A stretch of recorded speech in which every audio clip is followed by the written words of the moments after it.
What's happening, everybody? Welcome to the LAFB Network's live stream of NFL Draft Day 1. In case you haven't caught us before, we did this last year, but in case you need a quick refresher, I'm on the side, one half of the This Side Guys Football Forum, joined as always by my good friend, my good buddy, the other half of This Side Guys, Mr. Tad Desai, and we're joined by two other colleagues of ours on LAFB Network. We got Chauncey Talese, co-host of the LA Podfidential podcast on LAFB Network, big contributor on all Rams content on the website, and our good friend Al Rowe, co-host of the Salute to Troy podcast, giving us lots of great content when it comes to the USC Trojans.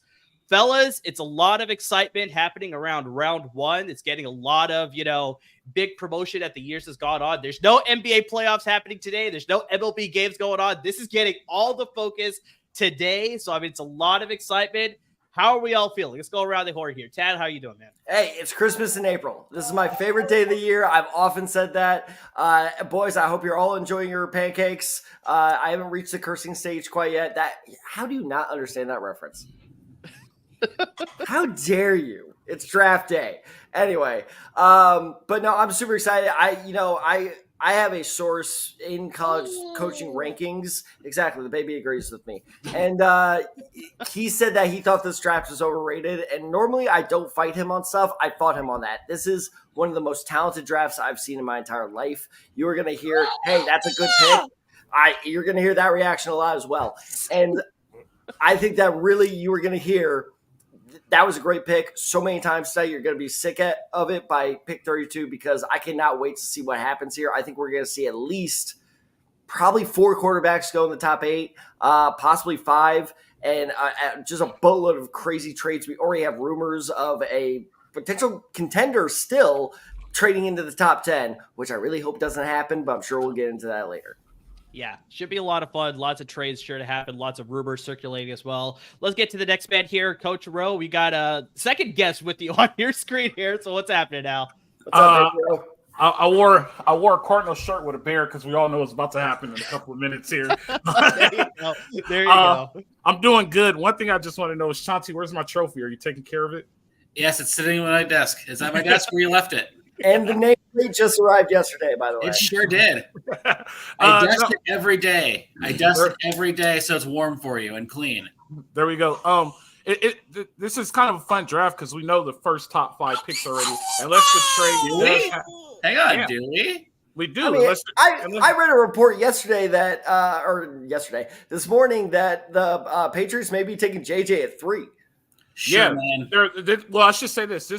I haven't seen it. I can't recall seeing this, but this might be a draft where you see all the top quarterbacks prospects taken very early in the draft, even though they're not worthy of it. You know what I mean? And you're looking at some trades. We might see some big trades today, and I'm more excited about the big trades that may happen for teams trying to get up to get these quarterbacks. So I'm pretty excited. I'm more excited for Tad's reactions. So good thing I have on headphones because I have minor ears near me. So I took my blood pressure medication. We're all good to go. You're too young to be on blood pressure medication. This is what football does to me and the children. But yeah, Al, you bring a good point about the trades. There's potential with trades between draft capital. There's potential trades between players itself, like Brandon Ayuk, T. Higgins. Some other players could possibly be moved on round 1 here. We had the A.J. Brown trade happen just a couple of years ago, He just got a new fat extension with the Philadelphia Eagles. He sure did. And so let's get to the last man here on our corners here, Chauncey Talese. Rams have a first-round pick this year. So, how are you excited about that? Look, I don't know whether we're trading up or trading back. I don't know what we're doing. There's been plenty of rumors. Apparently, we're getting Brock Bowers. Actually, no, just kidding. Maybe it's Bo Nix. I don't know. I'm just happy for them to make a pick. I'm so ready to move on and get to round 2. Just make the pick, and then we can get on with our lives. That's the first time I've ever heard of someone go, yeah, can we get through round 1 already? Can we just get this over with? No. I'm just so sick of if they take Brock Bowers, that's it. I'm done with this. Or Joe Alt, I don't want to tackle. We don't need a tackle. It's can we just stop have the fun part of this now? Can we just do that?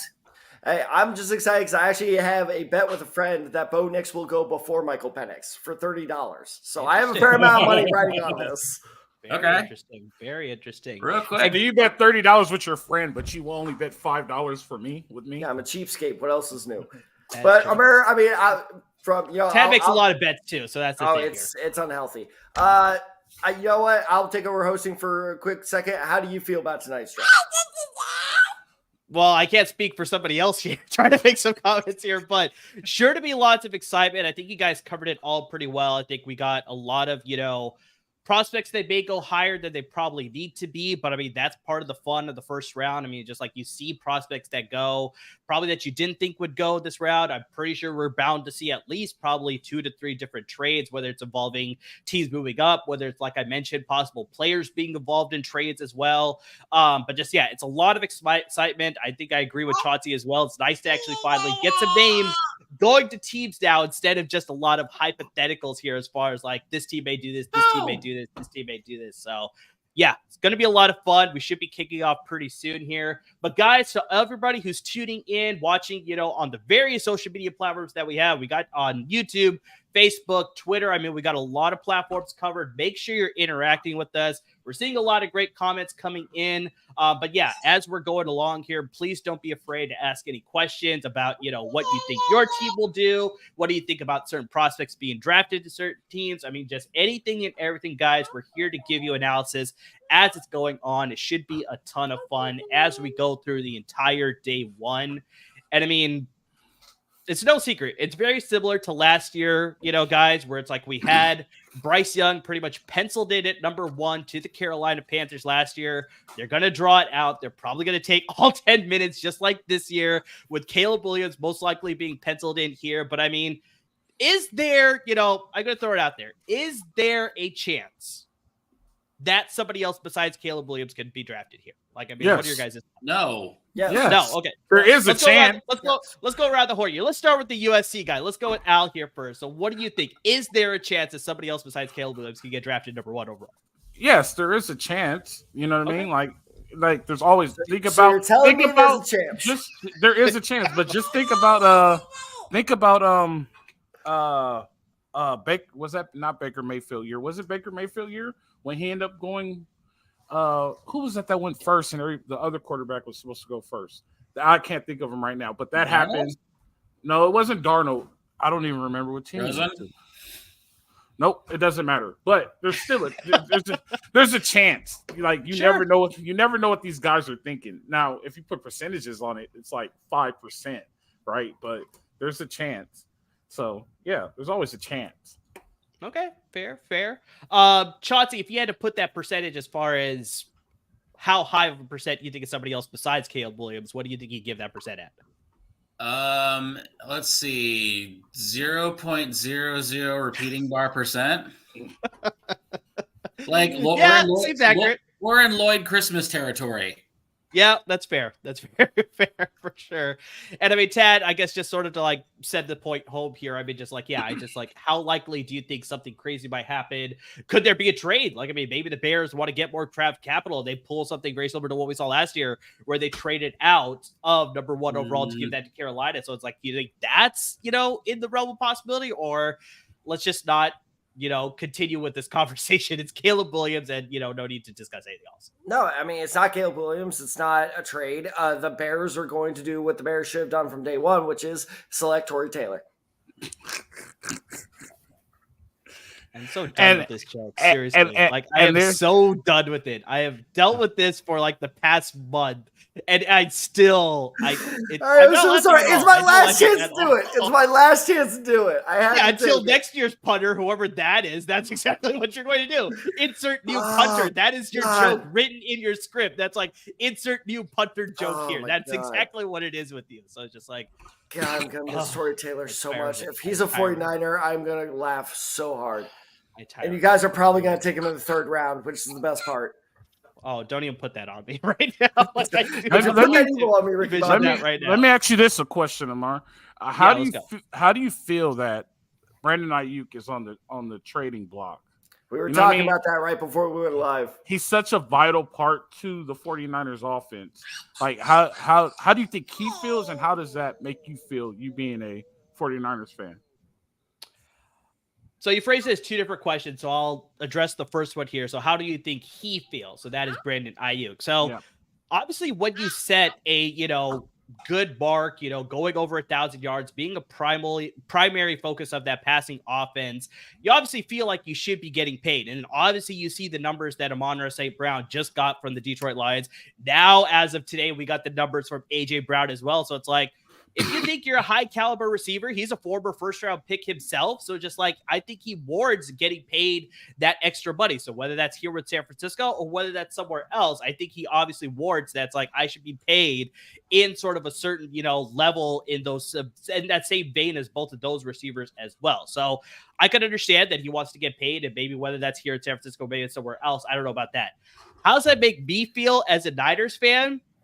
I'm conflicted because obviously I love the guy. I mean, he's a huge part of the passing offense, but then you also have to think about the fact that Kyle Shanahan doesn't necessarily approach the passing game the same way that I think other teams would trash the passing game, where it's like he likes these multifaceted types of players. He's got Deebo Samuel. Obviously, they traded for Christian McCaffrey that sort of like also do the receiving part, but then they're also gifted runners as well. So maybe that's the type of offense that he wants to build. And so maybe he's okay trading away a guy who's purely a receiver, a route technician, that's for sure. But it's like you trading away a guy like that to another team that could probably use him more. And then they use this year's draft class, a very deep wide receiver class. You could get another like a yak guy, a yards after the catch type of player to suit your offense a little bit more. But I mean, it's hard for me to get off the guy because I mean, I love the guy. He's such a dynamic part of the offense. So I'm conflicted. I prefer obviously that he stays, but we'll see exactly how it plays out. But Chauncey, it seems like you got a comment on this situation. I was just asking if they trade Ayuk, does that mean Deebo Samuel has to learn a route tree?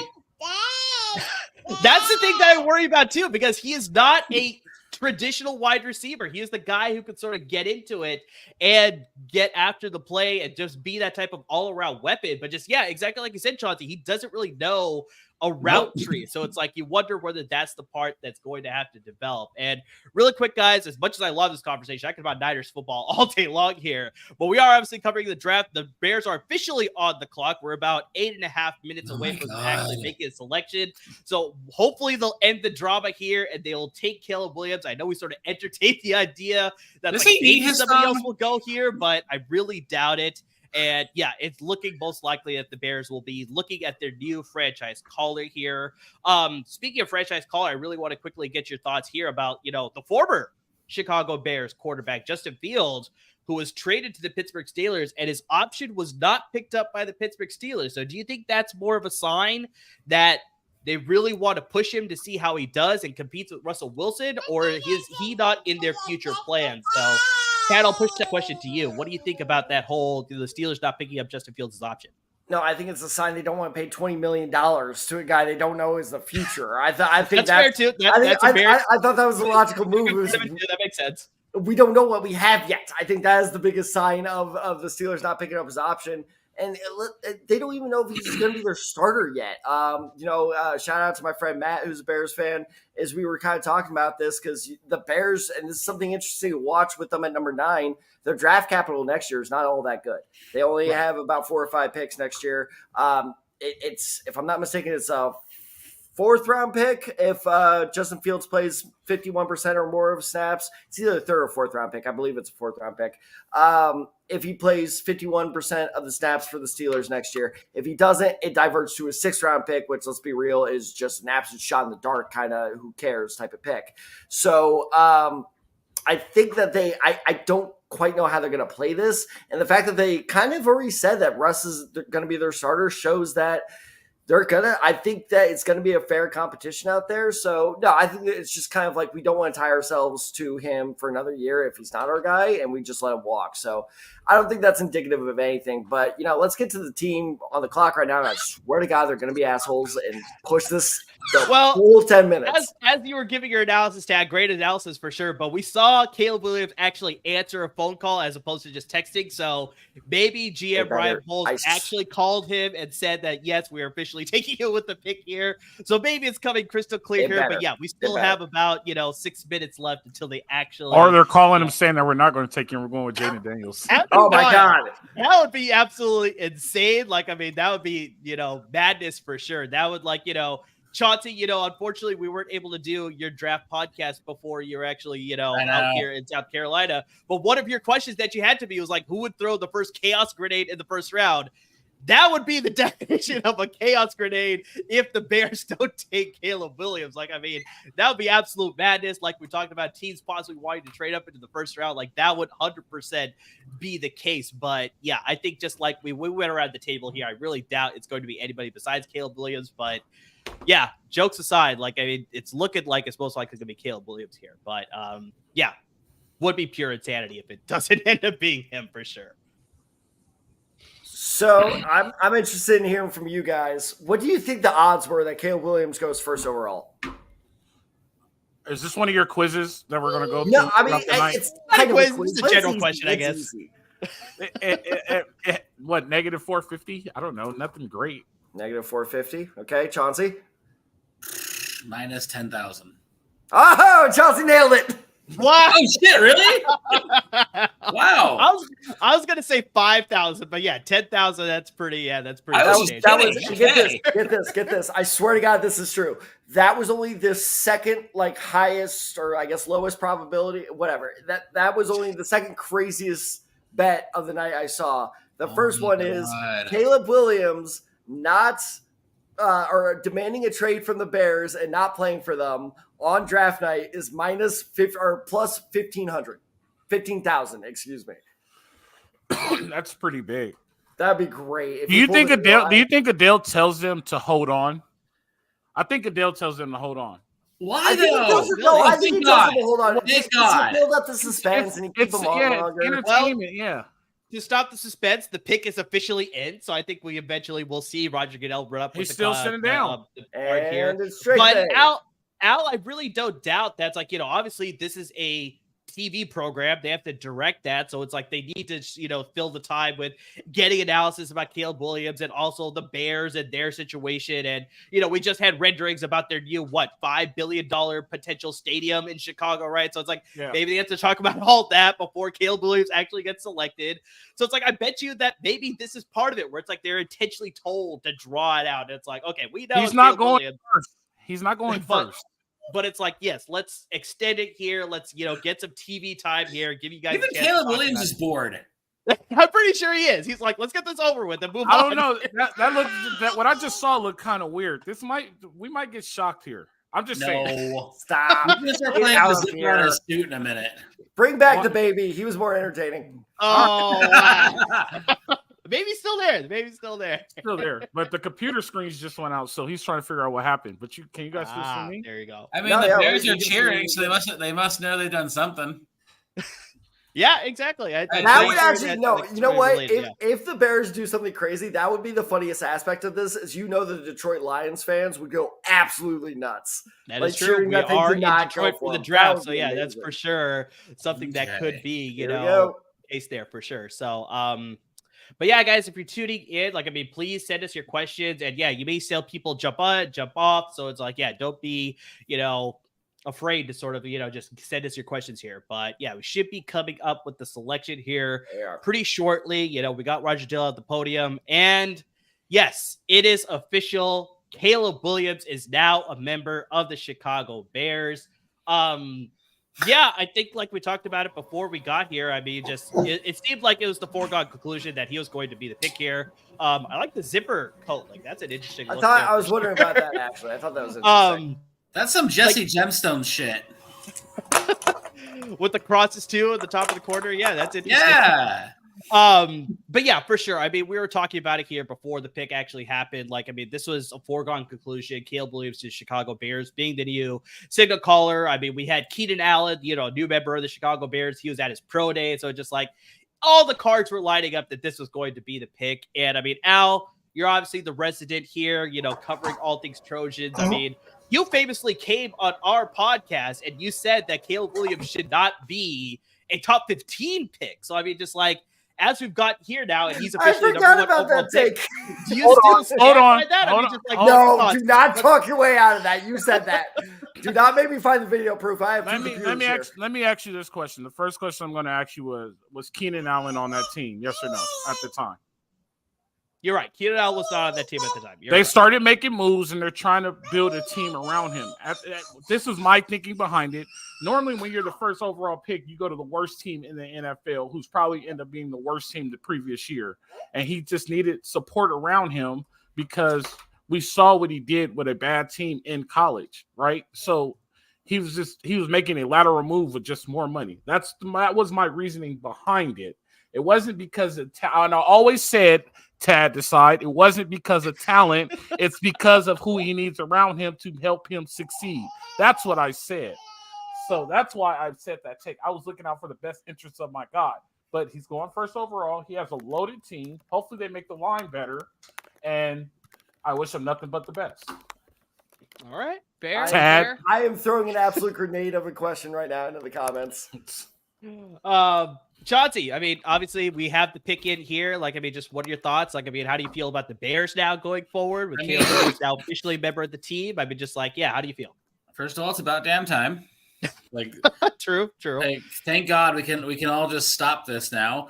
I honestly think they're in an interesting position. They certainly made enough moves to where he has no excuse to say that he has had no help. True. In defense, even defensively, they spent a lot of money. So, I guess Matt Eberflus, he's on the clock now. His seat, he doesn't have the most flat fire on his seat coming into the season, but it's very close. He's top 4 or 5. I think it's pretty easy to say, yeah, for sure. Especially when you have all the pieces here. He's a defensive guy, so I mean, he was able to build up the defense. They signed Tremaine Edmonds and TJ Edwards a couple seasons ago. They re-signed Jalen Johnson, so it's like they have the pieces on defense too.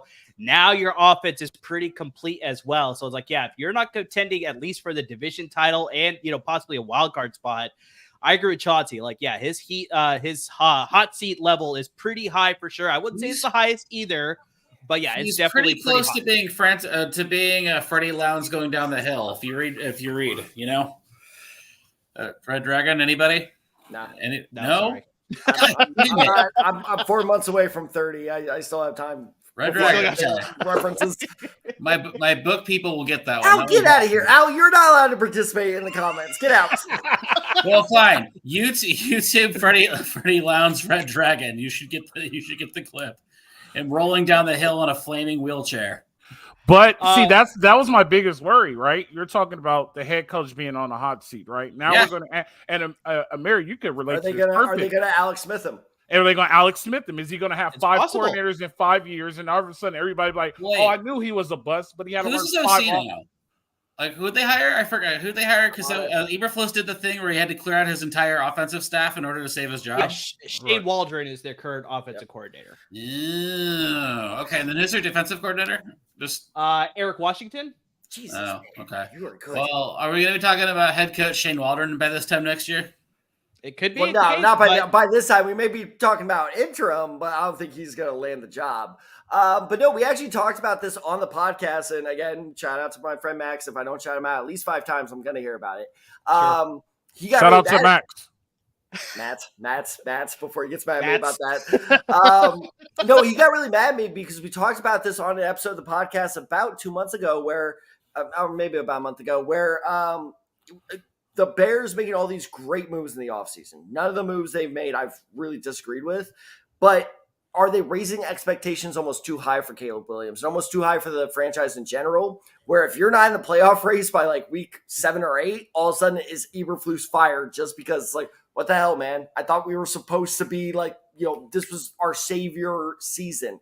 And I don't understand why I was getting hate for that, because I think that's a very real concern of this is possibly, in my opinion, the best situation a first overall pick has ever walked into, ever.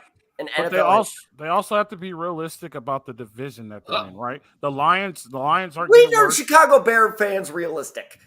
I'm just saying. Well, we have to be realistic because we want to put out legit content, right? The Lions are getting worse. Wait, we do. Green. Guys, really quickly, I hate to cut you off here, but the Washington Commanders have officially made their pick as well, so that pick is in. So pretty shortly, we should have the next pick off the board. But Chauncey, really quick, you got a comment for us here? Just a quick question. If Caleb Williams takes the Bears to the playoffs like more than 3 times, is he legally their best quarterback of all time? Yes. Oh, hands down. hands down. No, Jay Cutler. No, yeah, Jay Sorry Cutler. to Jim McMahon, but yeah, I'm sorry. Yeah, like I think that's safe to say. Shout out to Matt. Thank you. Was Double Doink, was that a Cutler team? That was not a Cutler team. I think that was What? Well, maybe it was. Which one? Maybe it was. The Double Doink team. No, that was not Cutler. Who was that? It was in that Double Doink Trubisky? the year they traded for Khalil Oh, Mack. you know what? I think that was the final Trubisky year. Was that the Yeah, it final was. Trubisky year? Yes, it That was was. the 'cause Khalil Mack season. That was the year he had them turn off the TVs. Yes.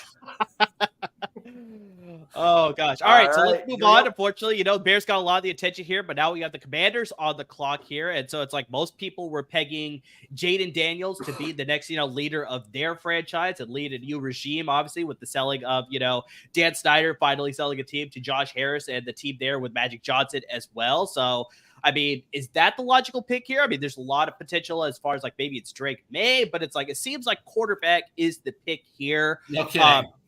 Yeah.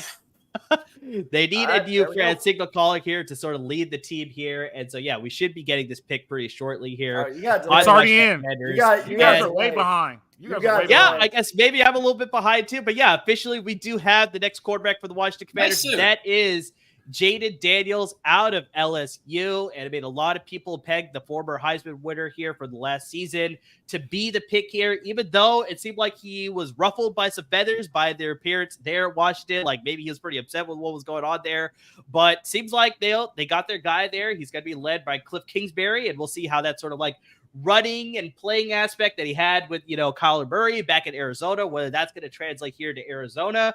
So, I mean, Tad, I'm going to pitch it to you here. How do you feel about this fit here in Washington? I think it's an interesting one, especially since Washington, under new offensive coordinator Cliff Kingsbury, will be running the spread offense. There were some people saying, well, Drake Maye was really good in the spread. He should have been the pick. And there is some legitimacy to that argument. But Jayden Daniels is one of those guys that the more I watch him, the more I love him. Look, and I am not saying he is a flawless quarterback. There's a reason he's not going number one overall. You look at some of the throws he made over the course of the season, he has some work to do. He is a developmental prospect for sure, but he has all the building blocks of being a great quarterback in today's NFL. And by that, what I mean is he is the best dual threat in this year's draft. He is a better runner than Caleb Williams. The really big two things he needs to work on is one, his footwork. It is sloppy. I think that's what led to a lot of errant throws of like he's just not driving off that back foot enough. The second thing, he has what I am now calling, after this year's Senior Bowl, Sam Hartman syndrome, where it's stop floating. Stop floating so many goddamn balls. Put some zip on that thing. I know you can. But, for every bad throw he makes, there's 5 amazing ones. That's true. And his deep accuracy is the best in the class. That's right. I say, what up, Caleb Williams? I think that he is probably the most accurate. Well, that's not true. Caleb Williams is the most accurate, but he has the potential to get to Caleb Williams' level within the year. And I think that Cliff Kingsbury is a very interesting coach. I'm be interested to see if he works better as a coordinator, where he's being told what to do rather than, my way is the highway. I think that could be Cliff Kingsbury kind of sweet spot. And it's going to be very interesting to see how they handle Jayden Daniels, because let's not forget the last time they had a mobile quarterback, he did really, really well until they quite literally ran him into the ground. So overall, and you know what, I'm going to throw this in the chat in a bit, but if you guys want to Jayden Daniels is from Santa Clarita, Chauncey? Is he? Yeah. Cajon High School. Sorry, I didn't mean to cut you off. No, you're good. I'm just like... Wait, time out. What high school? Cajon. That's not Santa Clarita, my dog. That's not. Isn't it close to Santa Clarita? Close. As someone who played in the Foothill League, they were not on my radar at all. All right, real quick. Sorry, you guys interrupted me. I'm going to interrupt you. They just showed a highlight. I meant to bring up this play earlier. This is hilarious. So Jayden Daniels has been in college so long. The highlight from ASU, from Arizona State, where he transferred from, is so old. It was a bomb to Brandon Ayuk to beat Justin Herbert's Oregon team. Wow. Yep. That's how long he's been in college. But real quick, I'm going to throw it out, and this is a question for all you guys as well, while I'll throw this out in the comments. If I were to grade this pick, I would give it a solid A-. Well, what are they supposed to do? I mean, oh, wait, the Patriots pick is in. Wow, okay. Interesting. Quick, so we had the Patriots on the clock. JJ McCarthy. Can I ask a slightly mean question? Sure. How good does Jayden Daniels have to be to erase the RG3 pick? Clarify that question. What do you mean by erasing? Meaning, I don't not erase, but just like because it just seems like I don't want Make up the same for it. thing to You mean happen make up again. for it? So this is a But- very legitimate concern Jayden Daniels has, is that You're really tempting fate here. Is my point. he's a smart runner in terms of he knows when, like, okay, this play is busted. I just got to get some yards here. And Amur, I think, was the one who really kind of made me realize this. He's a smart runner in terms of, like, it's time to run. He's not a very smart runner in terms of it's time to get down. Yes. No, 100%. So, he doesn't know how to slide. A lot of these quarterbacks don't know how to slide. That's for sure. But yeah, I don't think it's going to take much. I think it's just obviously with this new regime, you're trying to, blow past everything that happened before with Dan Snyder and mismanaging things and all this stuff. So it's like, I don't think it's going to take that much. If you get a modicum of success here with Jay Daniels in his rookie year, I think automatically you already start to look past what Robert Griffin III did, obviously what Kirk Cousins did, and letting him go as well, because you have to remember that as well. He was in the same draft with Robert Griffin III, let him go, obviously. So it's like, I think the chances are pretty high for that sort of situation to get blown over. But yeah, if he absolutely bombs, then it's just like, yeah, people are going to be like, well, we still could have had Kirk Cousins, or we still could have had Robert Griffin III. So, I mean, yeah, it's fair to sort of have that question there, but it just feels like they're tempting fate by doing this thing again. Heisman Trophy winning quarterback who runs a lot. But new ownership, new coaching staff, like this could be the start of something. And Washington's one of those I don't care about Washington. I don't like them nor dislike them, but they are just been one of the longest suffering. The Jets get all this, not love, but get all the attention for a long suffering franchise. So the Browns, Pity would be the right word. Washington is up there as well, but no, they're not. Select. I would say they're not for this reason because they've won 3 Super Bowls. The Jets have one, and no one remembers it. Or at least no one was alive for it. That's in recent history. That's fair. Drake Maye is going to New England. All right, so there you go. So we have the New England Patriots here officially sticking and picking here, and they will be selecting their next quarterback of their future. They moved on from Mac Jones after trading him to the Jacksonville Jaguars, and now they're going with Drake Maye, the quarterback out of the University of North Carolina. Now this is a debate with Washington previously, like whether they go Drake Maye or whether they go Jay Daniels, but whoever was the leftover, that was the consolation prize for the New England Patriots. I think they were happy with either option there. There were obviously some talks about them possibly trading out of number 3. Possibly this is where we would have seen a trade up with the New York Giants. So, I mean, that's a very high possibility at the time. But it looks like they want their quarterback. They want to start a new future. They got their guy here in Drake Maye. And I mean, Al, you're sort of our coach and our sort of like mechanics expert and, diagnostic player. So, I mean, just like, what are your thoughts on Drake Maye and just like, how do you feel about his overall talent? Another Mac Jones. Interesting. Okay. Wow. Okay. Another Mac Jones. Explain yourself. So think about it. Drake Maye played at North Carolina, who is an average college football team. And he's supposed to be an elite quarterback. As an elite quarterback, he did not make that average football team any better. So how is he going to make a bad NFL team better? Also, I think he rushes out of the pocket a lot, and you can't rush out of the pocket in the NFL. And he likes to throw off of his back foot and make those fancy throws. Like you have to. It's all about timing. Things are faster in the NFL. So I just think they just got rid of a quarterback and got the same person back. And going to have to, I guess, because they're paying him less money. But, yeah, Drake Maye is another Mac Jones. They did not get any better with this draft pick. I wish nothing but the best for Drake Maye. Shout out to Matt. We wish nothing but the best for all these prospects. But, I mean, Al, you make a good point. And then, Tad, I'll kick it to you here. But just like we had quarterbacks come from North Carolina in very recent history. We had Sam Howell. And, we're sort of seeing that the jury's still out on him and down with Seattle. Maybe he's going to take the role there from Geno Smith. We'll see exactly what Seattle's plans are here in the draft here, but we'll see about that. But just we saw very similar things where, like, he wasn't able to elevate the team enough in Washington as to why they didn't commit to him. And obviously, we brought up his name earlier, but Mitchell Trubisky. There's a reason that he was no longer with the Chicago Bears after they drafted number 2 overall. He was no longer with the Steelers, who let him walk, and now he's back with the Buffalo Bills, if I remember correctly now. So it's just like, there's a reason now he's relegated to a backup as well. So, I mean, just like, Tad, what are your overall thoughts about Drake Maye, the fit here in New England? Do you think Al has a good point here with him being another Mac Jones? I mean, just like, what do you surmise all that and give us your thoughts. So, we like to give our viewers, and we'll welcome all new viewers, by the way, to the Decide Exactly. Thanks for tuning in. If you're tuning in with us. And, over the past couple months at this point, Amr and I have been, we've had a master sheet with all the prospects that we anticipate talking about tonight and tomorrow. Two master sheets. I'm not joking. 85 pages. We have 85 pages of notes with prospects. I don't doubt it, yeah.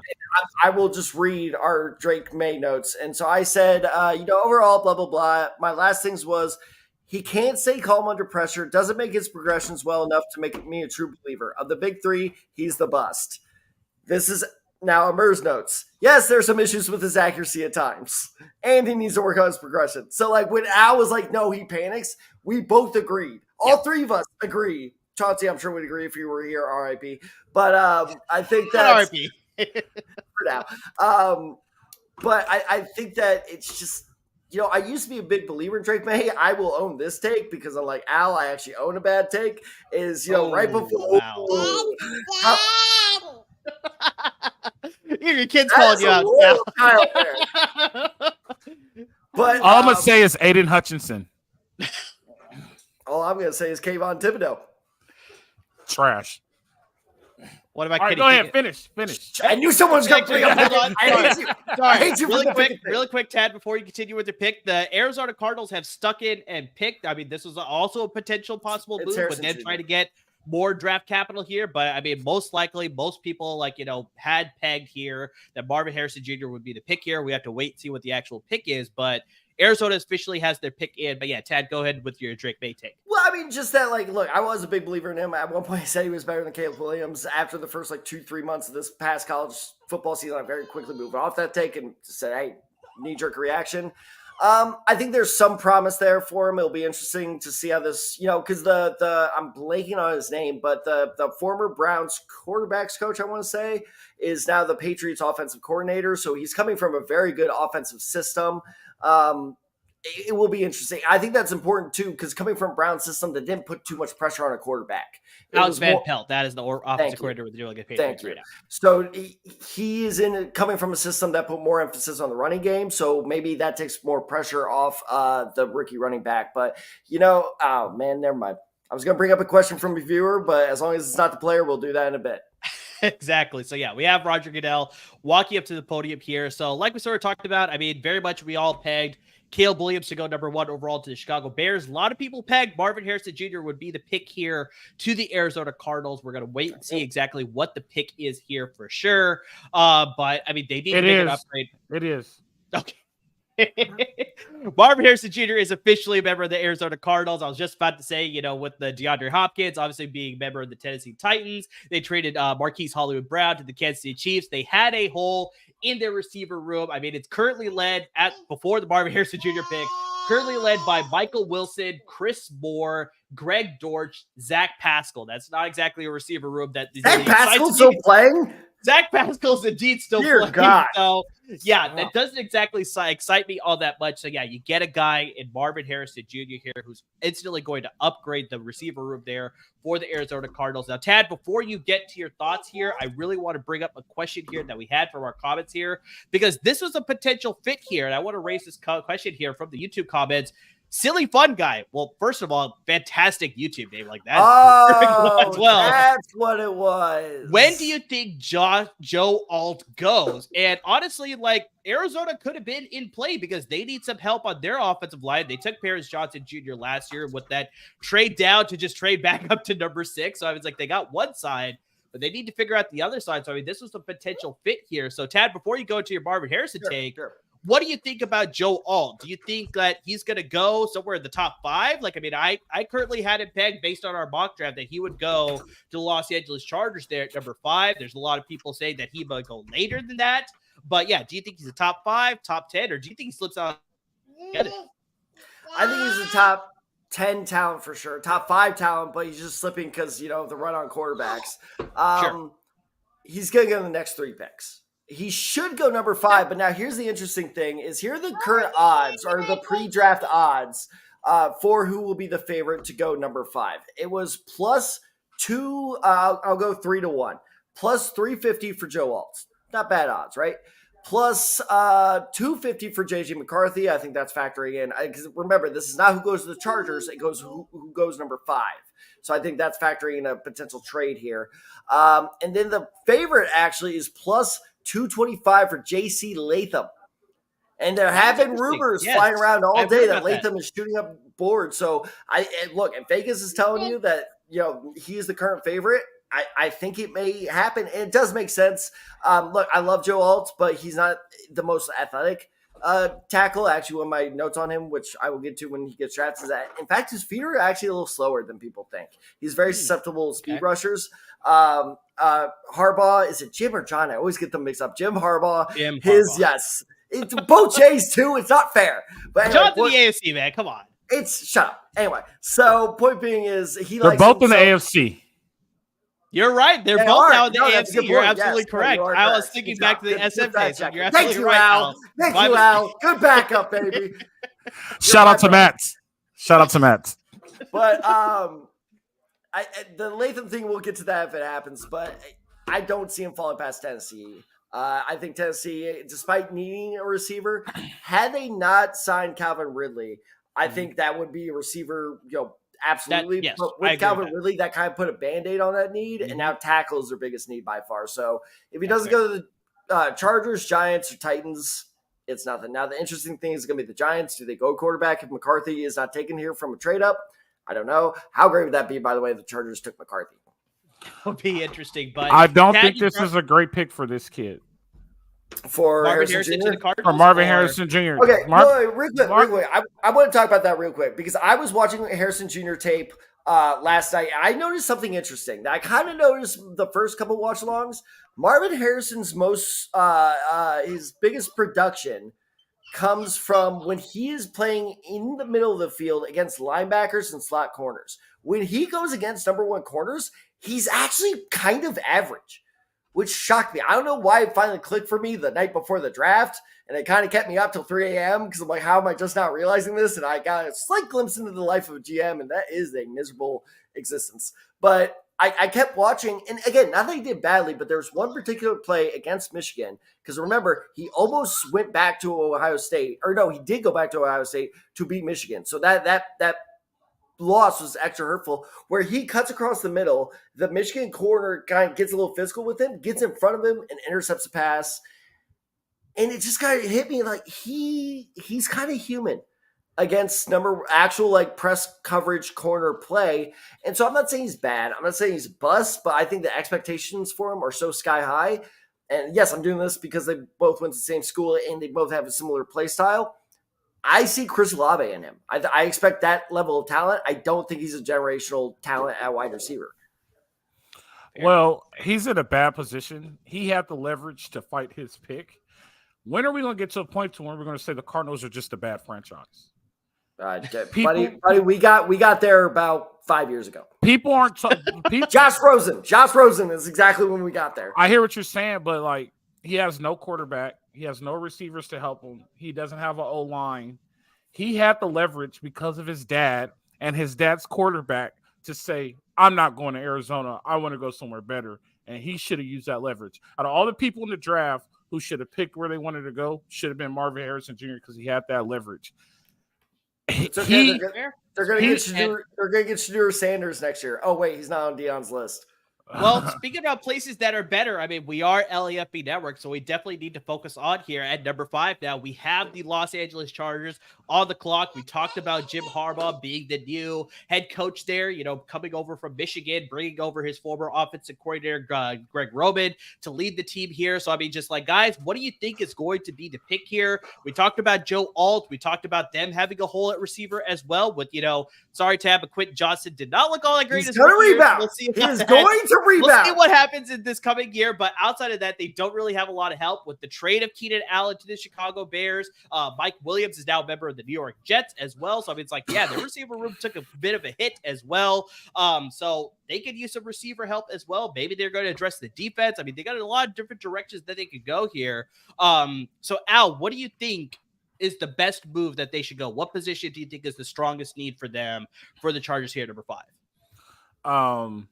And as I phrase that to you, the pick is officially in. Yeah, so the pick is for commercial. We'll have right, pick so no there's trade. 20. Still no trade. There's 21. Still there's no trades. Yeah. JJ McCarthy's falling. There's 21. There's 21 positions that needs help in Los Angeles Chargers on their depth chart. I guess you could say there's some that are okay, but man, they're so far off. And now they lost their 2 top receivers. They're in a rebuild now with the new coach. So whoever you pick has to be a generational talent, has to make an impact right now. I wouldn't be surprised. I'm just saying there's no trade, so we know it's not going to happen. I was going to say before the pick was in, I wouldn't be surprised if we saw JJ go to the Chargers because he's liable to do crazy shit. He is liable to do crazy shit. The trade chip that Justin Herbert would be, like he would fetch at least 2 first rounds. But this has Easily. to even Austin Eckler's gone, so they have no running. But no, that's not a loss. I'm just for fantasy though, because he did score a lot. Still not a loss. But they just need a lot of help, and they're in a rebuild with a very good quarterback, so they need a generational talent right here. Maybe you go O-line and start up front, which you should start. So maybe this is the time that Alt goes, but I don't know who you get right here to make your team better. Well, Tad, you had those odds on JC Latham. What were those odds again? JC Latham. All right, so these are the full odds because I left some people out. So JC Latham is the favorite at plus 225. JJ McCarthy second at plus 250. Again, that was probably factoring in a trade. Joe Alt at plus 350. Malik Neighbors is the first receiver at plus 425. Marvin Harrison Jr. is off the table. Robo Dunze, who I could realistically see actually is at plus 2,200 and block. Oh my Lord. Shut up. You're doing so well. I was. I'm trying to get him before the pick. He's coming to the podium. Brock Bowers plus 3,000. Shout out to Matt. I hate you. All right, fellas. Well, we got the pick officially coming in here. Roger Goodell's walking up to the podium. They're about to officially make their pick to lead the new Jim. You want me to tell you? You want me to tell you? The Los Angeles Chargers. Let's not spoil a pick here. I clearly it seems like I'm a little bit behind both of you guys. So, I mean, let's wait and see what the pick is here. So, I mean, yeah, it could go offensive line, could go receiver. There's a money different directions they could go here. And yeah, the question was raised in the comments here. This is where Joe Alt is officially selected, the offensive tackle out of the University of Notre Dame.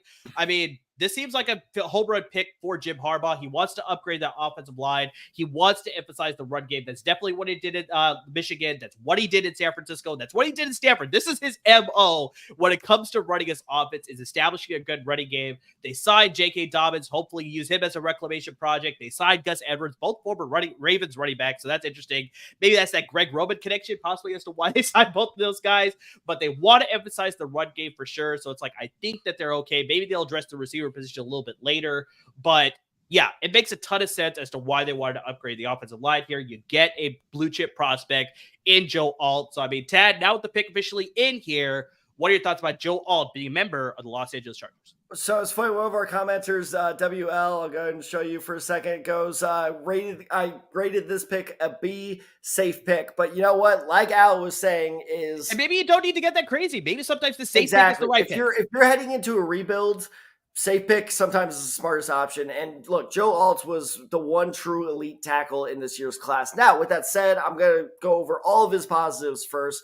First off, for a college tackle, this guy is plays so incredibly experienced that I see why he was universally regarded as the top tackle. His recovery ability was second to none. Is even when he gets kind of beat, his ability to kind of like not just kind of give up on the play and stand back up. First off, the strength that takes is absolutely incredible. Second off, you can tell he scouts his opponents.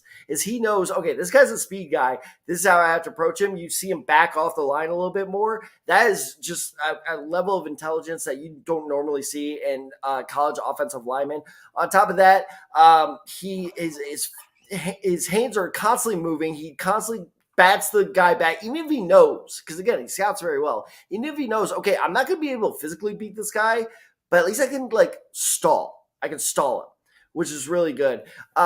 So I think that Joe Alt is easily the best tackle in this year's draft. Now, I will say, I think because he's this year's best tackle, people assume he's a generational talent at tackle. I'm not going to go that far, because the one weakness I did notice is he does tend to be a little slow off the block. or off the snap, which is fine because his other blocking skills are so good. Except bull rushers, he can handle them. Power rushers, he can handle them. Speed rushers, that's an issue for him. He's not a very fast tackle. He's super athletic, he's super strong, but he's not very fast. So that is my one concern with him is if he faces a speed outside rusher, can he handle it? But in terms of, and I'm sure that's so easy to coach up. That's just pure footwork there. And so overall, I give this an A because one thing I want to say while Al was talking was he's completely correct that the Chargers are headed for a rebuild right now. But the problem is they're in a weird position where they're headed for a rebuild with a franchise quarterback. I don't think I've ever seen that before in my life. So you got to do whatever you got to do to either protect your franchise quarterback or give your guy someone to work with. And with a deep, I bet you this was their thought process. This receiving class is the best, probably this century. I'm willing to plant my flag in that take. Is the best receiver class of the century. We can find someone round 2. We can make that work. It's true. This offensive line class, this offensive tackle class, there's going to be a run on them quickly. So overall, I give it an A. Go for the safe pick. Protect your guy. Top heavy, and it's hard to miss on some of the talent at the top of the tackle class as opposed to the receiver class, which, like I said, you can find some good guys later. Good comment from one of the former members of LAFB Network and Sports Al Dente here. Telegraph, as a Chiefs fan, I hate that pick. So, yeah, it makes a lot of sense.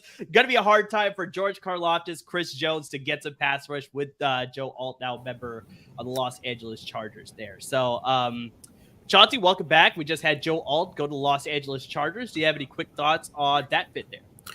Great pick. Honestly, I thought they were going to trade out. That was a great pick. It was the right pick, honestly. You know what? Say what you want about Harbaugh, but the man's sensible.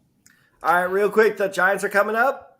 Is JJ McCarthy? Is this where McCarthy goes? It could be JJ McCarthy. No, it's going to be Malik Neighbors. We did see some, they showed the Giants war room. They had some phone calls and stuff like that. We thought potentially there could be a trade there, but no, they have stuck and they have picked here. So yeah, we're waiting for Roger Goodell to get. Oh, Chauncey, good job. Overall. Won't you be my neighbors? Nice one there.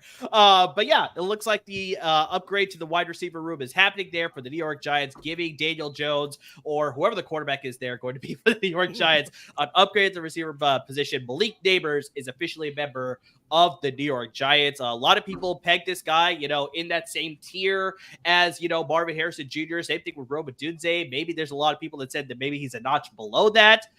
Based on the talent that I saw, this is a great separator. He's a guy that can be a premier number 1 receiver on the outside for your team. He's got all the skills that you want. He goes after the football. He's got some good run after catchability as well. But yeah, this is the type of prospect that need an upgrade for that receiver room, especially with the potential. We still haven't gotten official word on it, but Darren Waller potentially going to retire too. So now you lost another receiving threat. Granted, he barely played last season anyway. So I don't know. Darren Waller's going through a divorce. He may need that. That's another thing too. So yeah, that's a different topic. That's a topic for another live stream for sure. But Malik Neighbors gives an upgrade to that passing offense. So Al, what are your thoughts on Malik Neighbors and just his overall skill set? You guys remember when I hit you in the middle earlier this week about somebody else, and I was like, that's smooth. Just look at his highlights. He doesn't telegraph his breakouts. He's a smooth receiver. He has solid hands, right? He doesn't seem like he's a burner, but he seems like he could get open, which is great because everybody's faster in the NFL. As long as you can get open, you make touchdowns. It's true. I think this is a good pick for the Giants.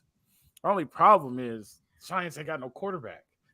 That's what I said. So currently their quarterback room is Daniel Jones is penciled in as a starter. Sense. Daniel Jones is currently penciled in as a starter. They traded for Drew Lock, or they signed Drew Lock, whatever it is, but Drew Lock is now a member of their team, so he's a backup. And of course, who could forget Tommy Cutlets? Tommy DeVito is the 3rd string quarterback right now. So I don't know how I feel about that quarterback room, but yeah, you got to upgrade the receiver position. But I agree with Al. I just questioned whether he's going to have enough time to get the ball down the field to any of his receivers there. So, Tad, what do you make of this situation? What were they supposed to do? You have potential out next year. And so that's actually why the Giants were my pick as the favorites to trade out of the top 10. It was just screw it. collects draft capital. A lot of people expected that. Suffer through another year of Daniel Jones because they can't get rid of Daniel Jones. Sure, you can bring in another guy, but Brian Daboll knows I basically have to rebuild this offense from scratch anyways. So I actually like this pick of just bringing a guy who's going to help whoever the next guy is. Yes, Malik Nabers is going to have an absolutely miserable year next year. Micah Parsons is going to eat Daniel Jones alive. I am so sorry, Giants fans, but you get a pretty. He gets re-signed. And Al, I completely agree. That's a good point, Chauncey. But Al, I completely agree with you. I love exactly like what you said. He's not a burner. He doesn't run these go routes and completely outruns the corner like holy shit. But he does this weird thing like where he'll catch like a short route and somehow all of a sudden he's in open space. And like if he finds open space, he's gone. And so Malik Nabers is a guy that was actually, I think this is the exact play they're showing on NFL Network that I'm talking about, where you get short little route that all of a sudden turns into a 60-yard touchdown. So he's an absolute home run threat, a total number one receiver potential. I really don't have that many, complaints about him. He catches with his body a lot. I don't know, like his route running needs to be a little bit more concise. His cuts aren't as sharp, but like Al said, I think that's mostly so he can kind of cover up where he's going. But otherwise, I really like Malik Nabers. It's going to be interesting. I was kind of following this trap of I'll be interested in to revisit this 2 or 3 years down the road. Who made who? Did Jayden Daniels make these LSU receivers? Because we got Brian Thomas Jr. who could go, with any time now. Potentially top 10 as well. Like, I mean, exactly. There's been lots of mock drafts that way, or he could fall all the way to the 20s. We really don't know. So is it going to be the receivers made the quarterback? Did Jayden Daniels make the receivers? Or is it going to be a Joe Burrow situation? Because I remember having this debate with Joe Burrow with the same school at LSU, and turns out they were all really fucking good. Let me ask you this question real fast, though. Say JJ doesn't go now, and I don't know if the Giants have an early. Well, he's not going now. The Titans are picking now. Say JJ doesn't go today, right? And the Giants have a early first round pick. Do you pick JJ as an early second round pick? Do you take that value over first round? So before I answer that question, as Tad said, the Titans are on the clock and they officially have made their pick. They just took a commercial break, so we're going to wait for a little bit for that pick to actually be made in there. But I don't see why you wouldn't. If he's still there on day 2 and the Giants have an early day 2 pick, which, really quickly, I could sort of pull that up here. But I swear to God, by the way, this is Rome Odunze. I may throw my heads. I need to back up the coffee table. Excuse me.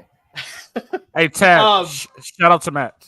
I think it's going to, if it's not Aduze, it's going to be Falachu.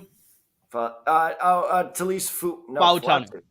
Oh God! Don't. I'm saying away. I'm just saying. Fautanu or Fuaga. They wanted Joe Alt like the entire run. So now I like Fuaga better. I think he's the better prospect. But I have their draft capital for this year, at least, Al. And right now, they traded their number 39 overall pick to Carolina. So they have the number 47 overall pick. So that might be a little bit low in the second round for them to get JJ McCarthy. I think there's another team that could possibly take him before that. Now, if they want to get aggressive in the second round and they could trade up towards the top of the second, then that's a possibility. But 100%, I think if he's there on day 2, there's some team that's going to find a way to grab him at the very top of the second round. I don't know which team that is, but I really doubt that JJ McCarthy is going to last until day 2. He's going to go this day for sure. If he's able to slide continuously and no trades end up happening for him, I could see Denver being a landing spot. I could see the Las Vegas Raiders being a landing spot. Honestly, there's even people that possibly are saying that the Rams in the first round could take a backup quarterback. If JJ McCarthy's there the round 1, I don't see why that's out of the realm of possibility too. But 100%, I don't see him getting to day 2. And so I don't think the Giants can trade up to do that. But if he keeps sliding towards the end of the first round by some miracle, then I can see the Giants packaging a couple of picks to jump back into the first round to get him. I can see that happening. So sorry for my reaction while we were talking, but Jayden just threw in a comment that is absolute nightmare fuel for me. What did the Titans go with, Brock Bowers? It is a possibility because if you look at their current depth chart, they got my favorite guy, Chiggs Okonkwo. I think he's still got a lot of potential there. He sucks. You let it go already. Brock Bowers is way better. So I will 100% say that for sure. But I still love Chigzokonkwo. They got Josh Wiley, the tight end out of Cincinnati they drafted last year. And then Thomas Odukoya. I don't know if I'm saying that name right, but I don't even know much about him. So they got some potential guys there. But yes, Brock Bowers would be an instant upgrade for sure. So if he's the pick here, like, I mean, that would be a fantastic move. That would be a great move for, new head coach Brian Callahan coming over for the Cincinnati Bengals. So, I mean, that's a great upgrade for them. They have DeAndre Hopkins. We already talked about Calvin Ridley signing there. They have their former first-round pick in Treylon Burks. Nick Westbrook-Akine has been a really good supplemental piece. So, it's like they got a lot of great receivers. But now you got a threat that's coming up the seams at the tight end position in Brock Bowers. Like, that's just bringing an extra element to your passing offense. Who the hell cares that they signed two similar running backs in Tony Pollard and that they also have Tyjae Spears? Like, who the hell cares about the running game now? They could go to the passing game. So I swear it would be crazy. It would be crazy. I'm not going to watch a single AFC South game at this time. How is it possible that the Colts have a pretty solid offseason and yet we still get screwed? I'm really curious to see what happens at 15 with the Colts. Talon, shut up. I mean, that's going to be so interesting for sure. But yeah, we got Roger Goodell coming up to the podium here. We're just back for the commercial break. So yeah, we'll see whether it's going to be Brock Bowers to the Tennessee Titans or maybe, like Chauncey was saying, maybe they go with the offensive line pick. Maybe it's maybe it's going to be Talise Fuaga. We don't know who the pick will be. But yeah, upgrade the offensive line is definitely a key part for them too. And yeah, here we talk about, we talk about a guy that was potentially going to go at number 5 to the Los Angeles Chargers, Tad. I know you had those really good odds for J.C. Latham going there, but now he goes here to number 7 to the Tennessee Titans, and they need an upgrade at the tackle position for sure. So, I mean, this is a great pick to, maybe establish that run game. Like I said, maybe forget about the passing game. It's just like now they have these two running backs in Tony Pollard and Tyjae Spears, and so maybe they want to establish the running game. You got a good guy who can protect the blind side for the future quarterback of Will Levis or, maybe Mason Rudolph. I don't know about that, but just, J.C. Latham, excellent pick here. So, I mean, Tad, I'll pass to you here. What are your thoughts on J.C. Latham? Well, going to the Titans, especially, too, now. Real quick, Jayden, your homework is due when you do it, which is never. So, point being is, I had to do it. I love your students are watching this. This is so fantastic. It's so bad. Did you advertise that you have this, or did they just find you by accident? No, they found my Instagram because all it is my little detectives. They found it. They found it on their own. Yeah. I'm not gonna lie though. At that point, I was like, "Hey, we're going live to boost up that viewership number." More viewers we got? Why not? It's not our official. We're not doing bots. They're students. But no, J.C. Latham. Look, my very first point on him when I was scouting him, the guy is the very definition of solid. He has great use of hand and great use of hand placement, and has a very wide base. I will say this, it's weird. He has this very weird tendency of as soon as the ball is snapped, you stand straight up and I don't know. It's like he's playing limbo where the defensive end will bend him backwards so far. I'm like, he's got to get beat. But all of a sudden, his recovery is incredible, and he just kind of pops right back up. And like I was saying before, he kind of stalls the defensive lineman at that point rather than eliminating him, which is what you want. But that's okay. Good enough lateral quickness to adjust to the run blocking situations. Look, overall, I like him. I think that he's like I said, a solid tackle prospect. Is he going to be a left tackle? I don't see it. I don't think he has the skill set necessary to really succeed at left tackle at the next level, but I think he's going to make one hell of a right tackle. I think he will be one of the best right tackles in about 3 or 4 years down the road. What did Atlanta do? What did they do? I don't know. Dallas is it Dallas Turner? Okay, I thought you were about to say Dallas traded up. I was like, wait, no. Hold on. I'm asking. You had Dallas Turner mock to him Laiatu Latu. Laiatu Latu, yeah. That's me and Tad's favorite pass rusher.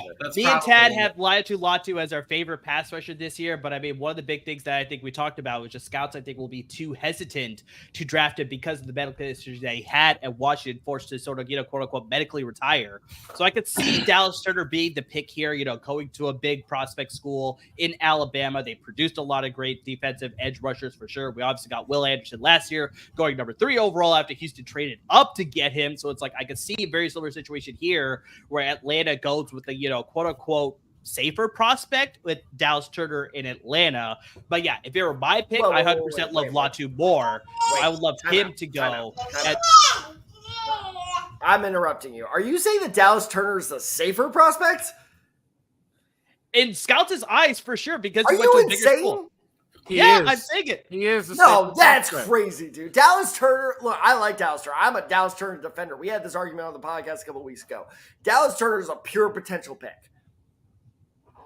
Like, you don't see the pass rush moves. All you see is I'm taking your own argument and using against you because I'm that good. No, believe me. Like I said, I love Latu. He is my favorite pass rusher this year's draft class. If I was the GM, if I was Terry Fontenot with the Atlanta Falcons, I would run up the pick with Latu. But I'm viewing it through the eyes of the scouts, where it's like they see this guy coming out of Alabama. This is the last possible draft class coming up. Well, not last possible. This is the last draft class coming from Nick Saban. So it's like, this is all the potential that I want to take advantage of. And so going to a bigger school, that is why I'm saying Dallas Turner is the quote-unquote safer prospect. I'm not saying he is my favorite. I'm not saying that I would take him.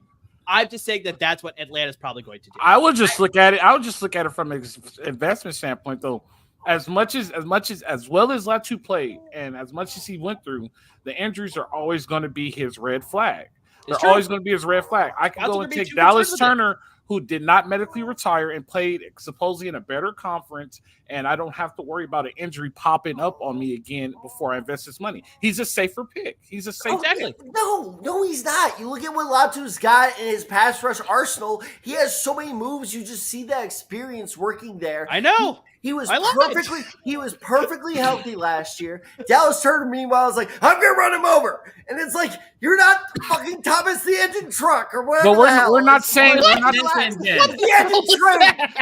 train. It doesn't matter. Thomas Engine. You're not a vehicle with a very creepy face on it. We're not saying talent though, Tad. We're saying safe. We're saying a safe investment. If he got hurt this past season, I would completely understand that, but he's safe. He played a full season and produced. No, believe me, I saw back-to-back years with Latu where he's sort of proven the doubters wrong that he could produce that way. But like I said, I think just scouts just get into it in their head here that this is going to be a thing. And so, yeah, I still think that it would be Dallas Turner for sure. Whoa, I mean, we'll see exactly what the pick is going to be. Clearly, you guys are way ahead of me. We got our first surprise of the first round. We got a lot of jaws dropping for a reason because this was a potential pick. And, to spoiler for people here, but Michael Penix Jr., the quarterback out of Washington, has now been drafted to the Atlanta Falcons at number 8 overall. I mean, this seems like shades of last year, Tad, where it's like we were surprised that Bijan Robinson was drafted 8th overall by the Atlanta Falcons. I hate the Falcons so goddamn much. You just cost me $30. Make it make sense. What the fuck? Shout out to Matt. This is clearly the first very interesting, surprising move made in the first round. This is why the first round is craziness. This is why it gets a lot of attention. I already brought it up before we started here. There's no NBA playoffs happening. There's no MLB games happening right now. There's no NHL hockey happening right now. This is the primary focus of today. And this is the reason because, Michael Penix Jr., a lot of people expected him to go day 2. Not a lot of people pegged him to even be a day 1 quarterback. I mean, based on what we saw, there's a lot of talent. A lot of people thought maybe he was going to be the Heisman winner instead of Jayden Daniels, but there's a lot of things that we saw, especially that national title game against Michigan, that worried a lot of people as far as can this guy do it at the NFL level? He looked fantastic against Texas in that game before, but now it's like you wonder, getting to an NFL level, more experienced defenses, can he still hold up the same way? They have their next prospect after Kirk Cousins decides to retire after a handful of seasons. They're going to groom him. This is a very interesting shock. So, I mean, I don't know who wants to take this first. Because I have a couple of questions. Okay, let's go to Al first. All right, so my first question is, why are you giving up on Ritter so fast? Because he was decent. Whoa. Let me stop you right there. Did you forget about a very important move the Falcons did this all season? What did they? Okay, so what am I missing? Ritter is no longer Alabama Falcons. They traded him? He's in Arizona. Okay. So here's my second question. Why are you spending top dollar on something that you could get in the second round? Why are you doing that? It's top investment. They haven't actually paid him anything yet, but it's just top investment. I think that's probably the question here. Well, he's the first 10 pick, so he's at the top of the rank for the. You're right. You're absolutely right. You know what I mean? You could get this guy tomorrow and pay way less money, and if he works out, you extend him at the end of the 4 years. Why? the Falcons and the Cardinals just kill me. They are so bad as franchises, and they do things that make no sense. They put these kids in bad situations. This is not a great pick. I'm not saying Penix is. Well, I do have some things on Penix. I don't think Penix has one of the worst habits for quarterbacks, and he stares at the line of scrimmage. Well, the Bears are like, okay, I guess we can can't fix it. rebound from this.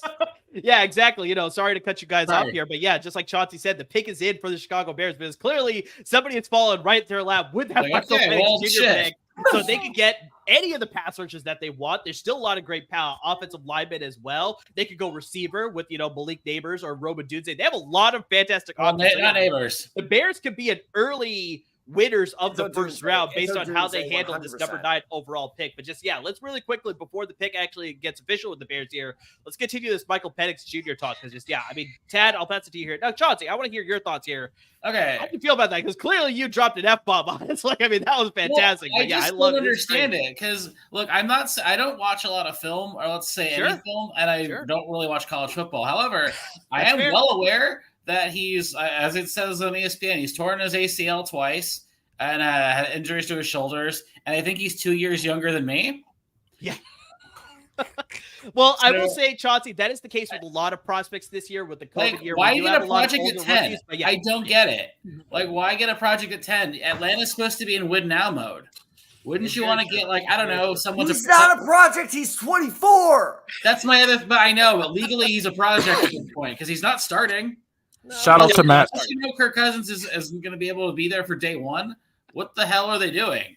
Get a stud defensive player or get someone to protect Kirk Cousins. You don't need another quarterback at 8. Very interesting for sure. Because I think me and Tad were very much in alignment that just a lot of people pegged Dallas Turner to go to the Atlanta Falcons at number 8 for sure. So for that to happen with Michael Penix Jr., that's an absolute curveball. The Bears land. Well, here we go. We got a weapon for Caleb Williams. We got Roma Dunze, the receiver out of Washington, now pairing up with Keenan Allen, DJ Moore, Cole Kmet, Velus Jones, and a very good speedster out of Tennessee they drafted a handful of years ago, to give Caleb Williams, like you said, Ted, earlier, probably one of the best situations a first-round quarterback has ever landed, especially a number 1 overall pick. So, this is just, like I said, very early still, but I think the Bears are the winners of the first round so far. But Chauncey, go for it. So the Vikings don't have to trade up to get JJ McCarthy now, do they? They just did. Sorry. They trade up to number 10. They just traded up. That's a good move by the Vikings, actually. That's a very smart move by the Vikings. That's really, really good move. Because honestly, the Jets, especially with Michael Penix Jr. being drafted by Atlanta, maybe they're like, okay, we need to think of our contingency plan after Aaron Rodgers decides to, run for president or whatever he wants to do, right? So I can very much see that happening where it's like you make that I didn't mean to blow that one, but that was big news. Let's not get crazy here, okay? There's no way some crazy conspiracy theorist celebrity could ever be president. All right, it's vice president. This is like that puppet monkey meme. I will say this real quick, Amir. This is the Texans from last year. This is the Texans from last year. It's very much the Texans from last year. When they got CJ and they traded up and they got Will Anderson. You remember we were all on the podcast and I was like, they're going to get Will Anderson. They're going to go Will Anderson. The NFC North might be the best division this year. It's slowly getting that way. And especially, I can't remember who phrased the question, but it was just like, can the Bears compete in the division this year? And we talked about Matt Eberflus being on the hot seat. Well, now I think you're in a good situation where it's like you have your offense pretty set. So it's like, 100%. Maybe this ramped up the hot seat for Matt Eberflus now. So it's like you have no excuses. Now it's like you have 2 blue chip prospects from the top 10 landing to you on offense. Your defense is pretty set too. So it's just like, this is a very make or break situation for Matt Eberflus and the NFC North. It should be a lot of fun. We obviously had the Lions in the NFC Championship game from a year ago. The Packers were very good. They absolutely destroyed the Cowboys in their first game. The Vikings, we'll see about that, but them trading up here to number 10. Speaking of the Vikings, they obviously see these moves. JJ would make the most sense here, but obviously with the Bears getting the situation that they landed here with Roma Dunze and Caleb Williams, I think the Vikings were obviously like, we need to figure out our quarterback situation because that's the one thing that's sort of holding us back for sure. Maybe a few other things for sure, but quarterback for sure is a main priority for them. So, Tad, just like Chauncey alluded to, I'm pretty sure this is the pick here, but do you think it's JJ McCarthy here at number 10 with this trade up with the New York Jets? And for those of you watching, we will get you that compensation as soon as we have it. But first, Tad, what are your thoughts here on the Minnesota Vikings plans here at number 10? All right. Everybody, slow down. A lot happened. A lot of shit just happened. Couple things to note. It's been madness. Couple things to note. First off, Atlanta, I understand the move. You sign a. Well, here's sorry, Tad, just to cut you off here. We have the compensation. The Vikings have received the 10th overall pick and the 6th round pick, 203, and then the Jets have received the 11th overall pick, and then 4th and 5th round picks here of this year. So that's a fantastic trade for Minnesota because they know that there are other teams like the Broncos that want to trade up for JJ McCarthy. It's very true. You don't even have to give up the number 23. Everybody's mocks now go out the window, including mine. But look, I mean, all right, hold on. Let's start with Penix. I get what the Falcons are trying to do. You sign a 36-year-old Kirk Cousins to find his successor. I understand that. Why are you going for a 24-year-old injury case? That let's not forget, by the way, I know Atlanta has a pretty solid offensive line, but with Michael Penix Jr., are we going to get Michael Penix Jr. that showed up that should have won the Heisman, a case that I was fighting for? Or are we going to get the Michael Penix Jr. that looked like an absolute mess against Michigan? Is that you are running a massive, unneeded risk, and Al absolutely hit the nail on the head. Look, just wait. Just wait to see maybe he's the one that falls there. Or, honestly, at that point, if you're that desperate, Spencer Rattler still is because he's still on the board, a perfect guy to develop for a couple of years. If you develop Spencer Rattler, I think that's a very interesting prospect. That makes zero sense to me. Odunze, God damn it, that's a perfect pick. He's so good. He's the most. Really quick, we got a quick comment from one of our Bears fans, good friend of mine. I saw that. I knew you were going to highlight that.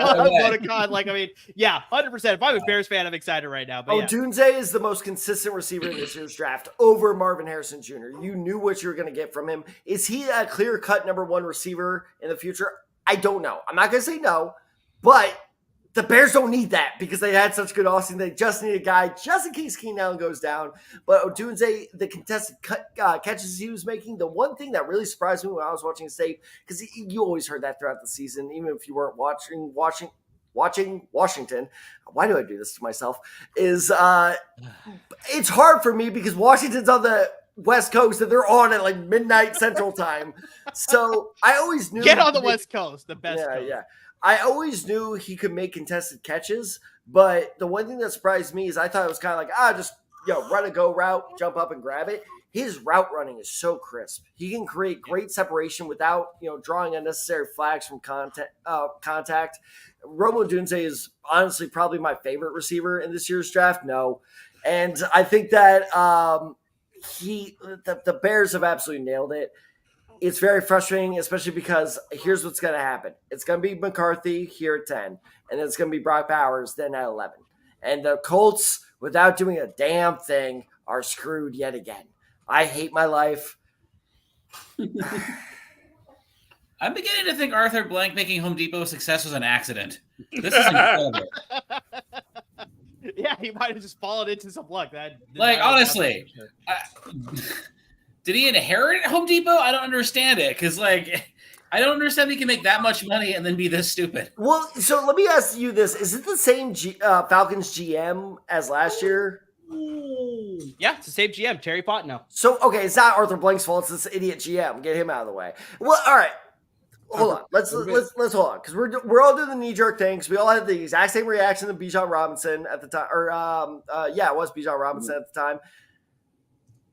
Bijan Robinson looked good. That was more of a coaching issue than a GM issue. That they nailed it with Bijan Robinson. He looks good. So no, it's true. But I think just most people didn't expect him to go in the top 10. We were all shocked when he got drafted in the top 10. We all were, and it's funny because they done it 2 years. This in is a row a bigger shock. I will give you that. This is a way bigger shock. 100%. But it's funny because everything's happening exactly like it as it did last year, where it's like, okay, top 6, 7, okay, all right, everything's falling in order. Oh my God! It's just like it's the Kevin Hart gif, right, where he's laughing. He's like, ah! It's just like that. Like it's twice in a row, almost the same pick, by the way, that the Falcons are doing this. So it's not an Arthur Blank situation. Arthur Blank's a fantastic owner. I'll go to bat for him. This GM, man, he may be a mad scientist, but if both these picks, if Bijan works out and somehow Penix works out, I don't know. It'll be interesting. Belichick wouldn't have done that. Ted, I'm not saying it's Belichick's also unemployed right now. Yeah. Yeah, because Atlanta did not want to hire him because they knew he'd get him kicked out. No, it's because the Patriots owner, Robert Kraft, was calling them saying don't hire him. Ted, I will say this, Ted, it's not the pick. It's where the pick happened. The placement. Exactly. Yeah, I 100% agree with that. Yeah. Yeah, no, if Penix went to the Falcons in the second round, I would actually probably give that like a A-. Yeah. But, I mean, I would probably give this a C. His age is just such a concern. Yeah, I think that's says the 29-year-old. But I think we had no defense go thing. yet either, by the way. No defense has gone yet. Yeah, wow, that's very crazy. So, I mean, yeah, I really doubt that a defensive pick here will go here at number 10. The Vikings are up to the podium here. Roger Goodell is here with some special guests. I don't have the volume all the way turned up, so I don't know who they are. You know who's actually the angriest right now is Denver. You know Denver was like, yes. It just all fell apart on them. Very true. Very true. Like there was a situation like, kind of like Al was sort of, hypothetical situation there where he was like, what if JJ McCarthy's there in round 2? Yeah, that was sort of falling out that way where it's just like, yeah, Denver had a chance to take him with dollars and trade up. Las Vegas had a chance to take him with no trade up. Maybe New Orleans, they weren't sure with Derek Carr. I know Al's a huge fan of Derek Carr, so it's like maybe they needed a backup for Derek Carr there in New Orleans. So it's like there's a chance there at the very middle that's like he could have gone there to any of those spots with any of those teams without any sort of trade up. But just, yeah, I think now with the Vikings here with the trade up to number 10, that's likely the pick here. And, we're talking about Michael Penix Jr. and playing in the national title game. He played against JJ McCarthy. So, I mean, just Al, really quickly, I want to pass it to you here. Just like, comparing the two quarterbacks here, I mean, just like, what are your thoughts as far as just like, the comparison between the two guys? Officially, we do have the pick in here. JJ McCarthy is now a member of the Minnesota Vikings. So, yeah, how do you think about this fit as well under Kevin O'Connell? So the fit I think works because I love the dogs are in the draft room. It's just so fascinating. They're like, "What's going on? Why?" Oh yeah, so great. Where are we celebrating? I love it. Because Kevin O'Connell's a West Coast guy, and he played. McCarthy just played 13 years in the West Coast offense, right? This is another dude who took advantage of all 5 or 6 years of his COVID year. So he as long as he can manage the game and they put a good team around him, he could be very good. He knows his last 2 years was managing the game.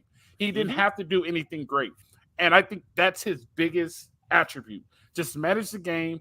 He has a squad around him. He has Jordan Addison. He has other receivers around him. You know what I mean? Like he doesn't have a bad team around him.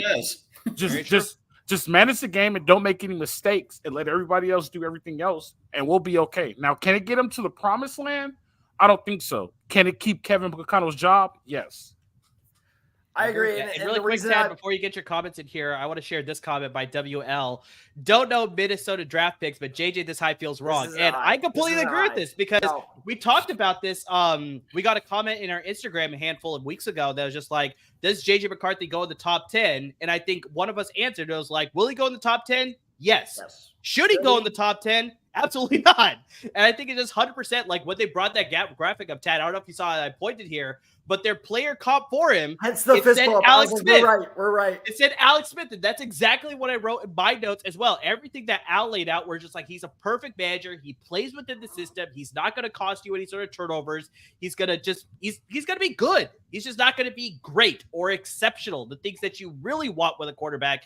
He's not going to be those things. So at his highest level, yeah, I think he's just going to be a very good quarterback playing within the system. He's going to manage that system really well. So yeah, as long as Kevin O'Connell can build a good system there, like Al said, great receiving weapons there with JJ, Justin Jefferson, Jordan Addison. I mean, great options there. But just, yeah, he's just going to play within the system. He's not going to be anything that's going to elevate the system that much higher. It just, yeah, when I saw the Alex Smith, I was like, yeah, 100%. That's exactly what I wrote. I think Tad wrote Jimmy Garoppolo, but I mean, it's like pretty much the same thing. That's why I fist bumped. I was like, we're both right. We're both right there. You think the Jets go defense here? So well, the pick's already in. So they turned that pick in incredibly fast. In case you were wondering, I have a second laptop right here. So I'm trying to find best available right now. They should be protecting Aaron Rodgers, but they won't. This is going to be Bowers. No, yeah, that's right. No, Charles, I don't know if I actually threw a little bit of shade at you. I know, I heard. Yes.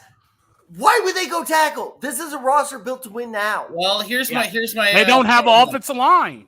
Yes, they do. Traded for an entire offensive line in the offseason. No, they didn't. Oh, Yeah, but okay. Tyron Smith is only half the season for him. And then what's going to happen? Aaron Rodgers is going to get hurt again. Yeah, he lasted 4 plays into the season. You need to protect his ass. You just traded for still one of the best tackles in football, and or not traded. Sorry, you just signed Tyron Smith, and whether it's still at what? Are we sure Tyron Smith is still Tyron Smith? Yes, he's still Tyron Smith. I live in Dallas. But that's why I said he'll only play half the season. So that's one. That's one. What about? All right, that's one. What about the other 4? They traded for Morgan Moses from Baltimore to shore up the right tackle. Uh-huh. All right, there's no 2. No guard or center is worth taking at this point. 3 more. Right. Maybe. Oh God, why you guys force me in this position? Okay, so maybe, their current. I'll help you out. Their current starting lineman for them right now is that penciled in. Left tackle Tyron it's gonna Smith. Be Bowers. Left guard John Simpson. Center Joe Tippmann. Right guard Elijah Vera Tucker, USC Pride L, and at right tackle Morgan Moses. So I mean, Vera Tucker's good, so they're set there. So they need a center and a guard. None's worth taking. Maybe Feo Otano, whatever. The guy from, or maybe Talise Fuaga. That could be interesting to play him at guard. Yeah, that's a play there. But I bet you this is Bowers. Get them. I just said it's probably going to be Bowers. It's most likely going to be Bowers. They need to upgrade the tight end position. They need to give Aaron Aaron Rodgers another weapon. I don't know. It's a big name as well. It's a New York market. I have a feeling it's going to be Bowers, but they did the right thing. Is going to be offensive line. Oh, they did? Most likely go in that direction. I'm sorry. Oh, that's a good pick, actually. My bad, Tad. I'm sorry, Tad. I know you didn't want me to do that, but no, you're good. That's a good pick, though. Yeah, we do have. They went with a smarter pick, just like Al said. They went with the offensive tackle out of Penn State, Olubia Fashanu out of Penn State. So I mean, yeah, this is like a lot of people's second-rated tackle on the draft board. I know we had Jason Latham go ahead of him, but yeah, a lot of people still had Olubia Fashanu ahead of him. So I mean, yeah, this is a fantastic pick, a great developmental piece behind some of the aging prospects that they have already on their offensive line with Tyron Smith and Morgan Moses. So I mean, yeah, this is a great piece here to add to the offensive line there. So they made the smarter pick. So yeah, Brock Bowers continues to slide, but a lot of people had him pegged as a potential top 10 tight end pick. So that is the interesting name to watch here. But I mean, Tad, you did a lot of homework on the offensive line here. What are your thoughts about Olu Fashanu now being a member of the New York Jets? I was having shout out Max, but this was, he was asking me the other day where he was like, is the name changed to Max now instead of Max? Yes, that's going to be the bit from now on. Is it Max or Max? It's Matt. It's Max, but now it's Max. Now it's Max. Max. All right. Shout out to Max. And fun fact, by the way, he may be making an appearance on the show tomorrow, so be ready for that. Interesting. Okay. But, he was asking me the other day, he's like, Fashanu seems to be taking a fall, and from all projections, it seemed that way. He was like, why? And the reason is because he's not the fastest tackle out there. He's not a very athletic tackle. He, can't reach the second level very well. But everything else about him, I absolutely love this guy. He almost overtook Joe Alt. I almost went with the hot take route of overtaking the number 1 tackle because, I mean, he's a brick wall. The second he gets his base set on you, you're out of the play. You're screwed. I don't care how strong you are. He's slow for sure, but his technique is so good that he makes up for it. His one big weakness is he doesn't angle himself very properly. If the lineman but the D lineman has to get real low to win, but if he does, he will win, but that's a pretty easily fixed problem. His vision is insanely good. There's one particular play, I think it was against Ohio State, where he was blocking the inside rusher, and he saw a guy, the outside linebacker coming in, and I'm not even joking, he pushes him into the guard, and it instantly picks up the blitzing linebacker. The play went for like 20 yards. This guy is incredibly, incredibly good. And here's the other thing, is like I said, he's a little slower, but he's absolutely he is strong as shit. So if this is what I would do if I'm the Jets. Like I said, okay, fine. Their center sucks. Their left guard sucks, right? Where's Vera Tucker playing, right or left? Right guard. Okay, yeah. So the left guard, put Fashanu in a left guard. Now all of a sudden you just have one weakness on the offensive line, and then when does he have that versatility? I thought he's kind of can he move? Tackle. Can he move like a guard? Can he pull? No, but that's when you play the sub game a little bit. So maybe they're going for a faster guy to kind of like, swap out. I think that could work, potentially. Maybe I've been playing a little too much bad recently, but I think that could work. That's more of it. Bottom line being is I think NFL's not like that, my friend. I'm sorry. As much as you want it to be. I'm telling you, it could work. It could work, especially because how often do you see the Jets running? Who's the speediest running back the Jets have? I think Breece Hall. Is he that fast though? Brees Hall, Yes. but outside of him, I mean, look at the running back depth I would chart. say Brees Hall is more of a Israel Abanikanda pretty fast. They got Xavier Valladay. He's not bad, but I'd probably still say Brees Hall. Brees Hall ran like 22 miles per hour last year. He did. That is on a breakaway, like wide open run. I mean, on a normal goddamn play where he's maybe gonna get 5 yards. You're telling me he's running 22 miles per hour into that offensive line? Not like 15. Point being is they don't Shout out to Matt. They don't run outside all that often. So if you're gonna run like the B gap and C or B gap and A gap a little bit more consistently, then Fashanu can work at guard. So and then when Tyron Smith inevitably fine. Let's get rid of the guard situation at all. Like Amir said, let's assume Tyron Smith gets hurt, misses half a season. Well, great. Then you just plug in this hulking motherfucker right. That I see happening. But him playing guard, I don't see that happening. So there you go. And plus, there are a lot of good guards that are going to go tomorrow night. We will give analysis then. Be sure to tune in as well. I promise I won't be this fired up. I won't be yelling. But overall, this is an absolute A+ pick. I love it. Denver's going to go a lot too here. You know what's crazy? Still no defensive player. And Denver's insane. That's a very good point. Denver, I think, will break that trend. Denver will be another one. Bo Nix right now. Bo Nix, exactly. That would be interesting. Bo Nix right now. It smells like Bo Nix. Bo Nix. It could be. They need to upgrade at the quarterback position. They did trade for Zach Wilson. We were talking about the Jets, obviously, but there's no obviously long-term guarantee there as far as whether he's going to be the starter. Maybe he's going to be part of the competition to win the starting job. They obviously have Jared Stidham and Ben DiNucci as well in the quarterback room. So, yeah, nothing that really is very, makes you like set that at the quarterback position here. But, yeah, I could see them going defense here with, Latu, Dallas Turner. So that's possibly what about this? I can also see Fautanu being a pick here as well. What if I'm going to go wild crazy here, theory time? They take Quinton Mitchell, but they use Pat Surtain as a trade piece to get back into the first round later on tonight to then take Bo Nix. Why would they trade Patrick Surtain? That's their best. Dude, no, Patrick Surtain. That's been long. There's been a rumor. Surtain is going to be on the move. They are looking to move Surtain. Who's the other? Sutton. They're thinking of moving Sutton as well. Why don't they want to be good? Why do these teams not want to be good? Yeah, like that they're just happy with being bad. That one I don't understand. But yeah, I think like with Al saying here that we still don't have a defensive pick here. They have their pick of the litter at any defensive player that they want. So yeah, they don't look happy. Do they take Bowers? The Broncos draft one looks miserable. Chauncey, would you be happy if you were in that room? I'm about to say, if you work for the Broncos, would you be happy right now? Oh my God, something just hit me. There's nothing we can do to beat the Chiefs. Everybody shut up. Bowers could be a Colt. Wow. It could happen. It could happen. It's in play. It is in play. I will say that. It is in play. But you got to worry about the Saints at 14, Tad. I am. No, trust me, I am. Or he could go here. As much as I love Greg Dulcich prior to the UCLA Bruins here of LAFB Network for sure, but I could see Bowers be the selection here. But I'm very much in the boat that's like, I think they go defense. They have a lot of picks that they have a lot of that. Their pick is whichever defensive player that they want. I think they go quarter, they can go edge rush, they can go defensive tackle if they want. We heard rumors of Byron be taken this high as well. So I mean, that's a potential as well. So yeah, we'll see exactly what the pick is here at number 12. Oh, Chauncey sort of alluded to it. It is actually come through now. We have the quarterback out of Oregon. Bo Nix is now a member. Chauncey and Alfred. Give me my credit too, man. Al, I'm sorry. Yes, you are actually pegging that pick as well. So, yeah, we have 12 straight picks here. All offensive players. No defense has been taken. So, yeah, very much an interesting situation. I think this is a very questionable pick, I'd probably say, too. I think I would have I would say. But, yeah, you definitely need to upgrade the quarterback here. But just you had to do it. No. I understand that, but Chauncey, I want to get your thoughts here. What are your thoughts as far as just, Bo Nix landing in Denver? Again, I'm a dope who doesn't watch any college or film, but this seems high. Yes.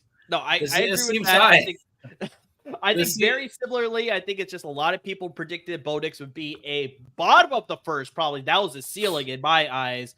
Maybe second round pick. I think that's where most people projected that he would go here. But I mean, yeah, Bo Nix, now a member of the Denver Broncos. Sean Payton has his quarterback in the future now. I think he's pretty much penciled in to be the starter for the Broncos. So I mean, yeah, this is going to be an interesting situation. So yeah, still no defensive players. Wait, I have an ignorant question. Sure. Am I wrong that this is giving me Paxton Lynch vibes? No, It could be. It not could be. that. Paxton Lynch No. was a little bit No. Paxton Lynch would have been like a great guy, but just like Bo I Nix. said it was an ignorant question. Paxton Lynch was a one-year wonder. Bo Nix, we at least have a track record of at least Yeah, some proven experience. Yes. Yes, Okay. exactly. Bo Nix, they needed a quarterback, and Bo Nix was the best quarterback available at the time, and they had to put their money into quarterback, so they had to go. You cannot go into the season with Jared Stidham as your starter. Yeah, or Vegas Zach sounds Wilson like as your that's backup. They needed a quarterback. You don't know, and look, who's up next? The Raiders. You don't know if the Raiders are going to take Bo Nix.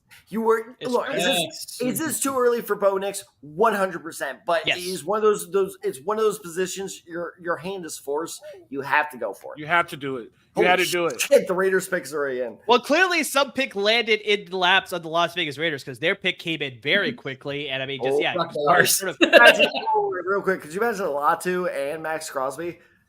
And Christian pass rush. I mean, just sort of to reiterate that same point, it's just like, we still haven't had a defensive player taken. So, they have their pick in the litter. They signed Christian Wilkins in the offseason. They obviously had Max Crosby. They drafted Tyree Wilson last year. You add another pass rusher to that front. Now you have yourself a serious front seven there. And like I said, corner. They need an upgrade at the corner position as well to pair up with Jack Jones, who they just signed for the New England Patriots. So, they go Terry and Arnold. They go Quinion Mitchell. There's a lot of options there as well. But I'm leaning more towards defense, even though they could use some offensive line help as well. But I'm leaning more towards defense. But, Tad, what are your thoughts? Well, so I'm thinking, too, is Dallas Turner's an interesting one here? Because, like I said, Dallas Turner's potential is sky high. The problem is, and Murray, you put this in your notes as well, is he just bull rushes all the time. His hands don't move. I've never seen a defensive lineman who's just trying to Hulk out the entire time.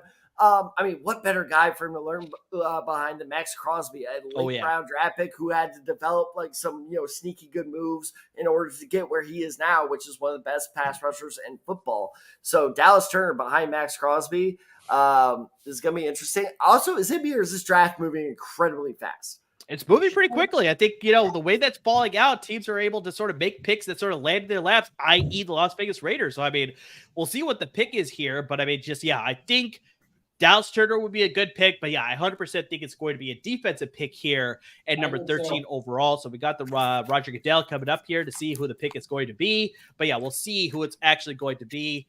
Oh, wow. This is a little bit of a shock. I'm surprised by this one because they drafted Michael Mayer last year. And for those of you who are watching here, they took Brock Bowers, the tight end out of Georgia, is now a member of the Las Vegas Raiders. This is a very interesting move because, I was very high on Michael Mayer, the tight end that they drafted out of Notre Dame last year. I thought he was going to be the franchise tight end for them going forward here. But no, clearly they had other ideas. And the Colts are going to have to go in a different direction here. That's the way it played out. But this is another questionable fit. I really thought that they'd go defense here instead of going with Brock Bowers, very talented tight end, very gifted receiver for sure. But I question this fit. I question it for sure. So, Al, I want to pass it to you here. What do you think about this fit with Brock Bowers to the Las Vegas Raiders? The depth of the Raiders are happening. And if people that follow me on Salute Your Train, things like that, I am not a fan of Antonio Pierce. I think we've heard that quite a bit. For sure. Baby. That's a great inside joke that only 4 people of the 162 people currently watching understand. He said, people on Salute to Troy, his podcast. For sure. I am not a fan of Antonio Pierce. I think he's the scum of the earth, and I think he's going to put the Raiders franchise so deep in the hole that they will never recover, just like he did Long Beach Poly High School, just like he did Arizona State. So, counterpoint. Can the Raiders fall into a deeper hole than they already are? With Antonio Pierce, yes. So Brock Bowers does not fit. To be fair, their fan zone is called the black hole, so they're kind of already there. Also, I'm not against this pick because honestly, outside of Devontae Adams, what the hell is their offense? Well, I agree with Chauncey there is the thing you have to remember with Brock Bowers, especially because he's not that good of a blocker on the line. He is not a blocker. He is not a blocker. He is a pure receiving threat. That is all he is. It's not a tight end. He's a slot receiver that they just drafted. Okay, brings my other point. He's a Dallas Clark.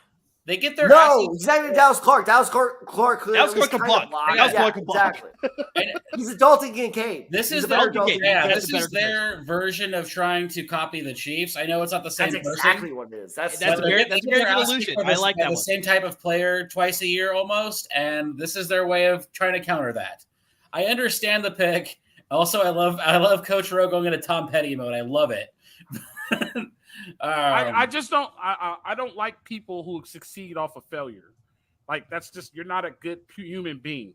Well, yeah, but that's the Raiders, right? Al, I thought you liked me, man. I will say this, Chauncey. I will say this. A year ago, I went into the chat and I said that Derek Carr is not that good and he should not have his pick of where he should go. And who agreed with you? I hope you did agree with me because Derek Carr's walking around like he's the bell of the ball and just killing programs. Dear God, are we doing the Derek Carr thing again? I agreed with you. That is the only time I've ever muted the company Slack. But yeah, Guys, you also have to question, with the Raiders sorry. taking Brock Bowers, but that's a Tom Telesco pick. Like, I mean, a lot of people questioned lots of the moves that he made when he was with the Chargers. I was just like, oh my God, I forgot Tom Telesco was the Raiders. Oh, well, there you go.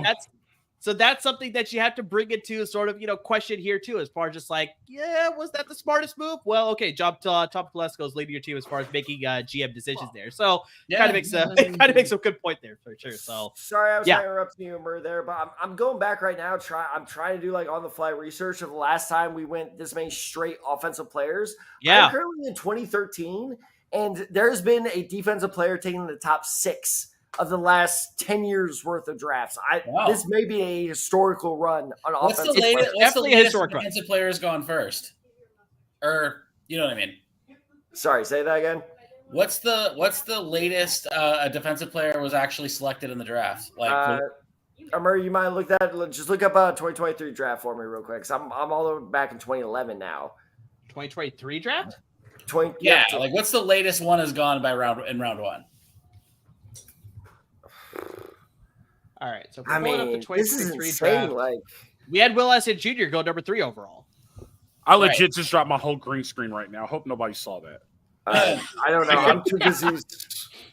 I honestly don't know. This may be the first time this has ever happened in draft history.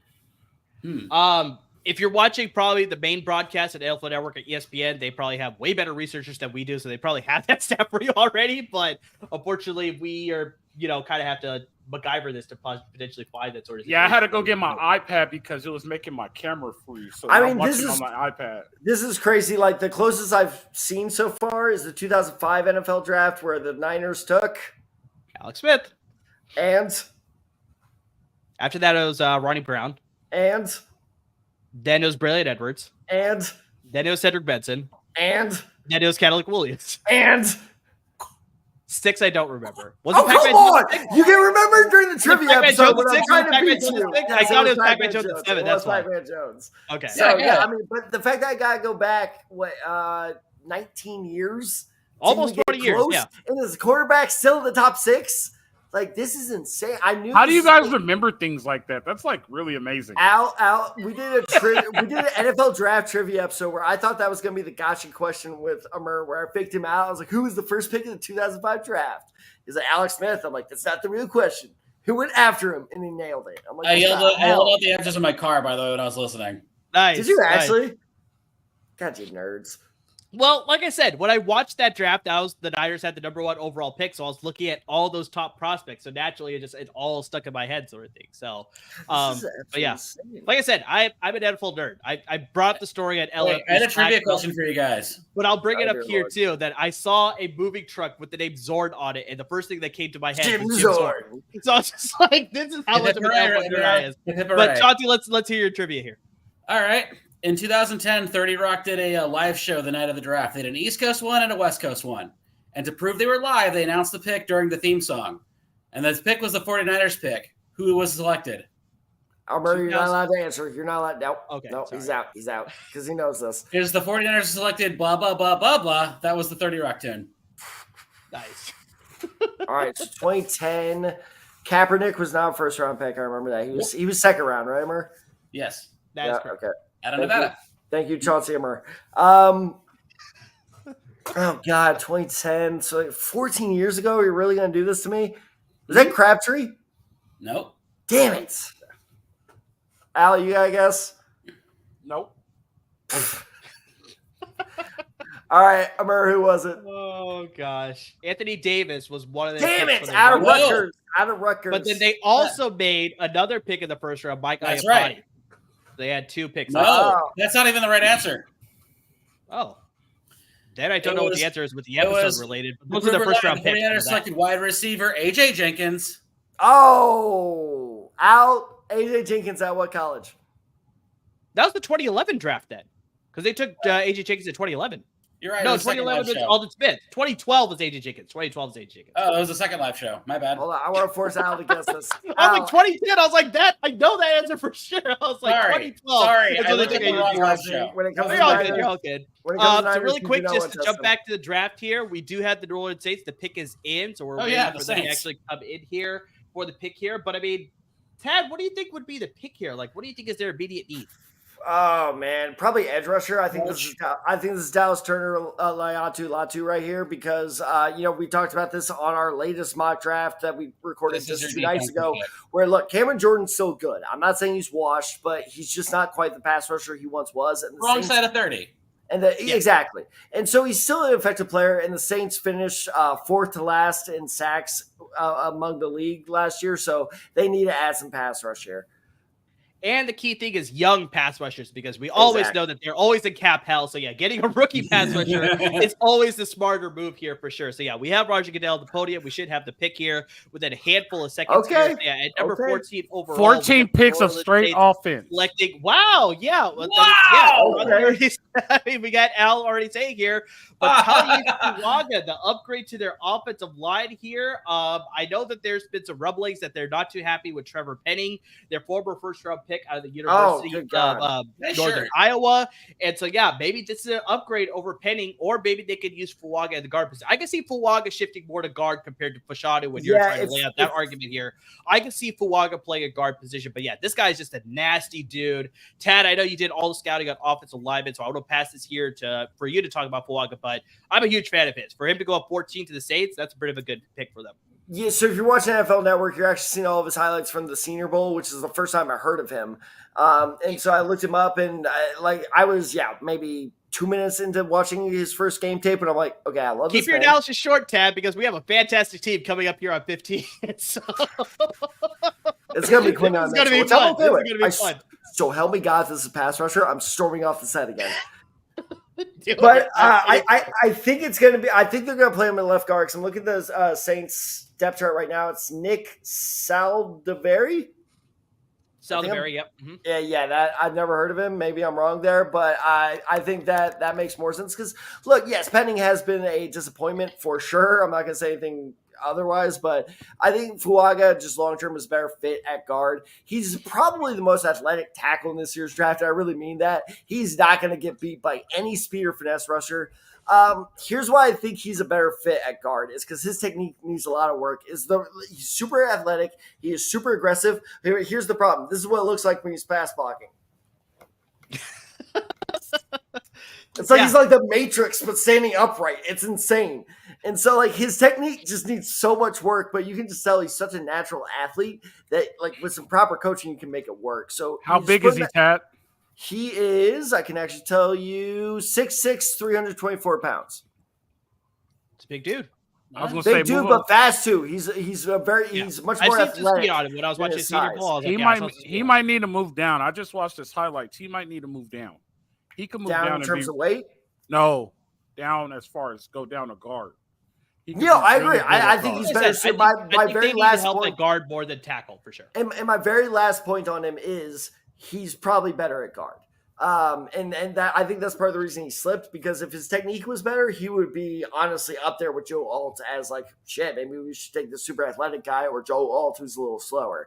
But his technique just needs a lot of work, and guard just doesn't require as much technique as tackle. And with that, 1,000 offensive linemen just start screaming at me. Yeah, I was about to say maybe different technique, but there's still a lot of technique. I'm not saying, why do people do this? I'm not saying guard doesn't require technique. I'm just saying it's a different technique than tackle. Then say that. Say that. Oh, Don't say gosh. it doesn't require as Yes, much God technique forbid. as guard. For once, I don't ramble and I still get yelled at.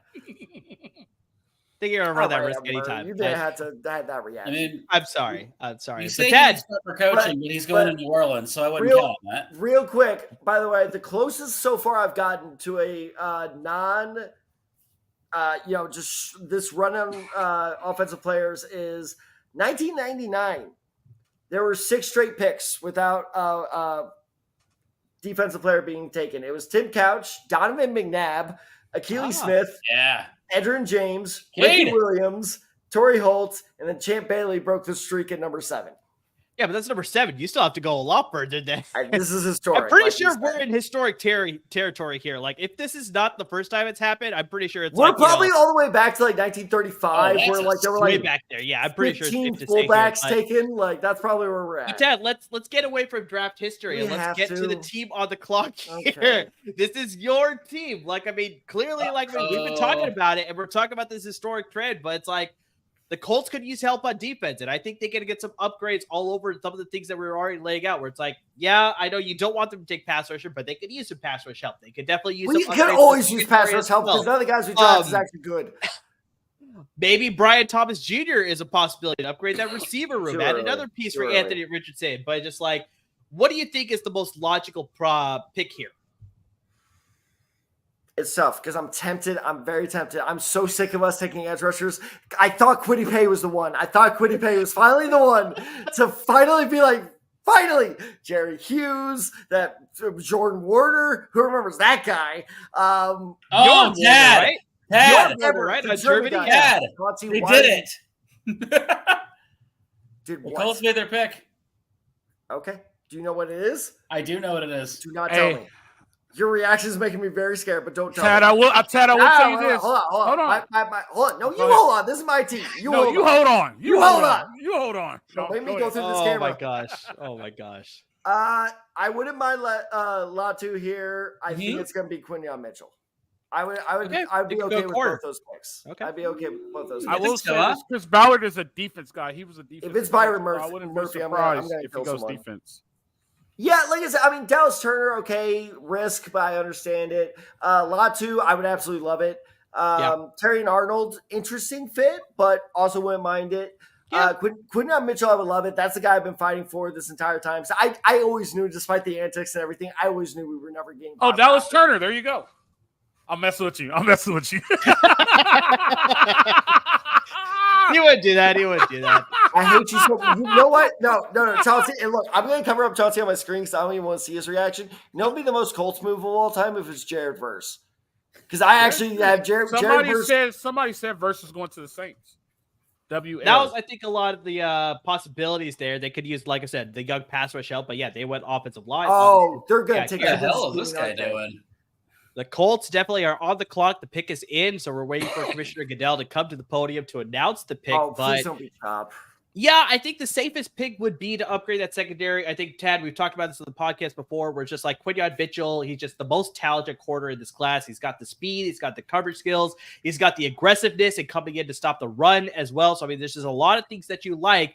And what we talked about before, it's like the Colts are not afraid to go to these small schools. Like, this is the thing that we brought up before. It's like some scouts are scared by, what they see on the helmet. And so it's like they like the Alabamas, they like the blue chip schools, the big prospect schools. But I think we saw in the past, we brought this up with Darius Leonard, Shaq Leonard, whatever name you want to call him. They're willing to go outside to get top level talent. And so, yeah, Quinyon Mitchell here is a good fit for sure. They need the upgrade. Yes! So, yeah, let's go. Let's go. That's an edge rusher. That's an edge rusher. I don't care. Hey, get edge rusher. Get the best damn edge rusher in this year's draft. He broke the streak. Go. He broke the streak. 14 consecutive picks of all offense. That's crazy. Exactly. We had 14 consecutive picks, just like Al alluded to, of all offensive players. Now we have our first defensive player, Mayatu Latu, out of UCLA, now a member of the Indianapolis Colts. Tad, I know you didn't want a pass rusher, but just how are you feeling about this pick? I like it. Like I said, here's the thing. I don't want pass rusher because we keep missing on pass rushers. But that also means we need a pass rusher. It's pass rusher hell. I'm just in this cycle of just torment. But look, if there's going to be a guy to break it, it is this guy you're seeing. If you're watching on NFL Network, they just put that accolade under him. The 2023 Pac-12 Defensive Player of the Year. I mean, look, at first, we have to add Former now because it's not the Pac-12 anymore. R.I.P. No, he was still the Pac-12. Point being is like Guerrero. He's the last one ever. He's the last one ever. You can say that for sure. That's also true. But just 2-3 weeks ago, I was actually arguing with Amir on the podcast that Dallas Turner is better. And the more I watched of Latu, the more I was like, you know what? No, I'd rather go for the proven commodity. Does the whole thing scare you or not? No, it doesn't. Because like I said, he had a perfectly good season last year where it never popped up. Back-to-back seasons. Not even last season. Back-to-back solid seasons. So look, and this is what I said in my notes as well. You have two schools of thought here. You have Dallas Turner supporters who are like higher ceiling. I agree that he has higher ceiling if everything goes perfectly right. And you have Latu with the proven commodity.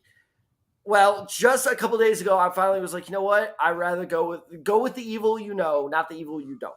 And so I think that Latu brings a arsenal of pass moves. That's the thing that surprised me the most. Is like when he starts figuring out like, oh shit, this tackle can like actually strong enough to like prevent my swim block. Well, then all of a sudden he can like dip low, and it's insane. He just drifts off blockers like no other pass rusher in this year's draft. He's just. It's insane. And you know what the best part of him? And I'm so happy to say this is the first time I said this about Colt in quite a while. He's got the finacity. First time of the night, he's got the finacity, baby. He has it. You're seeing him chase down Caleb Williams right now. His speed is also pretty impressive.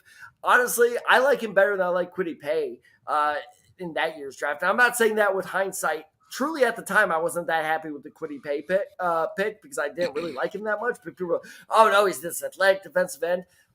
And here's the other thing is he's not a defensive end. He's an edge rusher. That's the difference. Is the Colts have been drafting defensive ends for so long. This is an edge rusher. It's different. Okay. Latu, while it's not his strength, he can drop back into coverage. Look, do I wish we could have added on and helped Anthony Richardson a little bit? Sure. But this is such a wait on that. We've already talked about this. This is such a that you get a good receiver later class. I'm literally 30 minutes removed from saying this is the best receiver class I've seen this century. And so let's just wait until A.D. Mitchell eventually falls to us. This century? Is Seattle going to trade this down? century. Al, name a better receiver draft class this century in the last 24 years. I don't remember all that stuff. I'm an X's and O guys, but century is 100 years. No, so far this century, genius. From 2000 onward. Oh, okay. Well, I'm older than you. The first draft was in 1935. We haven't even reached a century of drafts yet. God damn, like this century, that's a lot. Like, geez. Yeah, you remember when the Baltimore Red Sox selected the Jay Berwinger out of Chicago. I actually do. What? Chauncey, I was just going to answer your question where you're like, can Seattle potentially trade out of here? In my mock draft, I had them trading out because most people project that Seattle would trade out because that's what they do. Like exactly, just like that's what they used to do with Pete Carroll. They have a whole different staff now. All right, I'm just saying that's what they used to do. Things changed. No, he's not the head coach anymore. It is true. They have a new head coach there. They have a new head coach, and so with Mike McDonald, obviously, but they still have the same GM and John Schneider. So I mean, I don't know how much control is going to Mike McDonald versus John Schneider. If they don't trade down, I'm gonna say they go with Dallas Turner. I agree. Oh no! I'm gonna say Quinton Mitchell. They need to shore up that secondary. Oh yeah, that secondary took a hit. I mean, I hope they don't. I hope they don't either, but that seems like a really good fit here because they have Devin Witherspoon who plays the nickel position. Obviously, maybe we'll make a move to safety. Obviously, with them moving on for Jamal Adams. I know, Tad, we've talked about. I know. I'm so sad to get rid of Jamal Adams. No, Jamal Adams sucks. Get out. I know. That's why I'm sad to get rid of him. But he's sad because he's no longer on Seattle. No, to screw them up. The Quandre Diggs one was surprising though. Yeah, the Quandre Diggs, obviously, they moved on from him, too. I totally forgot about that one, too. But, yeah, so they got Tariq Woolen at one of the corner positions. He's a great pick. Javon Witherspoon, that nickel position there. So, I mean, he'll stay there or move to safety. But, yeah, they could use an upgrade at the other corner position. So, they have their pick of any corner, whether it's Terry Arnold, Quinyon Mitchell, Nate Wiggins, Kool-Aid McKinstry, you name it, they can start taking Cooper DeJean, baby. They want to go that route as well. But just they have their pick there. The world's kind of pass rush, you can never have enough pass rush. So, that makes a ton of sense, too. But maybe they go like they could use an upgrade at guard. I mocked this one before that maybe Troy Fautanu could be a fit here for the Washington guys staying in Seattle. Like that's a potential, like, you know, staying local kid there potentially as a pick there. But Tad, what do you got for me? Okay, I'm sorry. This is driving me nuts. I have to highlight this comment. The hell tape are you watching? I've got a comment here. Logan Bell have a weak arm. That's like one of his only strengths is he has a rocket arm and he can like his accuracy, fine. Go after his accuracy, go after his decision making. That's my biggest hang up on Bo Nix is when he's under pressure, he's like, oh my God. But here's the thing, he goes, oh my God, and he rockets it 80 yards down the field hoping for the best. So look, I'm sure that Bo Nix is a risky take at for sure, but calling him a weak armed quarterback, come on. Come on. I just got to call you out on that.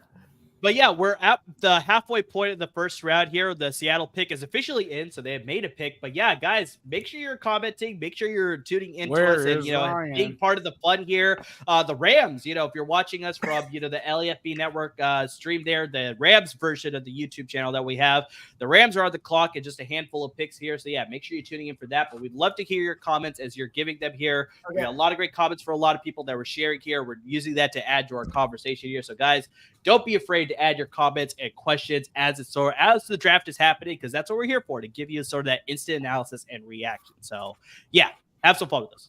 I have draft trivia for you. No, shut up. I either have draft trivia or draft odds. Which one do you want? Oh my gosh, I prefer trivia. Odds. Okay, trivia. We'll go trivia.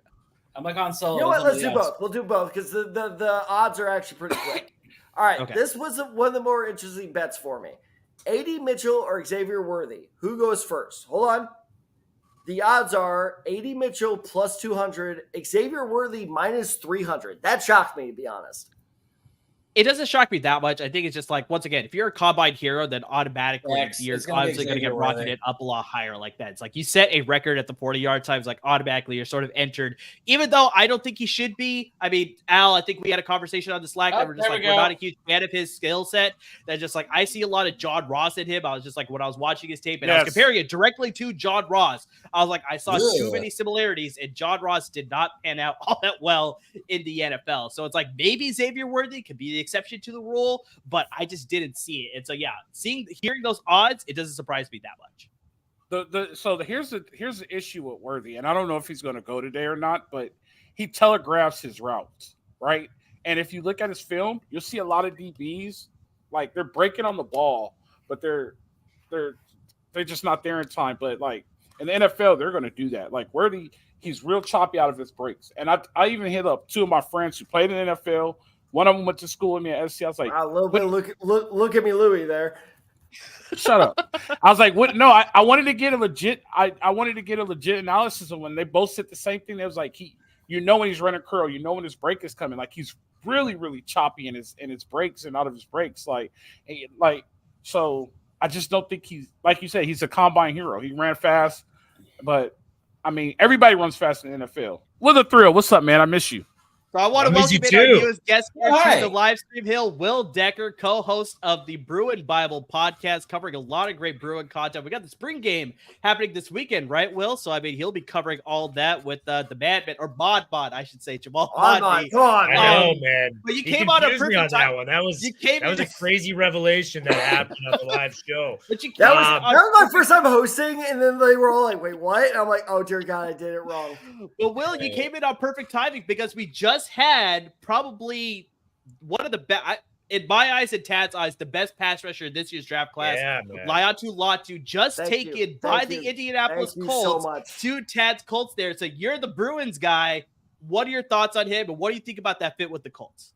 Man, I think it's a perfect fit. I think I agree with you guys. First off, he is the best pass rusher in the draft. This guy brings a lot to the table, man, and you guys got a lot to be excited about. When it comes to Latu, man, when you talk about his production as an edge rusher, he had 62 total pressures last year, which ranks 3rd in the NCAA.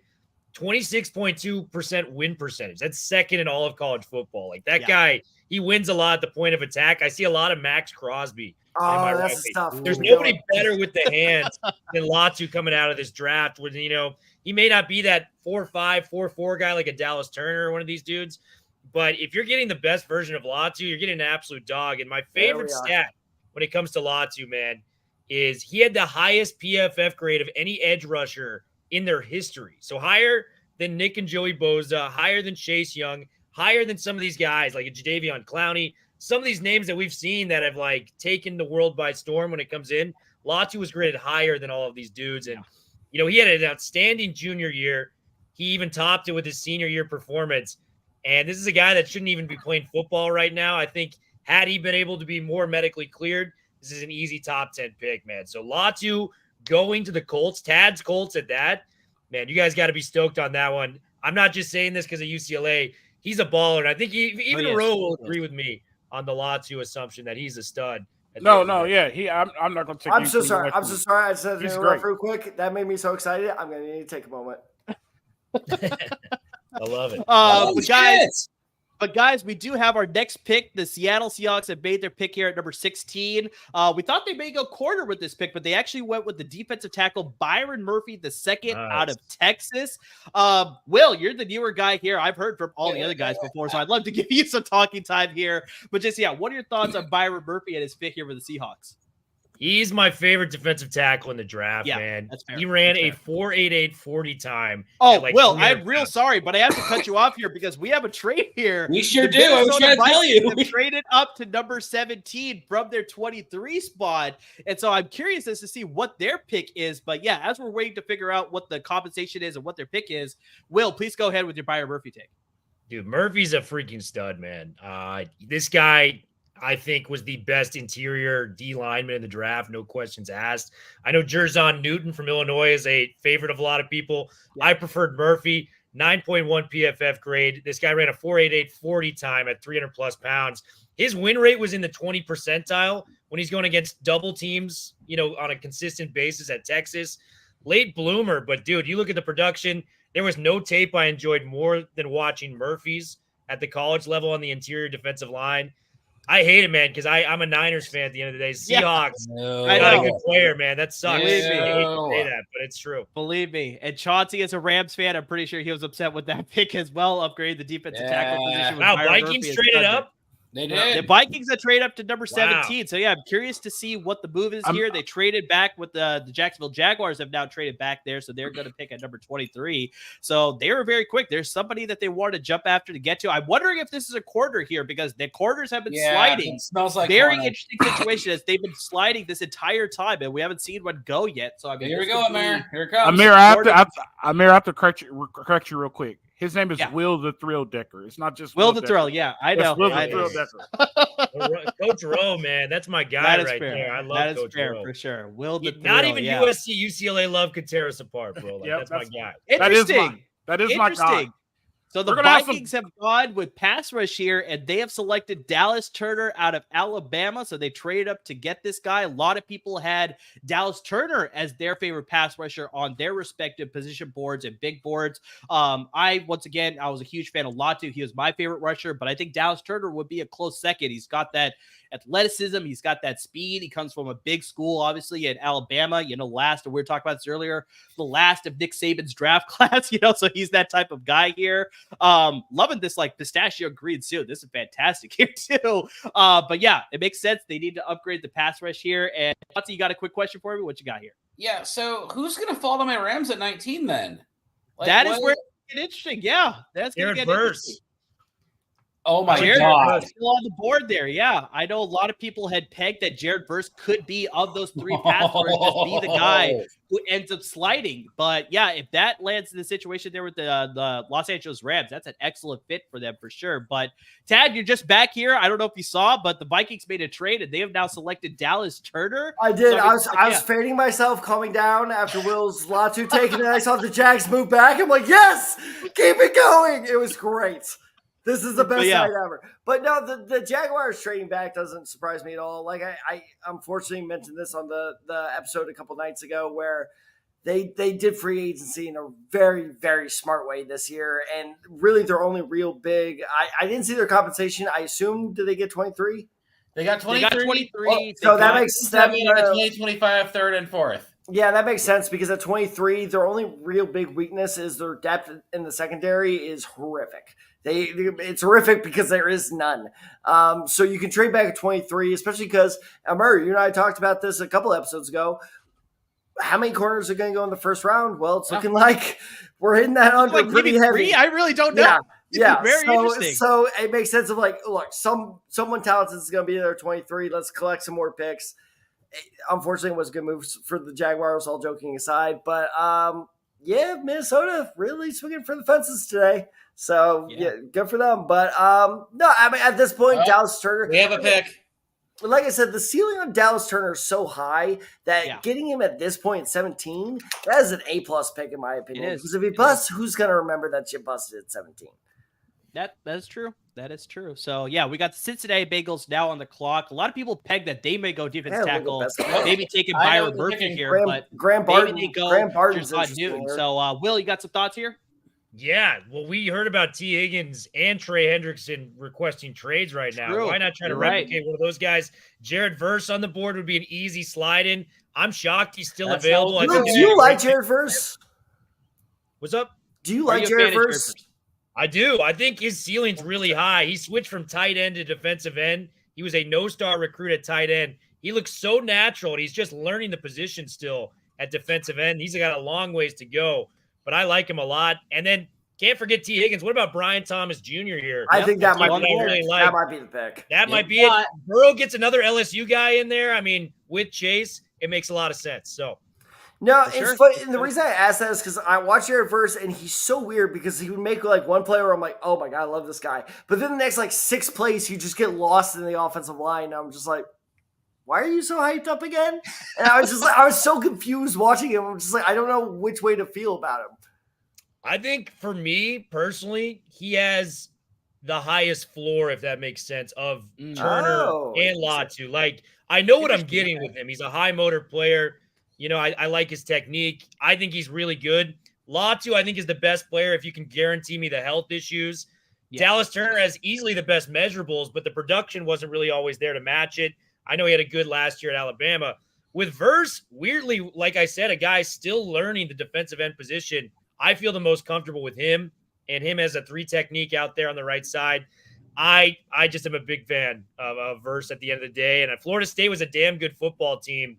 You know, I think Verse was a huge part of that. So that's where I would be going if I was the Rams or somebody else right here. I'll tell you the one guy that's on the board who I think will end up being one of the biggest steals of this first round. Terrion Arnold is still on the board. He is super athletic, super fast. I actually wrote this down. I'm confusing which one is which. I think it was AD. It was AD Mitchell because it was Worthy that ironically threw him this pass. But AD Mitchell, I was kind of watching him like, I can't really tell how fast you are. And then it was a trick play by Texas, and Worthy throws, to his credit, an absolute bomb to AD Mitchell. And Arnold had to pull him back. And I'm like, oh my God, you're the first receiver I saw outrun that man. Like Terrion Arnold is by far the most athletic tight end, athletic cornerback in this year's draft. And the fact that he's still on the board at this point is pretty surprising. It's very surprising that all the quarters are sliding this much. But Chauncey, I think you had a quick question or a comment here. No, not a question. I just know the Bengals pick. Oh, okay. Well, don't spoil it for us. We'll wait for the pick. How are you getting these so early? Are you looking up online? Like, is it you have Schefter on speed dial? What is happening here? I just periodically check my phone, and it does the work for me. I literally have my phone right here. I'm not getting shit. Yeah, Slack gives you the pick. The Slack gives you the pick way early. Like if you have your Slack notifications on, you know your pick. I don't even have notifications on. I just saw the pick. From who? Slack. No, Slack. Oh. No. For me, not Slack. We need a Monty Python skit. Not Slack. I'm sorry, not Slack. What do we play fantasy on? What's the thing we Sleeper? Sleeper. I turned Sleeper off long ago. Chauncey, let me ask you as the Rams fan in the house, do you guys need a set like a corner? Like if Terrion Arnold's there, is that a guy you want to get? Would you want to go Brian Thomas if he's there? They already spent a lot of money on their secondary. I know they probably should add a little bit more, but honestly, like the front seven's where they need the most help on defense. Like I know people are pegging maybe an offensive player like a Brian Thomas, but they need pass rush help, man. That's like the biggest hole in their defense. What about their offensive line? What? What about their offensive line? Well, they're set at guard. No, they're set at they're set at guard. I don't think they go tackle. They're gonna ride with AJ Jackson for another year. Okay. I just honestly I would rather go pass rush, but I have a feeling they'll probably go receiver. Just because it seems like the tenor of their offseason has been like, we're going to have the most awesome offense ever because Stafford only has a few more years left. But I would love it if Jared Verse fell to us. That would be amazing. Well, they have to replace a one tech, right? Well, there's no replacing that, but yes. I don't know if you're going to find that guy in this year's draft. Like, as much as I loved Byron Murphy, as much as I love Johnny Newton, it's just like, none of those guys are going to replace Aaron Donald's production. Quick, who do the Bengals take? Tell me of guys to replace that production. Well, real quick, Chauncey, Chauncey, I want to hear your opinion on this. Is great, just real quick grade, because I'm sure Cincinnati's pick is coming in soon. Grade the Cameron Curl signing, because I honest to God think that might be the most underrated signing. I think it might be the most underrated signing. It's awesome. Offseason. It's awesome. You got him for cheap. You got a young, good starting caliber center. Well, here's what he's going to be. Safety. Like that's just. I think it's all your position. This is going to sound stupid, but let me walk this out. They're going to probably play him at the star, like where Jalen Ramsey was playing. I'm not saying he's Jalen Ramsey, but they're going to use him as a Swiss Army knife. Is he that very good similar at to like a Jalen Jalen Petrie at Houston as well? I think he can be. Sort of like a rover technique, Yeah. But regardless, he's so young that you can still develop those type of skills in him. It seems like he's going to be the kind of guy they want him to just fuck shit up in the pass game. Yeah, exactly. That's why I love that. That is exactly why I love that signing so much. Yeah. I mean, Amber and I were talking about post. Honestly, it's like, how can you lose? It's not like they blew a bunch of money on him either, you know? It's true. Right. No, they Rams also have to go receiver here. Quick. Yell out a name. Good deal. Marius Mims. All right, so we got the Bengals on the clock here. Goodell's up at the podium. We're gonna get a second here and see who the pick is. But yeah, we could go receiver, could go pass rush. Maybe they upgrade the secondary too with all the receivers signing. So yeah, Will, I guess we had the correct answer there, or he had the pick already. But yeah, Marius Mims upgrading the offensive line. I mean, even with all the signings that they made in the past, it just never was looking like that offensive line was situated. They always still had a lot of issues with getting a lot of sacks on Joe Burrow. They obviously need to keep that guy upright. So, I mean, yeah, you get a developmental guy here, behemoth of an offensive lineman. Like, this guy projects as a very, could be a very good stalwart at the tackle position. But, yeah, he still needs a lot of work on his refinement. But, yeah, there's a lot to like with him. And so, I know, Tad, you've been doing a lot of work on the offensive lineman. Just what are your thoughts on Marius Mims? And then, yeah, his fit here with the Bengals. Yeah, I gotta disagree with you. I don't see the lot to like with him, to be honest. Okay, interesting. All right. I'm not saying he's gonna be a bust. It's just, look, you're looking at a kid that had 8 career starts at Georgia. That is true. He doesn't have a lot of starts. Yeah, and he is I try my hardest, my absolute hardest. Notice I've said high motor maybe once tonight. I try my best to stay away from all the draft, like cliches. Yeah. This guy is the very definition of a raw prospect. I'm not even. Yeah, I agree. I can tell you the exact moments that I knew I was like, oh, we got some work to do with him. I think it was the game against Oregon where he pushes. It was a run play, and he pushes to the second level as any good tackle should do. And I'm not even. I swear to God, this is 100% true. He kind of pushes there, but because of the way the rushers were working, he was unguarded. So he gets to the second level and he does this. That is the last thing you want to see your tackle doing. That is true. Like, where do I go? Who do I have? So he needs so much experience. He doesn't have a lot of good technique. He plays way too overly aggressive. He can't get a solid base down. His footwork is just too sloppy. And again, it is a massive hulking human being playing like a college freshman, which normally is fine, except for when you draft him in the first round and you just promise that man millions of dollars. That is when I have an issue with that. And so this is a pure potential pick. This is the Dallas Turner of the offensive line, of like, I hope to God we can coach this man up. And if we can't, this is going to be, a very, very bad situation. But if you can coach him up, all of a sudden you have one of the biggest, fastest offensive tackles in professional football. So clearly they have a lot of faith in their coaches. But this is a massive, massive risk to take. What do you got for me, Will? Yeah, Amarius Mims, man. This is like why we have the combine is like players like Amarius Mims, like True. Just a freak athlete, big, started like, what was it, 7-8 games in his career. He's played under 1,000 starts.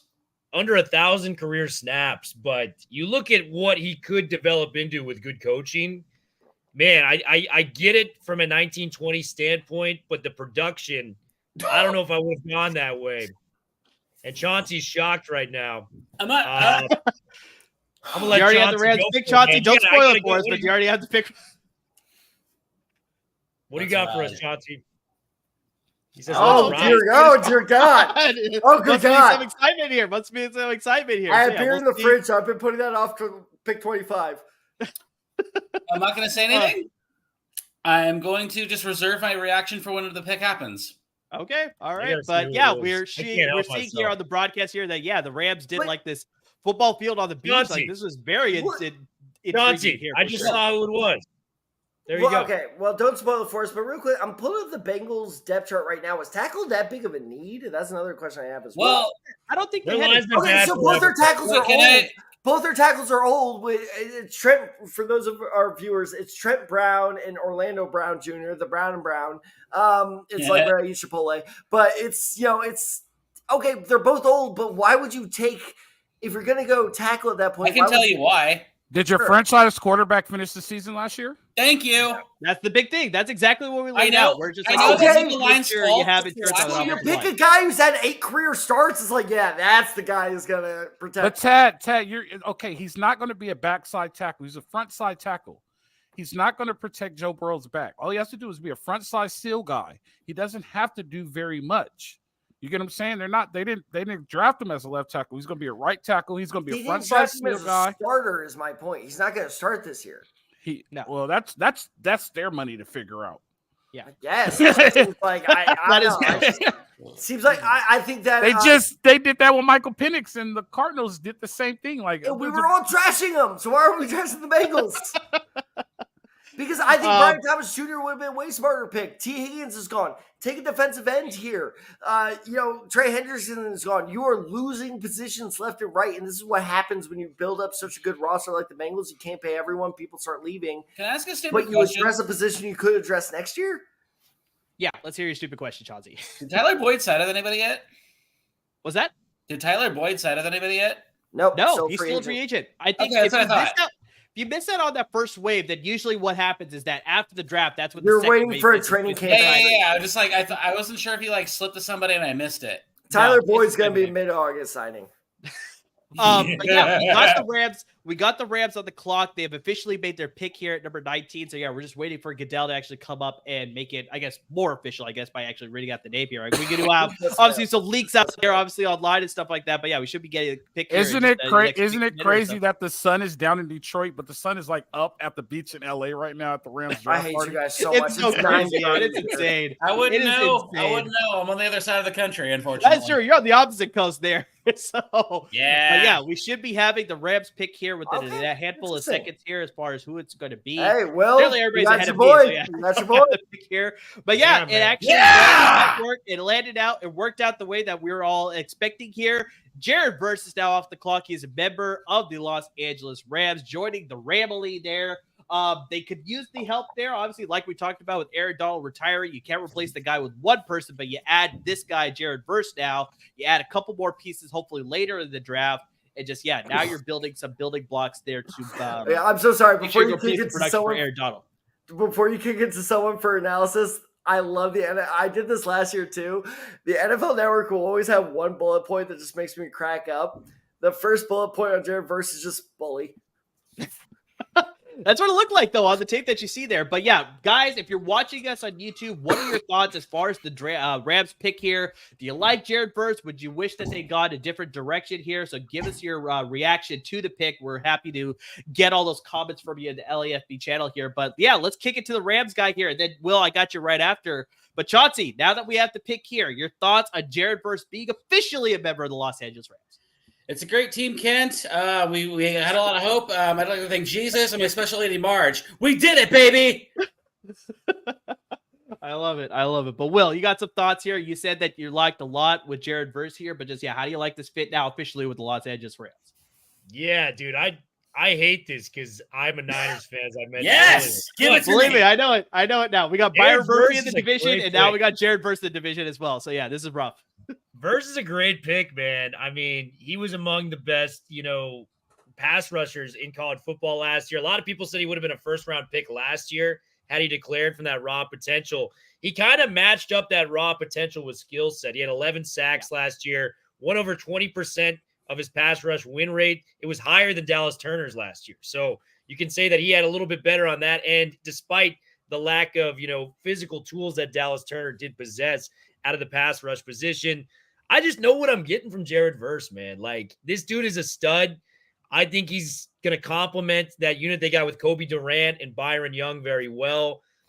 Aaron Donald's the toughest guy maybe to replace ever in the sport, if I'm being honest, just how dominant he was. But, having the board fall where you get Jared Verse, a guy that, for me, I would have seriously considered at 8 for the Falcons. By the way, I have not let go of my Falcons take yet on here. I got to tell you guys about that. Yeah, I definitely want to hear that for sure. Can I say one more thing? Yeah, go for it. I've been arguing with a friend of mine. He said that saying they've been going they'll go receiver for like months now. And I said, no, they're going to take a defensive player. They have to. And I just want to say, Todd, fuck you. We did it. We took a defensive player. Todd, why the hell would they go receiver, man? They have two good receivers. I know. They should have. They should have went receiver. They should have went receiver. They should have went.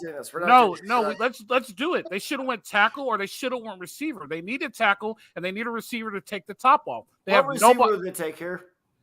Somebody take the top off. Whoever could take the top off. They have nobody to take the top off. They have Cooper Kupp and they have Puka Nacua. They can get that tomorrow night. That's also very disrespectful. D-Rob. Who? D-Rob, Demarcus Robinson. He's trash. He's trash. They have nobody to take the top off with the Rams. You have to be realistic. They have no tackle. They have nobody. I hear you, Tad. All right. Get them at a better value. But if the Rams leave the draft without a tackle and without somebody to take the top off, that's not happening. The draft. Well, so real quick, I want to ask Chauncey that. So Chauncey, I understand why this was a good pick. And I'm not saying it's a bad pick. Honestly, I'd probably give it like a B+, A-. Fair. What's the plan for defensive tackle now? Do you hope someone falls to you tomorrow night? Do you try to trade up tomorrow night? Maybe Jerson Newton's there. That's my one big concern is what do you do to plug up the gaps in the defensive line? I'll say this. So you have Kobe. You're basically banking on Kobe Turner and then someone either falling to you or you're getting really ambitious and trading up. I think it's the latter. Furthermore, you're also saying to yourself, well, there's going to be people cut, and maybe we can pick up. That's where we pick up some cheap vet help. I'm not saying it's the most ideal situation, but that's exactly what I was thinking. But Aaron Donald retiring, they need a pass rush. Like the opposite of an ideal situation. Like that is rough. Yeah, but it's a Kobayashi Maru, You also have to think. You also have to think, was Kobe Turner good because Aaron Donald was on the line? No. Now Kobe Turner's going to get the double team. Hold on, I agree with that, Rogue. I agree with that. Loud noises. Kobe Turner's going to get the double team now. He's going to be the guy. Kobe Turner should have been the rookie of the year. He's the guy. They're going to double and triple team Kobe Turner now. It's no longer Aaron Donner. May I? Is he going to be just as good? That's the question you have now. Amongst rookies, and this is including Jalen Carter, Baby Rhino, he was the most double-teamed rookie of anybody last year. So he's already been already well-versed in taking double teams. I know they're not the same type of thing without Donald, but at least he's not he wasn't only taking single blocking last year. All I'm saying is we're going to find out if he's good or not. He's going to be the guy. We are. This is a bet on Kobe Turner is my point. Which I would too because he should have been the rookie of the year. I'll bet on Kobe Turner.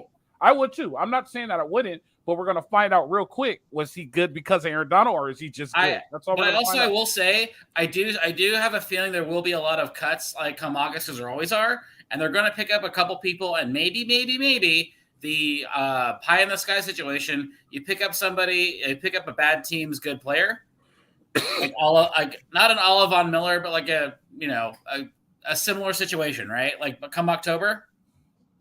All I know is that was the most aggressive agreement I've ever seen in my life. Yeah, we still have. Me too. Me too. I agree with you.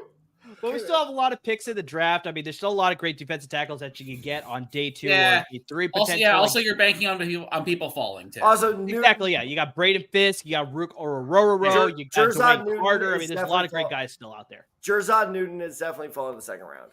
I think that's probably going to happen here, but you never know. There could be a team at the very bottom of the first round here that could take it there. But we got the Steelers on the clock. They've officially made their pick. So, we're waiting for Goodell to come up to the podium here to make their pick here. But, Tad, they need some upgrades on their offensive line. So, do you think, like, Troy Fautanu is going to fall off here, or do you think they go in a different direction? They also need help at wide receiver. So, Brian Thomas Jr. at LSU could be a potential pick here as well. Maybe, but I see them building up the offensive line, especially with, I guess at this point, still a mobile quarterback in Russell Wilson. I wouldn't say that. Not even with the Colt marks. That's pushing. Not even with the Colt marks. But Fautanu is an interesting pick, but I see him at tackle or guard. The better pick, in my opinion, is Graham Barton. Graham Barton would be a fascinating pick at this point, but they're about to announce because Graham Barton can play center, guard, or tackle. That's true. They need more Fautanu. Fautanu can play all 5. I like the pick. Is it Fautanu? Fautanu? Fautanu. That's how I'm pronouncing it. So take that with Fautanu. Okay. All right. He's very flexible, man. He's so physical. Like when you think of the Pittsburgh Steelers, you think of physicality and bullying people on the line of scrimmage. This is a perfect pick, dude. He's the most versatile lineman in the draft for my money. I know Barton's there. I was about to say, come on. You can go either or on that. I'm going with Fautanu for me. I'm going with Barton. I just think what I saw, that offensive line won the Joe Moore Award, which was the best line in college football. He was the biggest part of that reason as to why that happened. He's very consistent. He can play tackle. He can play guard. It's like one of those things where it's like maybe we don't need a tackle. We can slide him into guard, or, our right tackle's out. We can plug him in. He's just a do-all, patch it up type of player, and he's damn good at it too. So, I like the pick. I could have seen him going a lot higher in this draft, if I'm being honest. Like 12 to 16 range is kind of where I slot him. To get him at 20, I think Steelers fans got to be feeling very, very happy about that pick. So, Will, you're a little ahead of us, or at least ahead of me. So, confirmed is 5 now or whatever? Yep, it is. Okay. He's at the or they're picking it now. I'm sorry. Yeah, let me look at my notes for him real quick. But no, I agree. I don't think this is a bad pick at all. I think that – oh, no, that's Roy Franklin. That's a very different receiver. Question? Sure. No. Does this mean the Eagles are getting Jackson? Say that again? Powers Johnson? Thank you. Jackson Powers Johnson. Yes, that's a possibility. Yeah. That's a possibility. But they also need to upgrade their secondary, and all the 5 pick top quarters They got to replace Kelsey first, man. I understand that, but this is something that Tab brought up on our podcast as well. It's just like, I know they need to replace the center, but you can still get a high-quality center also on day 3. That's the first time this has happened. There too. I don't know if you can see this, but this is the first time this has happened tonight, and I really like it. What's that? Like, Troy Fonte was basically overwhelmed now. This is great. Yeah, the crying. Yeah, they're having a whole lot of emotions. No, everyone's been super chill, whatever. I knew I was doing great. He's like, oh wow, this is amazing. But no, to go back to what Will was saying, I mean, I'm looking at my notes for Troy. I'm just gonna call him Troy, just like I did the other night. My notes basically mirror exactly what he was saying. Holy Mauler Batman is my first note on him. It's just like, this guy is just physically insane. This dude has it. Second time I'm saying it tonight. He's got the finacity. He gets the finacity badge. We need to come up with a graphic next year. We need to get a finacity badge. I'll try to figure it out. Oh, that would be so great. He has super aggressive handwork. That is the thing I love the most about him. Is he's not a lazy lineman where it's just like, oh, I'm just gonna rely on my strength and push you back. He knows he has to keep his hands moving to keep you back off the line. His one big weakness is his footwork. He doesn't adjust too well to speed off the snap, but that's a pretty teachable thing. His pull ability, he's probably the best pull player in this year's draft. Because when he pulls and he has a running start right towards you, and I'm like a linebacker, I'm like, I'm just laying down. Yeah. I'm just like, no, I don't want to deal with this right now. I understand the temptation to play him at guard, but I really think he can make tackle work. And this is the thing I loved about him the most, is with every Washington player, I watched them against Michigan. How did you do against Michigan? Right. Because they did so horrifically in that game that I was like, if you did well, that tells me a lot. Because not only are you getting blown out, but you're still competing. And I will say this, Troy was the best player on the Washington team that night. Bar none, no contest, absolutely. So, like I said, I like the pick, but it's just one of those things. It's interesting. I just didn't think that Pittsburgh would go with it, but I love the versatility. Guard, tackle, wherever you put him, he's going to be, at the very worst, a solid starter. Have you guys ever heard of a Pittsburgh Steelers coach on the hot seat? No. Tomlin's on the hot seat. Get out of here. He is, bro. He is not. All right, fine. Both of you. I'll bet you $10 each. $10. I didn't say. Nope. Put your money where your mouth is, hotshot. I didn't agree with him. No. You. Well, I said they don't exist. What doesn't exist? Hot seats? No, Steelers coaches on the hot seat. They don't exist. There's some pressure on right now. Well, to be fair, the sample size is fairly small. That's my point. Yeah. All right, I have something else to tell you guys. I just had some tacos, and Taco Bell puts their taco sauce in bottles now and sells it in the store. SpawnCon. It is the most amazing thing that I've ever had. You guys should go get the Taco Bell taco sauce. Also, USC Jay, what up? How high are you right now? I'm not high at all. I just had Troy. What do you mean? It's 7:35. I can't eat dinner. I'm telling you guys. I'm telling you guys about a golden gem. I've never heard anyone endorse Taco Bell hot sauce before. Why not? There's nothing wrong with that. Go get it. We'll sponsor in the future. We don't know that. It tastes better. It tastes better than the pack. No lie. I swear to God. Oh, wait. Are we just doing volunteer SpawnCon right now? Because I can go right now. I was about to say, we have Chauncey right now. We are going down a very dangerous path where we don't talk about the draft for the rest of the night. Ooh. Oh gosh.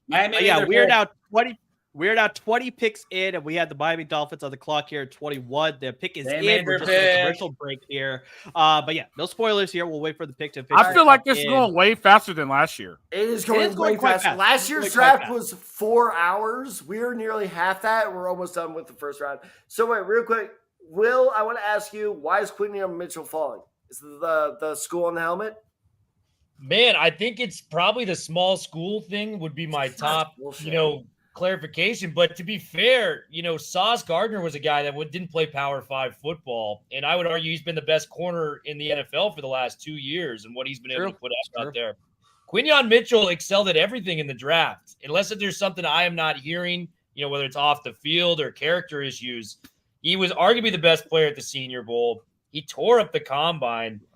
I mean, whoever gets Quinyon at this point is getting an absolute steal. So I'm just as shocked as you are, Tad. Quinyon is at. I wanted the Colts to take him at 15. That's how good he is.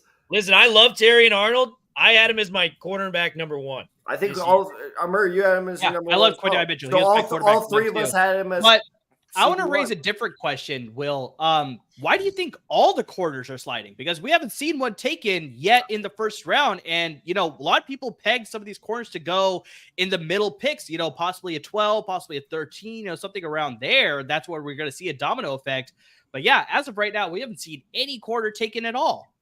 I think where it would stem from for me is just how special of an offensive draft this is, whether it was 5 quarterbacks in the top 12.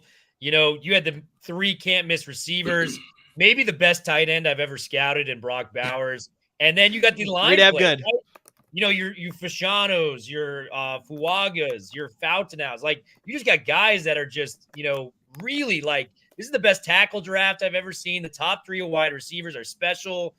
This might be the best top 3 quarterbacks. It's just such a special offensive draft. The first defensive player wasn't off the board till 15, right? That's never happened. Yeah. That's 7 picks away from what the initial record was at pick number 8 in 2022 with J.C. Horn. So, trust me, man. I think these guys are good players.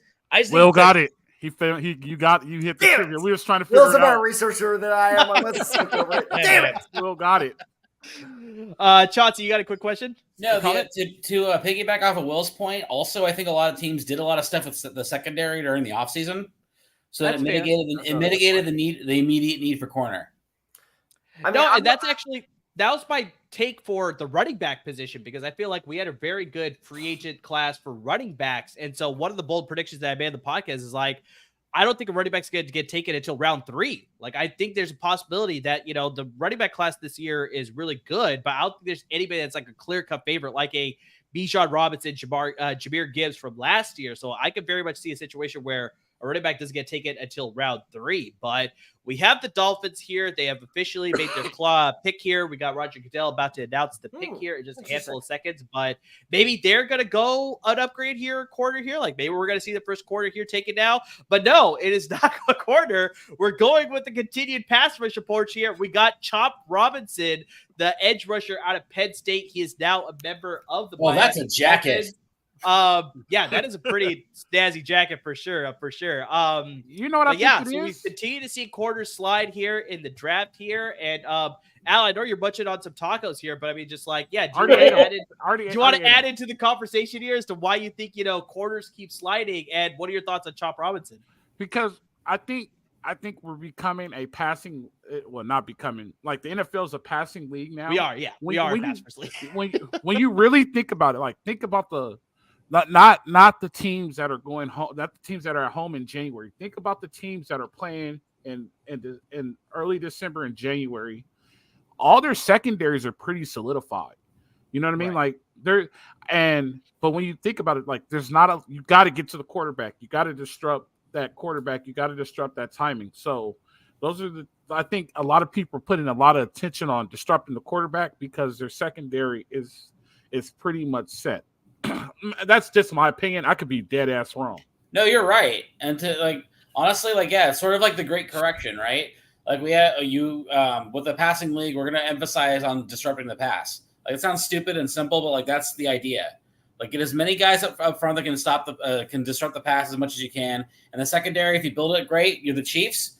And if not, you can still at least sack the QB, Tad, you got some thoughts on this? Yeah, I mean, let's talk about the prospect himself, right? Let's look at Chop Robinson as an edge rusher. He was a very interesting prospect to look at. Where the first game or two of his I watched, I was like, I don't see the love. And then I don't understand why he's so hyped up. And then I watched a game of his against, I believe it was Iowa, where I was like, oh, now I get it. And the whole thing with him is it's all about his arms, right? If he can get that first punch off the snap, all of a sudden he does one of two things. He either cuts it to the outside where he's really, really good, or he does this awesome kind of leverage move. I've almost never seen a defensive end kind of bend so low where he splits the B gap so perfectly. And once he does that, you're screwed. Here's the problem. If he doesn't execute that well, I've seen that guy flattened so many times. That is true. He's kind of like that guy where it's just like, hey, I have this one move, but 60% of the time it works 100% of the time. And it's just like, okay, can you do that in the NFL? And maybe not. I think this is the perfect spot for him. Is like he has enough physical traits where. Wait. So are you telling me he's like a Jarvis Moss? Sure. Wow. Okay. Does nobody remember Jarvis Moss? I don't know. Jarvis Moss out of Florida, right? About. Thank you. Yeah. No, I remember exactly what you're talking about, but I couldn't remember exactly just his play style. I was going to play it off like I knew that, but no, I knew he went to Florida. I knew he was a high, talented prospect out of Florida, but just like I mean, this isn't charitable, but he one of those people that lived off a highlight where he had sacked a guy without a helmet, Ah, okay. That's what it kind of looks like a Jadavian Clowney situation where it's like he was able to make his career off of that one tackle. I mean, he's probably had more, but I mean, that seems what it's like. Freak athlete. When he hits you, it's awesome and really cool. But then you can probably find a lot of plays where they just disappear. Yeah. Well, what are your thoughts on Chop Robinson? And then also, do you remember? That's what I'm saying. Incredible athlete. He's the most similar prospect to me to Dallas Turner, where you look at the measurables 4'8", 254 pounds. But the production, man, he had 4 sacks last year and 2 were against UMass. So, I'm not saying the numbers were great. You know what I mean? Yep. But from what you see on tape, you definitely see flashes of potential there. Freak athlete. Correct me if I'm wrong. Miami's defensive coordinator now is who? They used to have Fangio. It's now somebody else. I'll look this up while we're at it. Miami's defensive coordinator is now Anthony Weaver. Yeah. Anthony Weaver. Okay. He worked with the Ravens. So yeah, I trust what he's done with that defensive line there. You know, Justin Matabike, I know he's interior, but he was one of the better rushers at his position in the center. Chop Robinson's a freak, man. Like, that's really what it is. Like, there's always going to be these prospects where the production's not there, but they're so tantalizing athletically that these coaches are like, let me get in a room with them. Like, let me coach him up and make this work. I think it's pretty similar. I don't hate the pick because the potential's so high. I think the 20 is the right spot for him. That's why I was so confused with Turner going in the top 10 in a lot of mock drafts, because I'm just like, listen, I like Dallas Turner, but top 10 pick, you got to be very, very sure this guy's going to pan out. So 100% agree with you. I don't hate it. I think there's a lot of tools there, and you can't teach a lot of stuff with Chop Robinson. So it could be worse. For sure. Tad, you're making some interesting faces there. You got your hands on your head. What do you got for me? They can't keep getting away with this. The Eagles are about to walk away with either Quinton Mitchell, Terran Arnold, oh dear, Graham Barton.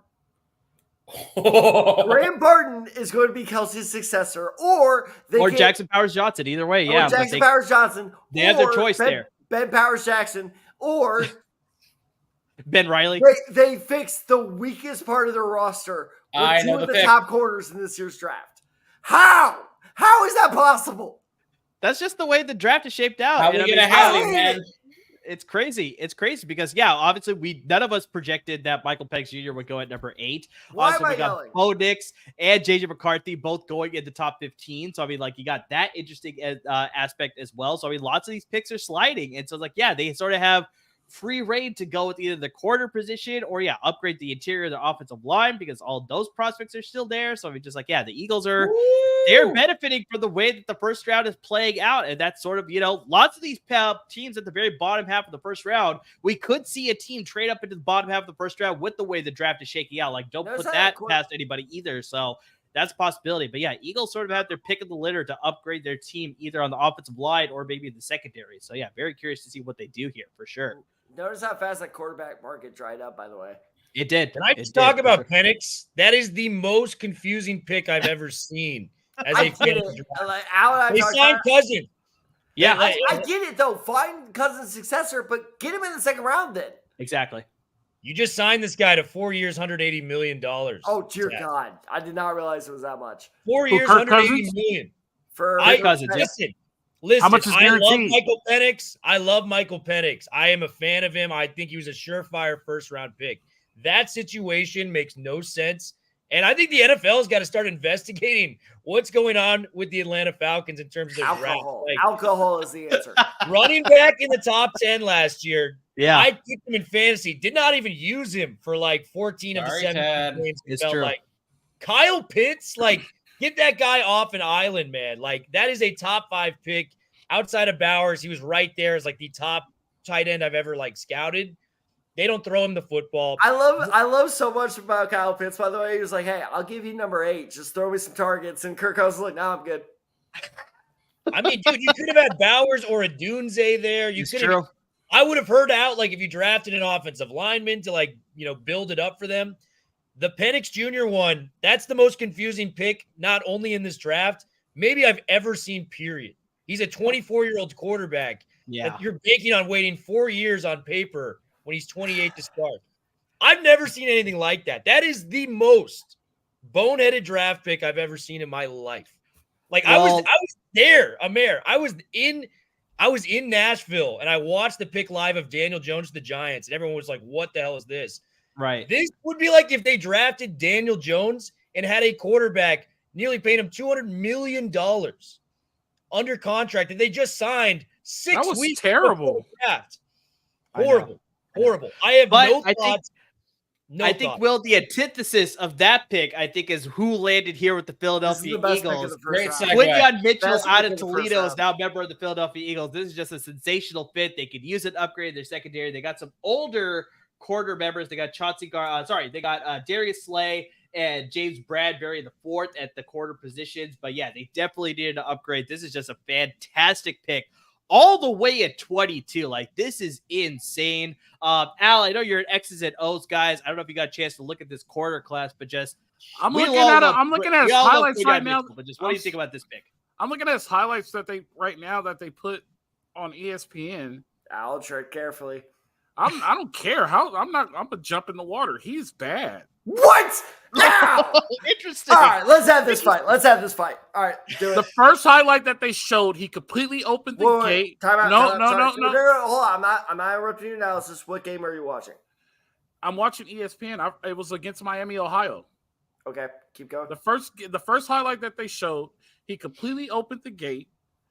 The second highlight they showed, he was beat and they threw a bad pass to him as an interception. They showed him. They showed the quarter. Apparently, they showed him covering Marvin Harrison Jr. while the quarterback was in the scramble drill. His technique is not great at all. He opens his hips every single time. I'm not convinced.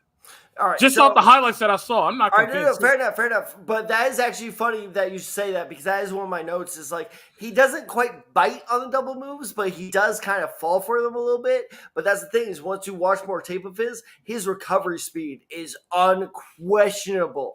And that's the weird thing about him, because I 100% agree with you that he does tend to bite a little bit hard. And by the way, I think that might explain why he likes to do this. Is one thing I noticed with him is that he tends to play with a lot of cushion, which I thought was a little weird. And I think that is why he plays with so much cushion, because it's like, okay, by the time they make the break, you know where they're going. So like your hips, you can kind of like keep that fluidity going. So that's the thing, is even when he gets beat though, is his recovery speed to catch up to the receiver is unlike anything I've seen in any corner in this year's draft. So I 100% agree with that criticism. But his skill set is so good that it makes up for that criticism. Is he faster? Can he catch up to Tyreek? No, but also if you're using him for that, that's a mistake. So are you saying he's a slot corner? I don't think a slot corner, but I think putting him on the number 2 guy, putting him on T. Higgins, putting him on Rashee Rice, I think he could recover Rice pretty well. Like I think if you're asking him to cover the speediest receiver on the field, yes. I don't think that's going to end well for you. But to be honest, I don't think there's a corner in this year's draft that can do that. But in terms of a corner that you can depend on consistently, I think that Quinyon Mitchell is that guy. So let me ask you this question. Sure. He's the top corner in the NFL draft prospects. He's one of the top corners, right? And now, sure. And we're saying, all right, let's say he's top 3, and we're asking why are these corners falling? If he's one of the top corners as a prospect, that's your answer why the corners are falling. They're not that good. Name me one corner in college football right now that could cover Tyreek Hill. I'm not just using the Tyreek Hill example. I'm just saying what they showed on national TV right now, his technique was awful. He was beat every time. How confident are you in your coaching staff then? Man, it's not about coaching. It's about money. No, it is absolutely about coaching. It goes back to the value. It goes back to the value. I could get him for a better price tomorrow. What do you mean? I'm spending millions of dollars on people. I know, but if you have a guy who's physically talented and you can teach him some technique, and then if you know your coaches can teach him some technique, then yeah, of course I'll invest $1 million of a guy who can run a 4.3 or 4.4, and then we can teach him to open up his hips a little bit. If you're paying your coaches, let's talk about value. If I'm paying my coaches millions of dollars on top of the players, I'm paying millions of dollars. Those coaches better be damn well be able to tell them how to backpedal. So can he cover CD? All right, hang on. Will, why don't you separate the discussion here? Because clearly there's some sort of, separation here. Tad absolutely loves him. Will just is not. Sorry, Al's not completely convinced. Will, why don't you be the sort of tiebreaker here?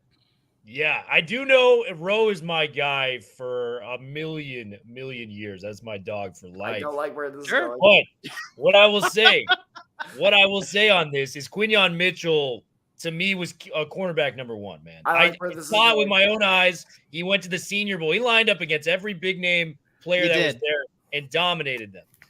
That, to me, is a very, very big event that we hold a lot of weight in as people that follow the draft. And he was arguably the best player in that Senior Bowl as a whole, right next to like a guy like Braden Fisk, next to some other guys as well. So Quinyon Mitchell was number one to me.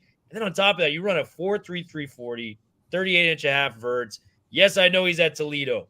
I think, the Senior Bowl gave us more legitimacy on him going up against future pros in that right? All the guys he went up and competed on in that week are guys he's going to be seeing on Sundays, whether it was drafted here with the Eagles or, before that in any capacity. So for me, man, I just think Eagles, they get so lucky. They got Jalen Carter last year, man. Yep. Just Howie Roseman, I don't even know if he's I can't keep getting away with this. The chips keep falling as they may for Howie Roseman, the Eagles. And, let's be honest, if Quinyon's everything we think he is, Tad, are the Eagles back to being one of, if not the favorite out of the NFC next year? If Jalen Hurts kind of you don't know that for sure. This team was unbeatable a couple years ago until they got to the Super Bowl. That Eagles team is good, man. There's a real chance they get back to being where they're at. And they paid their guys a lot. 4 times the charm. Because their secondary is so weak. One corner, even let's assume Quinyon Mitchell is like defensive rookie of the year. I'm not saying he's going to be. I'm just saying hypothetically before people start screaming at me. That secondary was so bad last year, dude. Like, that secondary was so bad. No one else taking the best corner in the draft. And they signed I agree with that, but the best corner in this year's draft, that's how bad the secondary is. It's a very good start to recovering, to starting to rebuild that secondary. But that secondary is so bad, it's going to take another year or maybe 2. They got Chauncey Gardner-Johnson out there as well. A guy to be fair, I did forget he returned. Wow, what a betrayal by him. I'm like, Detroit, that's two of those guys. Thank you, I'm rolling right on back. And I would bank on Slay. I know he's a little older, but I also have seen that he's a very good player when he's at his best. He was banged up. He seemed like a weird fit in that system, though. He was really good 2 years ago. Before we go too much down this path of whether the Eagles are being a contender in the NFC for sure, and I want to get to Chauncey. He had a comment that he wanted to make for sure here, but we got the Jaguars here at 23. They have taken the LSU wide receiver Brian Thomas Jr. He is now off the board to add to that receiver group. They signed Gabe Davis in the offseason. They obviously had the emergence of Christian Kirk, who they signed from the Arizona Cardinals a couple seasons ago. They got Zay Jones. They got themselves a pretty competitive receiver group now. Also, you throw in Evan Ingram. So Trevor Lawrence has got himself a good stable of weapons there. But Chauncey, I know you had your hand up for a couple of minutes here. I want to get to you here. You got a comment or a question for us? What do you got? 3 quick points. 1, Brian Thomas' suit. Terrific. I love the bow tie. 2, Brian Thomas is going to Jacksonville to fix their clogged toilet offense because their offense was bad last year. It is true. Anytime I got to watch them in prime time, they could not move the ball and I could not understand it. Absolutely right. Yep. And then my last point, my longer point, is I think Rose's argument is that he's afraid that Quinyon Mitchell is more of an athlete than he's a corner. And I know nothing. So that's a fair point. But based on what you guys are saying, it's actually he has more technique than you think. Well, they should have showed better on TV. And he'll complement the other corners that Philadelphia has.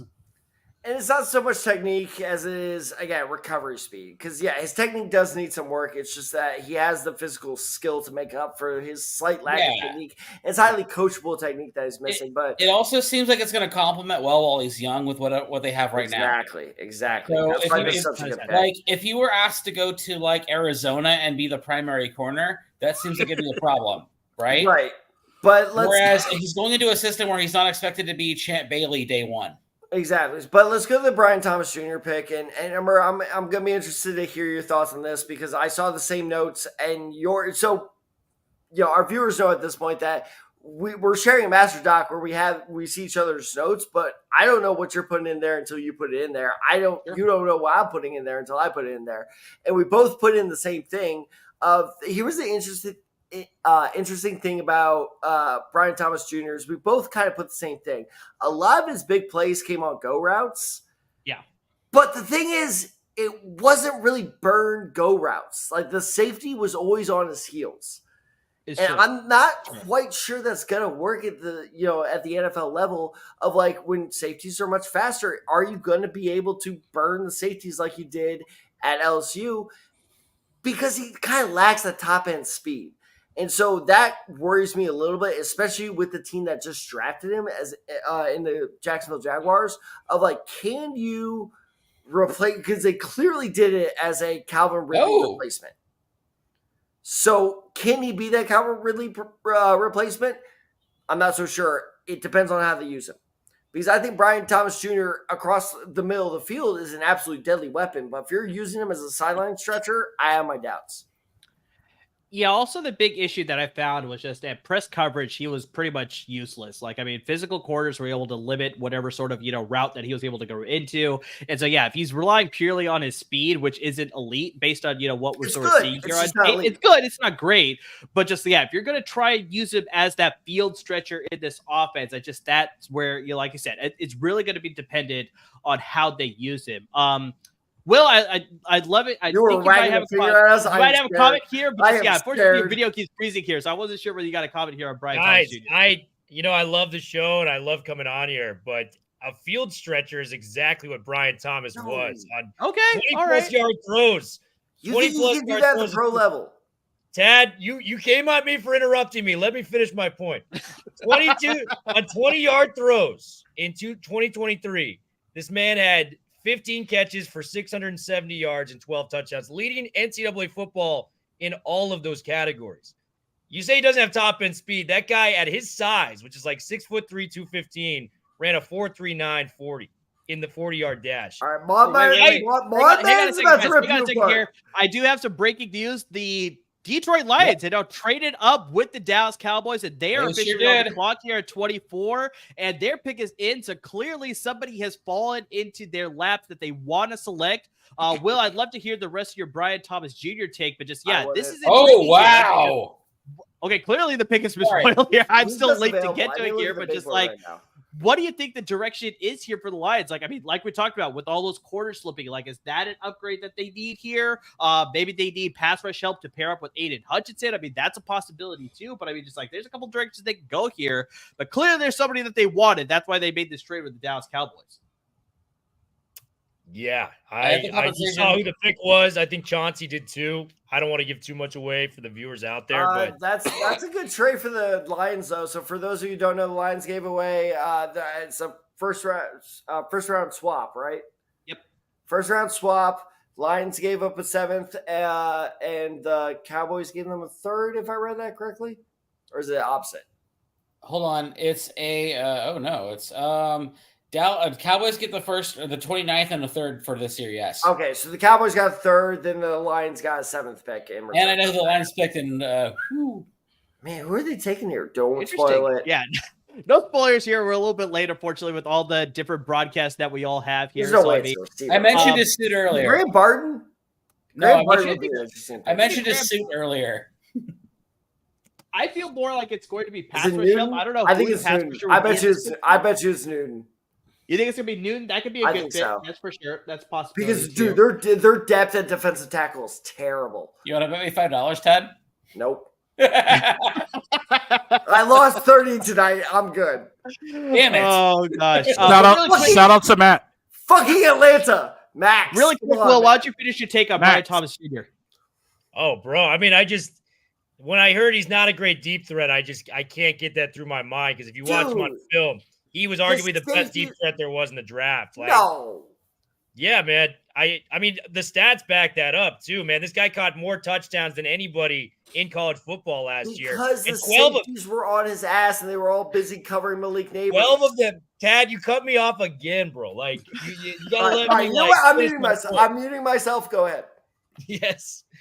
Dude, he had 12 touchdowns on throws of 20-plus yards or more downfield. Like, when I heard he's not a deep threat, and on top of that, like I mentioned, the speed he possesses, he's got it, man. I'm not saying he's going to be better than these guys, but when I hear the point deep threat, I just couldn't help but disagree. That's my stance. Well, may I ask you a question? Let's go. As someone who knows nothing, who didn't crunch any film or watch any college football, is it a matter of system? Like they didn't require him to be like a deep threat all the time, whereas the Jacksonville Jaguars are probably going to unleash him more? Is that the idea? What I think – I think Trevor Lawrence kind of needs that deep threat. Right. Like if that's the function. If they put him in that function specifically, he'll flourish, right? I actually like the pick for them. I was projecting him kind of like mid to late teens to get him there. What was it, 23? I think it's a really good fit. Let's be honest, guys. Trevor Lawrence, a lot of the same conversations we're having about Caleb Williams, was him 3 years ago. Sure. He's got one playoff win. He had a nice run against the Chiefs in that second round, divisional playoff. But dude, let's be honest, like I haven't seen it yet to the point where I think he's a can't miss prospect. So let's see it. I mean, they're giving him the weapons. They're giving him the tools to kind of figure that out. He got Gabe Davis out there now, Christian Kirk, Evan Ingram's coming back. There's a lot of tools there, man. So there's a lot of good things. Let's see if Lawrence can put it up. If not, Peterson's going to be out there early, in my opinion. That's AFC the other South, thing I was going to bring up. AFC South is like sneakily loaded now. The Texans are way ahead of schedule. It's about time. I mean, I'm excited to see Anthony Richardson out there. It's my worst nightmares. What's happening? It's about time. The division's been garbage for for a long time. They went from garbage to treasure so fast. I know.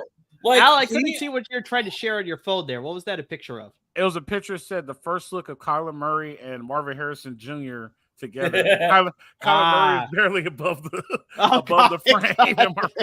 Yes, that is Marvin accurate. Harrison Jr. isn't even that tall. I know, but Kyler Murray's that short.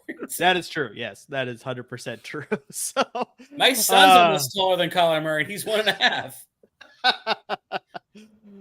All right, so we got the announcement of the Lions pick here happening right now with the trade with the Dallas Cowboys. They traded back there to obviously number 28 there. We'll see who the pick is here. I'm still a little bit behind here as far as who the pick is.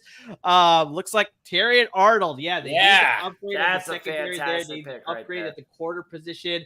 They traded for Carlton Davis for the Tampa Bay Buccaneers, so they got one upgrade there. But yeah, obviously they need help on the other side. So yeah, getting Terrion Arnold to pair up with Carlton Davis, that's a really good combination there at both quarter positions there. So, I mean, yeah, great pick there by the Detroit Lions for sure. The hometown team here for the draft, hosting the draft here this year. So, can I say something real quick?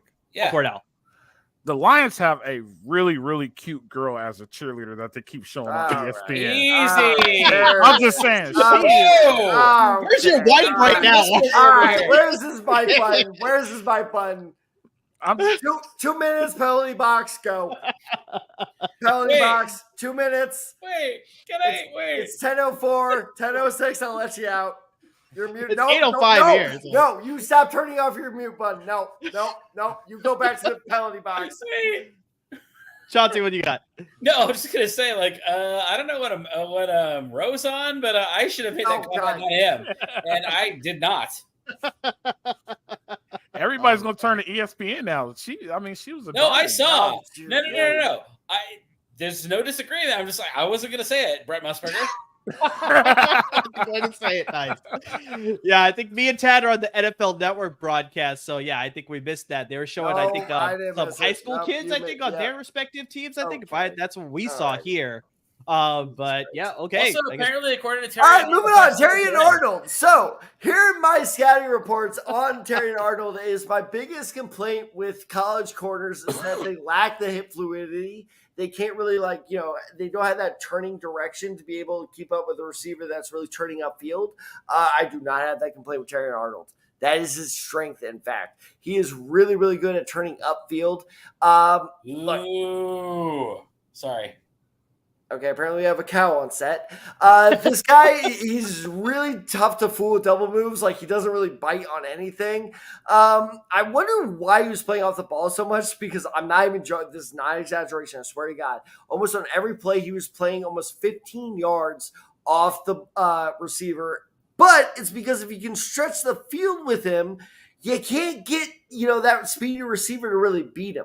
And he has the type of, it's almost like giving the cornerback a head start, right? Like, you play him off the ball, off the receiver so much that, you have, and Al asked me this a couple picks ago, can he guard Tyreek Hill? Terrion Arnold absolutely can, if you play him in the correct way. So Terrion Arnold, look, he definitely has some technique stuff. He needs to clean up his game a little bit, but I think that this guy has the absolute physical qualities to be a top corner in the NFL. And this is a perfect situation for him to land in. The Detroit Lions, look, they're not expecting him to be a number one corner right off the bat. It's learn behind our secondary. Just be a solid guy coming off the bench during pass-heavy situations. In a year or two, yes, we hope he can be the number one guy. This is a great, great situation for him to land in. Would you have gone elsewhere? In terms of? No, just It's a very broad question. Yeah. I had Chick-fil-A for dinner today. I mean, it was fine. Maybe I still got McDonald's. And then I don't know. Lions. In terms of why you came up short against the Niners last year in the NFC Championship, would you have gone elsewhere, or would you have just built up your secondary? I'm curious. I would not have. I'm a big fan of this pick. What hurt them was the secondary last year. Yeah. What was the play? Okay. You're right. No, it was the play that turned the game for the Niners. It was a tipped pass that didn't go through that Ayuk reeled in when the corner couldn't make the play. And you guys got to think about this. Terry and Arnold, when targeted last year, held quarterbacks to a 50.7 passer rating last year. You know what I'm saying? That is on 471 snaps. Oh, you want to – and Tad brought up a great point. Learn behind your secondary. You know who he's playing with again? Okay. Brian Branch, who was the safety from Alabama there. This guy's a baller. He had 5 interceptions in the SEC last year. You can play him in the slot. You can play him outside. There's a lot to like here. Arnold, I mean, was very close to Quinyon Mitchell for me for cornerback number 1. I went with Mitchell because of the measurables and what the tape showed at the Senior Bowl. But, I mean, it was one of those things where I didn't disagree upon it. It was very similar. Like, if you had neighbors above Marvin Harrison, I'd be like, listen, I get it. I love both those guys. It's a 1A, 1B situation. Okay. Exactly. Yeah. So I like the pick a lot. He's tough. He's physical. He fits that Detroit style they're bringing. And from my Lions friends, they said their secondary has not been right since they whiffed on Jeff Okudah about 4 or 5 years ago. Yeah.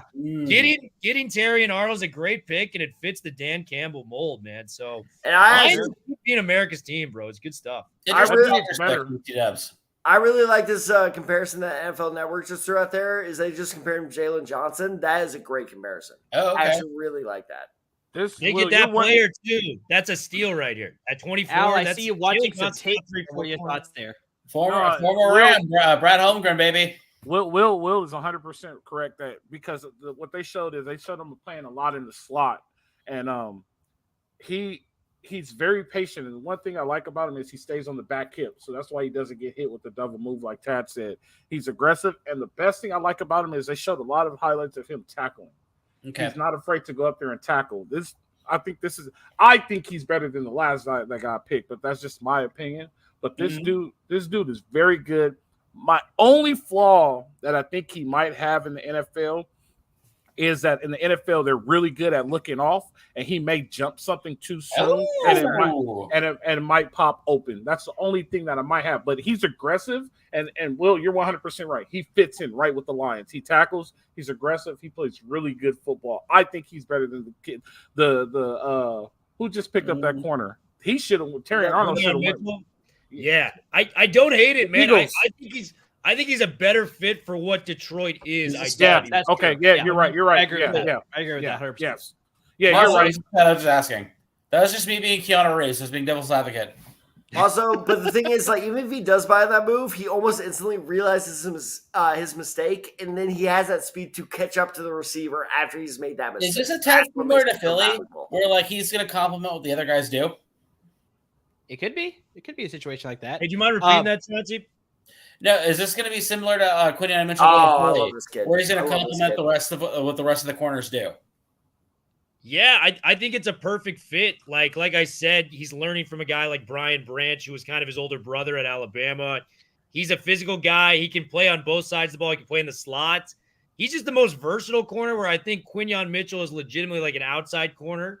Mm-hmm. Where Arnold, you could pop him and play him. It's very similar to the Fountainow point we had in Graham Barton, where it's like he's good at multiple different spots. Like you can use him in a variety of different ways. Is he as versatile as like a Cooper DeJean? Like, I don't know about that, but like in terms of the corner, that guy can play left, right, spot, as opposed to Quinyon Mitchell, where I see he's more like a Sauce Gardner kind of like Richard Sherman mold, where he's playing on the left side. You just leave him on that side. You know what I mean? So that's kind of where I'm at with it. Interesting pick by the Packers, and I also saw the Bucs pick, and also interesting.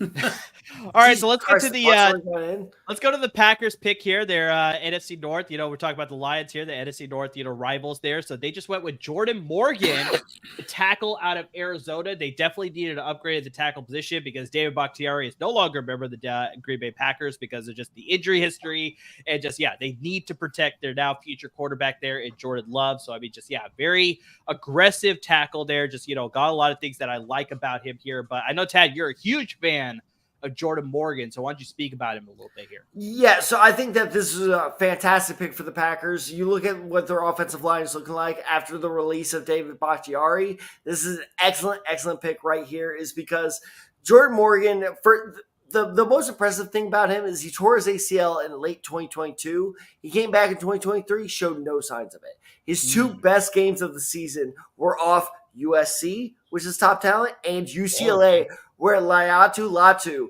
he went against him several times. Will's got some thoughts on that game particularly, but finish your thought, Ted. Now I have goosebumps. I'm not liking this, but okay, I will try my best. Is whenever Will's like, I got him, I'm like, shit. But anyway, point being is I like him a lot where, look, he has very, very good ability of just solid skill set all around where he does not eliminate the blocker from the play, right? And I always say this about offensive linemen. Do you eliminate the guy where you push him so far outside where he's no longer a factor? Jordan Morgan doesn't do that, or Jordan Montgomery, whichever you prefer. I'm so mad I did that. But Jordan Morgan, he doesn't really eliminate them from the play, but he is the perfect kind of anchor at the line. That's the one word that kept coming in my mind while I was watching this tape. Is he's an anchor, that happened, right? Like you can depend on him to eliminate the pass rush on that side. The one thing I like to see more from him is a little bit more power. I think that what you're getting out of him is a very, very solid right tackle. I don't think he'll ever make the switch to left tackle. But the Packers have Zach Tom, who is a pretty talented tackle on his own. So if you kick Zach Tom to left tackle, kick Morgan to right tackle, all of a sudden you just kind of fix your gap right there. So I think this is a fantastic pick for the Packers. Will, rip me apart. I actually completely agree. I was agreeing with all those points. Jordan Morgan, to me, did the best job as somebody that watched Latu week in and week out. He did the best job on Latu last year, no questions asked. Did a great job on Braylon Trice. Really just kind of an immovable object in a lot of ways. He allowed 2 sacks last year on thousands of snaps. It was very, very impressive. This guy's a stud, man. Jordan Morgan is the type of guy where he was I thought he was a fringe first round pick. Some people project him as a guard moving forward. But this guy, outside of Fountain now, this guy was the best tackle within the Pac-12, second best tackle that I saw all year last year within the conference and maybe the country as a whole. I like him, man. I like him a lot. I think whether he's at guard, whether he's at tackle, the Packers have been drafting really, really well the past few years. I think they continue to do so. So great pick. Bakhtiari just retired or, got cut. I think he's likely going to be retiring soon. I think he cut then retired. It was one of those. Yeah, that's probably what's going to happen. Yeah, I didn't break up with you, or you didn't break up with me. I broke up with you. It's okay, sure, buddy. But Will, let me ask you this: do you think he could work at left tackle? Because personally, when looking at tape, I was like, I don't see left tackle here. But do you think that's a possibility? Yeah, he was good enough in college to play left tackle. And he was dominant at it, right? So if you're projecting forward, he definitely has the skill set to play tackle or guard. I think maybe his higher ceilings at guard, but if they need him to play tackle, I don't see that being a problem. And like I mentioned, man, Bakhtiari leaving, that's a huge hole for their offense. They paid that guy $100+ million to be their left tackle. Injuries allowed him not to do that. You kind of find that for Jordan Love. And let's be honest, man, that Packers team was peaking at the end of last season. You want to protect your asset. Jordan Love, those last 10 weeks, I know he eventually screwed it up in San Francisco, but Jordan Love was playing as good a football. San Francisco's tough defense. And dude, they had the lead in that game. There was a lot of situations where he flew, but gone either way. You look at how they were moving the football at the end of the year. That offense was as dangerous as anybody's. So adding a guy to protect your asset in Jordan Love. Packers they're one of those teams where I trust what they do. They're like the Ravens to me. It's I get what they're doing. The Jordan Love pick was ripped a couple of years ago. Look how it's turning out now. They got a lot of good stuff. So the reason I just said, is because one of the players who's currently, I guess, quote unquote falling. That's shocking. I thought Graham Barton would be off the board at this point. He might go here to the Tampa. He might go here because listen to this offensive line depth chart. If this is what happens, if Tampa Bay takes him here, Tristan Wirfs, I assume they're going to play Barton at left guard. So probably. Tristan Wirfs, Barton, Robert Hainsey, Cody Mock, Luke Geike. That is a great offensive line. That is a top 5 offensive line in the league at that point. Chauncey, I think you had a comment here. Why don't you let? I just saw a story. There's somebody else who's just as confused by the Penix pick as we were, and that's Kirk Cousins. Oh, that is interesting. His agent came out and said, "Hey, my client's very confused for this pick." That is very interesting. Twist to throw in there. Further, 1.5 points because Tad sort of made a point early, but also the Cardinals also made their pick, and I know what it is. You're a little ahead there, yeah, because we haven't got the Bucks pick officially. There, it was into the podium right now here, so yeah, we'll see. Apparently, Belichick is on TV right now, trashing the Cardinals and the Patriots about their pick. Love it, I love it, Gary. I love it. Yeah, he's doing that live stream. I called it. There you go, Tad. I was gonna say you made a 1.5 point right there.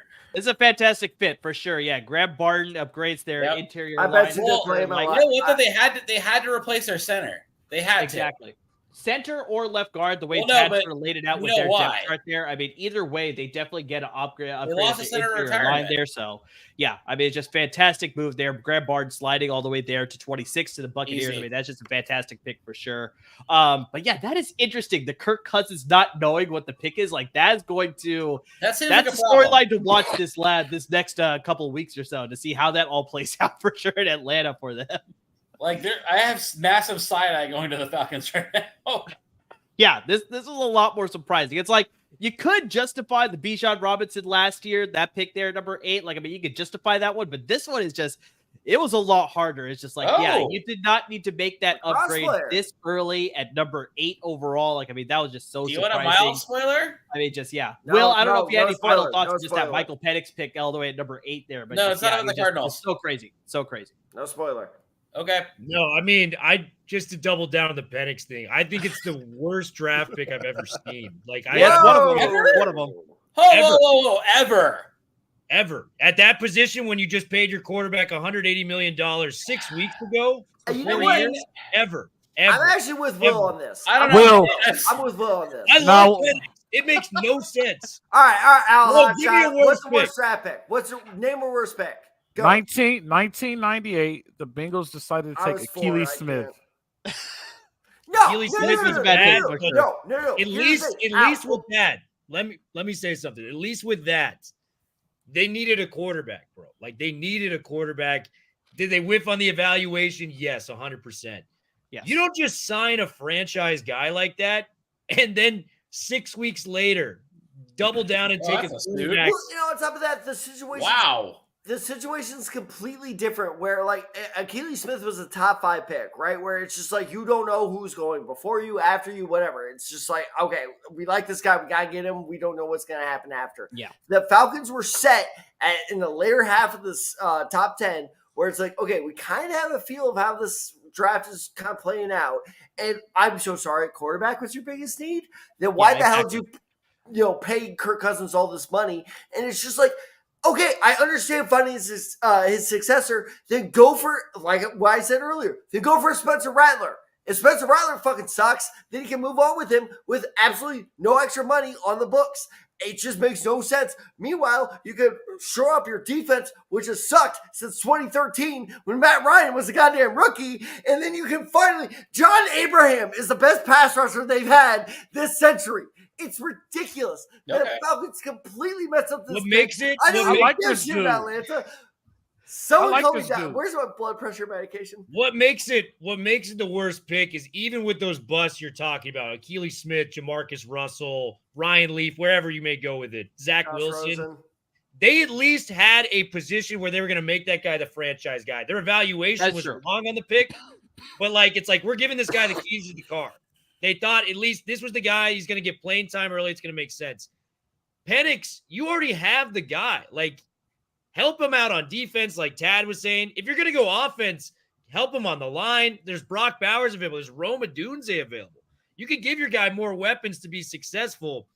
When you're doubling down on the position you just invested $200 million in for a guy that is likely going to be there for 3 to 4 years, whether you like it or not, that to me is the most confusing pick I've ever seen. And this is exactly why I was saying the Giants. The reason as to why. And this is exactly why I was saying the Giants should stay away from JJ McCarthy, because why invite a quarterback controversy when there is none?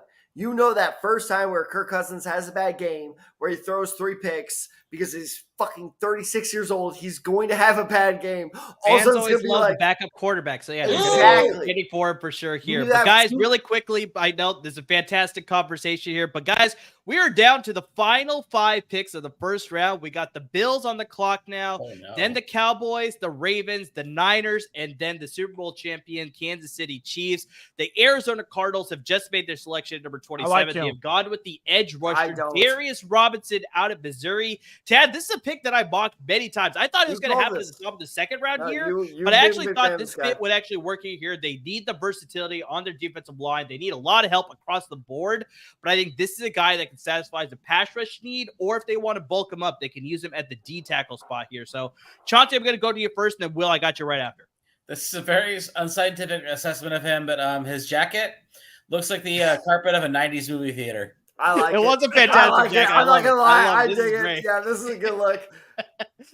Will, what do you got your thoughts here on Darius Robinson? But also good pick.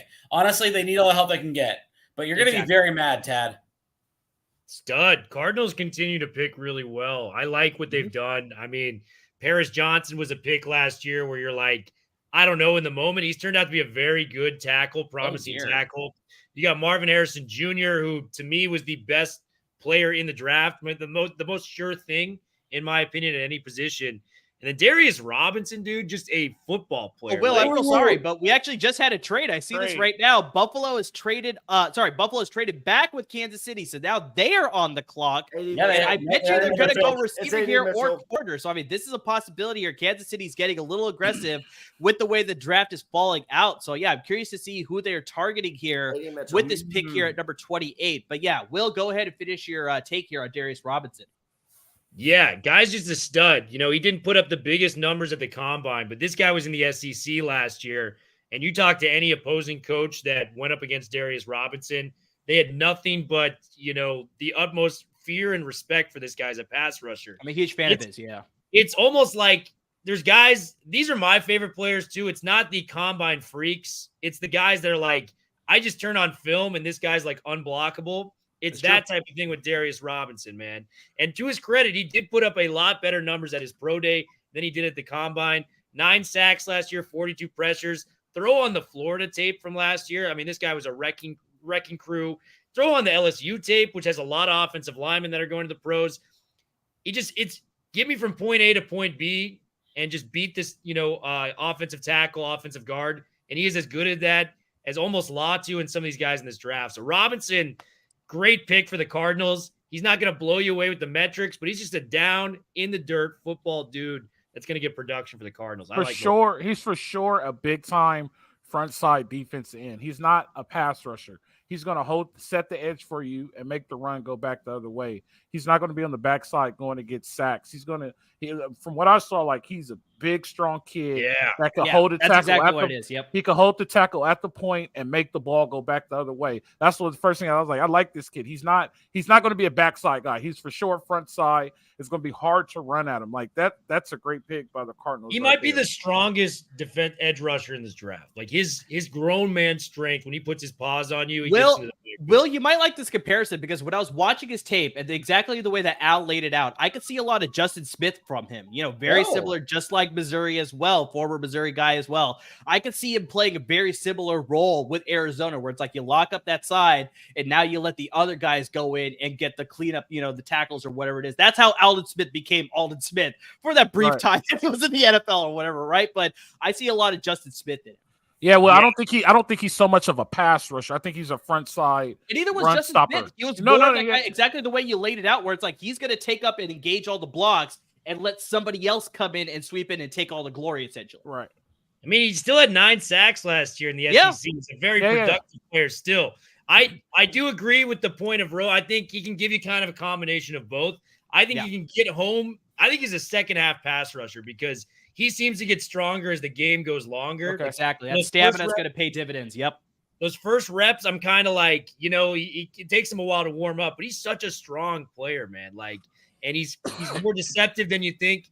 I just think he's just a good football player. And the stats may never show like, maybe like 12, 13 sacks, but you can hang your hat on like 7, 8 sacks. And he's setting the edge, like Rose saying, he's making good plays out there. He's doing the right thing. So the Cardinals, a team that's been a laughing stock for a long time. I've really liked their drafts the past few years, man. I think they're doing well.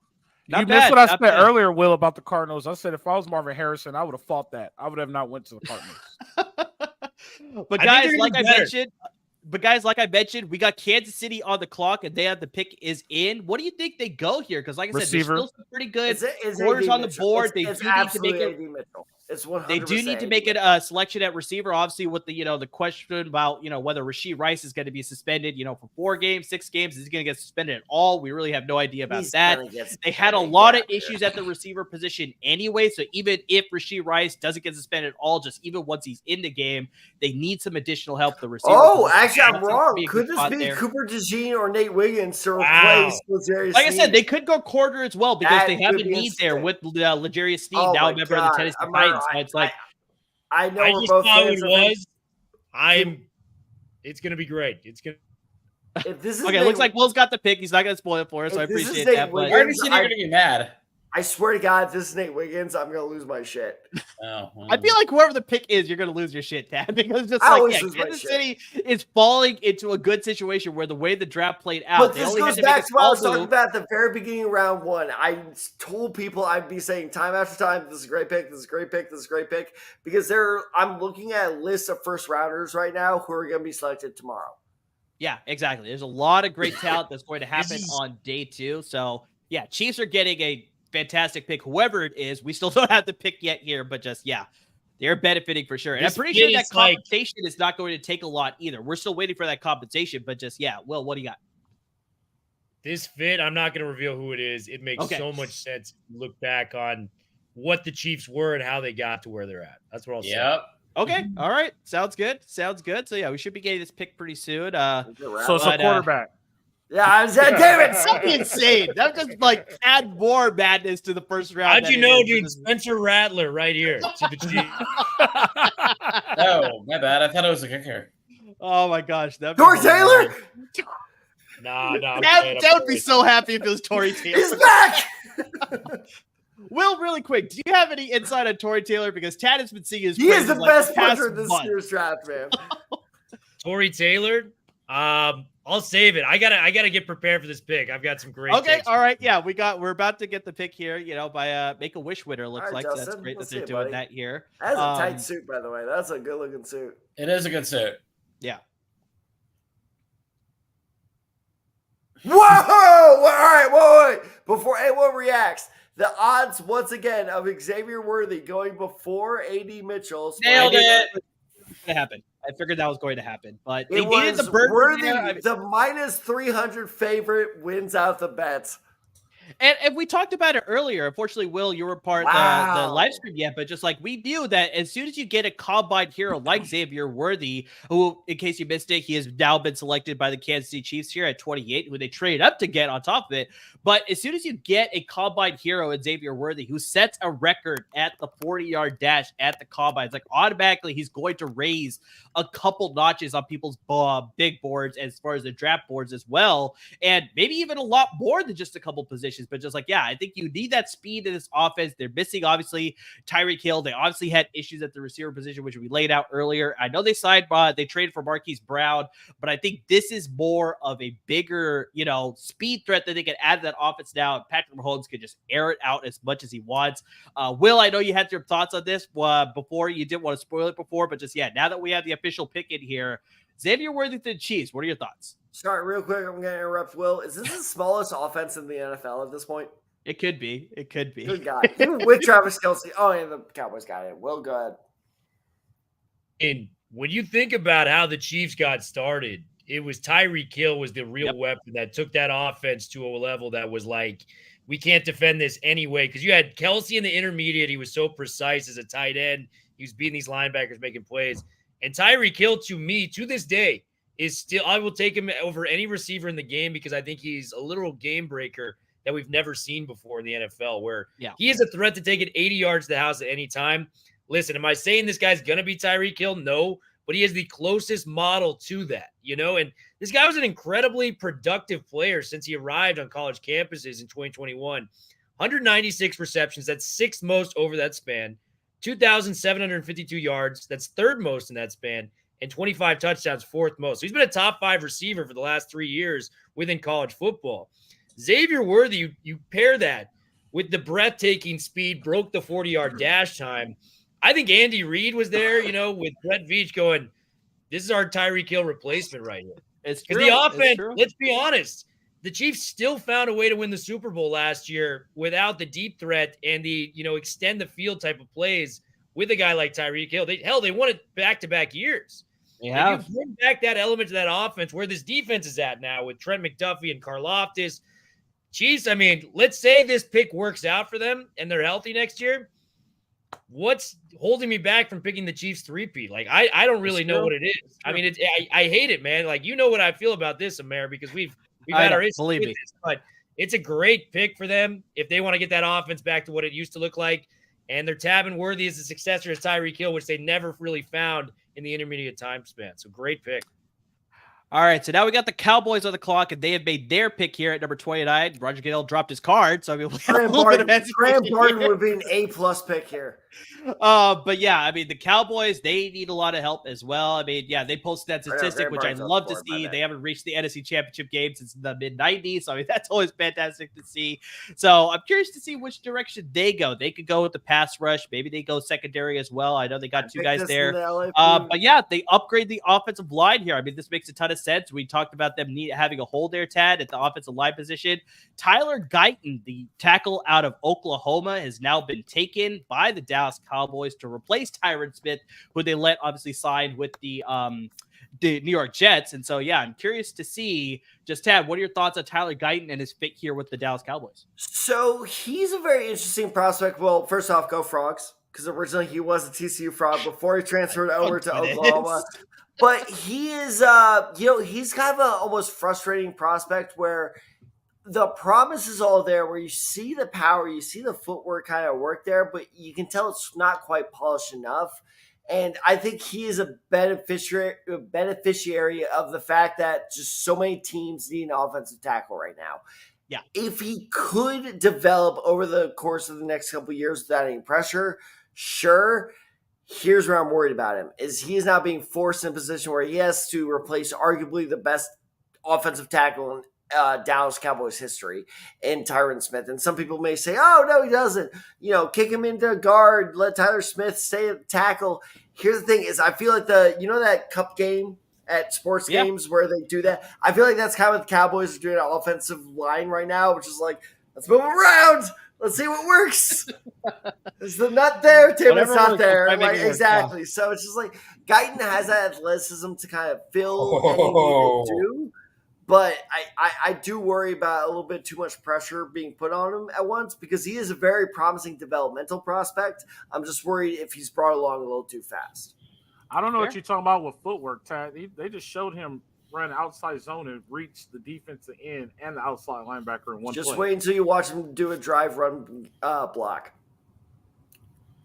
Shots, you got some thoughts here? Oh, yeah, I was just going to say, if Tyler Guyton ends up becoming really good, Jerry Jones is going to drag his feet extending him. That's all I know. Yeah, that's probably the safe bet. That's there a fact. for sure. He's going to wait until every other offensive tackle is signed from this draft class and be like, well, we're still waiting to see some more leaves to fall, Al, I'm not even joking. There are run plays where he gets to second level and he's like this, ready to block someone. He's like, by the way. Where the hell are they? And he's looking around. That happened on several occasions. Will, what are your thoughts on Tyler Guyton? Man, I think it's actually a good pick. I know I sound like a broken record for these last few, but that's kind of what it is at the end now here. He was dominant, man. I know it was the Big 12 last year, but 335. Whoa. All right. Why are we catching strays all of a sudden? You guys were so good over there. 335 pass blocking snaps last year. He allowed 0 sacks. going against. He was dominant. He wasn't just good. He was dominant at Right. that big body tackle, kind of your typical Oklahoma guy. I kind of wanted him for the Niners if he was there in a lot of regards. That'd be nice. That'd be nice. I would have placed him right there because I think we need a right tackle, and Trent Williams, Oklahoma guy, could have mentored him. Exactly. Niners would have been perfect because he doesn't face that immediate pressure. That's why I don't love this Dallas fit. Yeah. So, like, what I would say with this, man, is, I trust the Cowboys with their offensive line analysis. And, like, say what you want about Jerry, like, extending guys and giving out bad contracts. They usually draft really, really well on the early picks for Dallas. Zach Martins, Tyron Smith, as you mentioned earlier, like, they know what they're doing when it comes to the offensive line.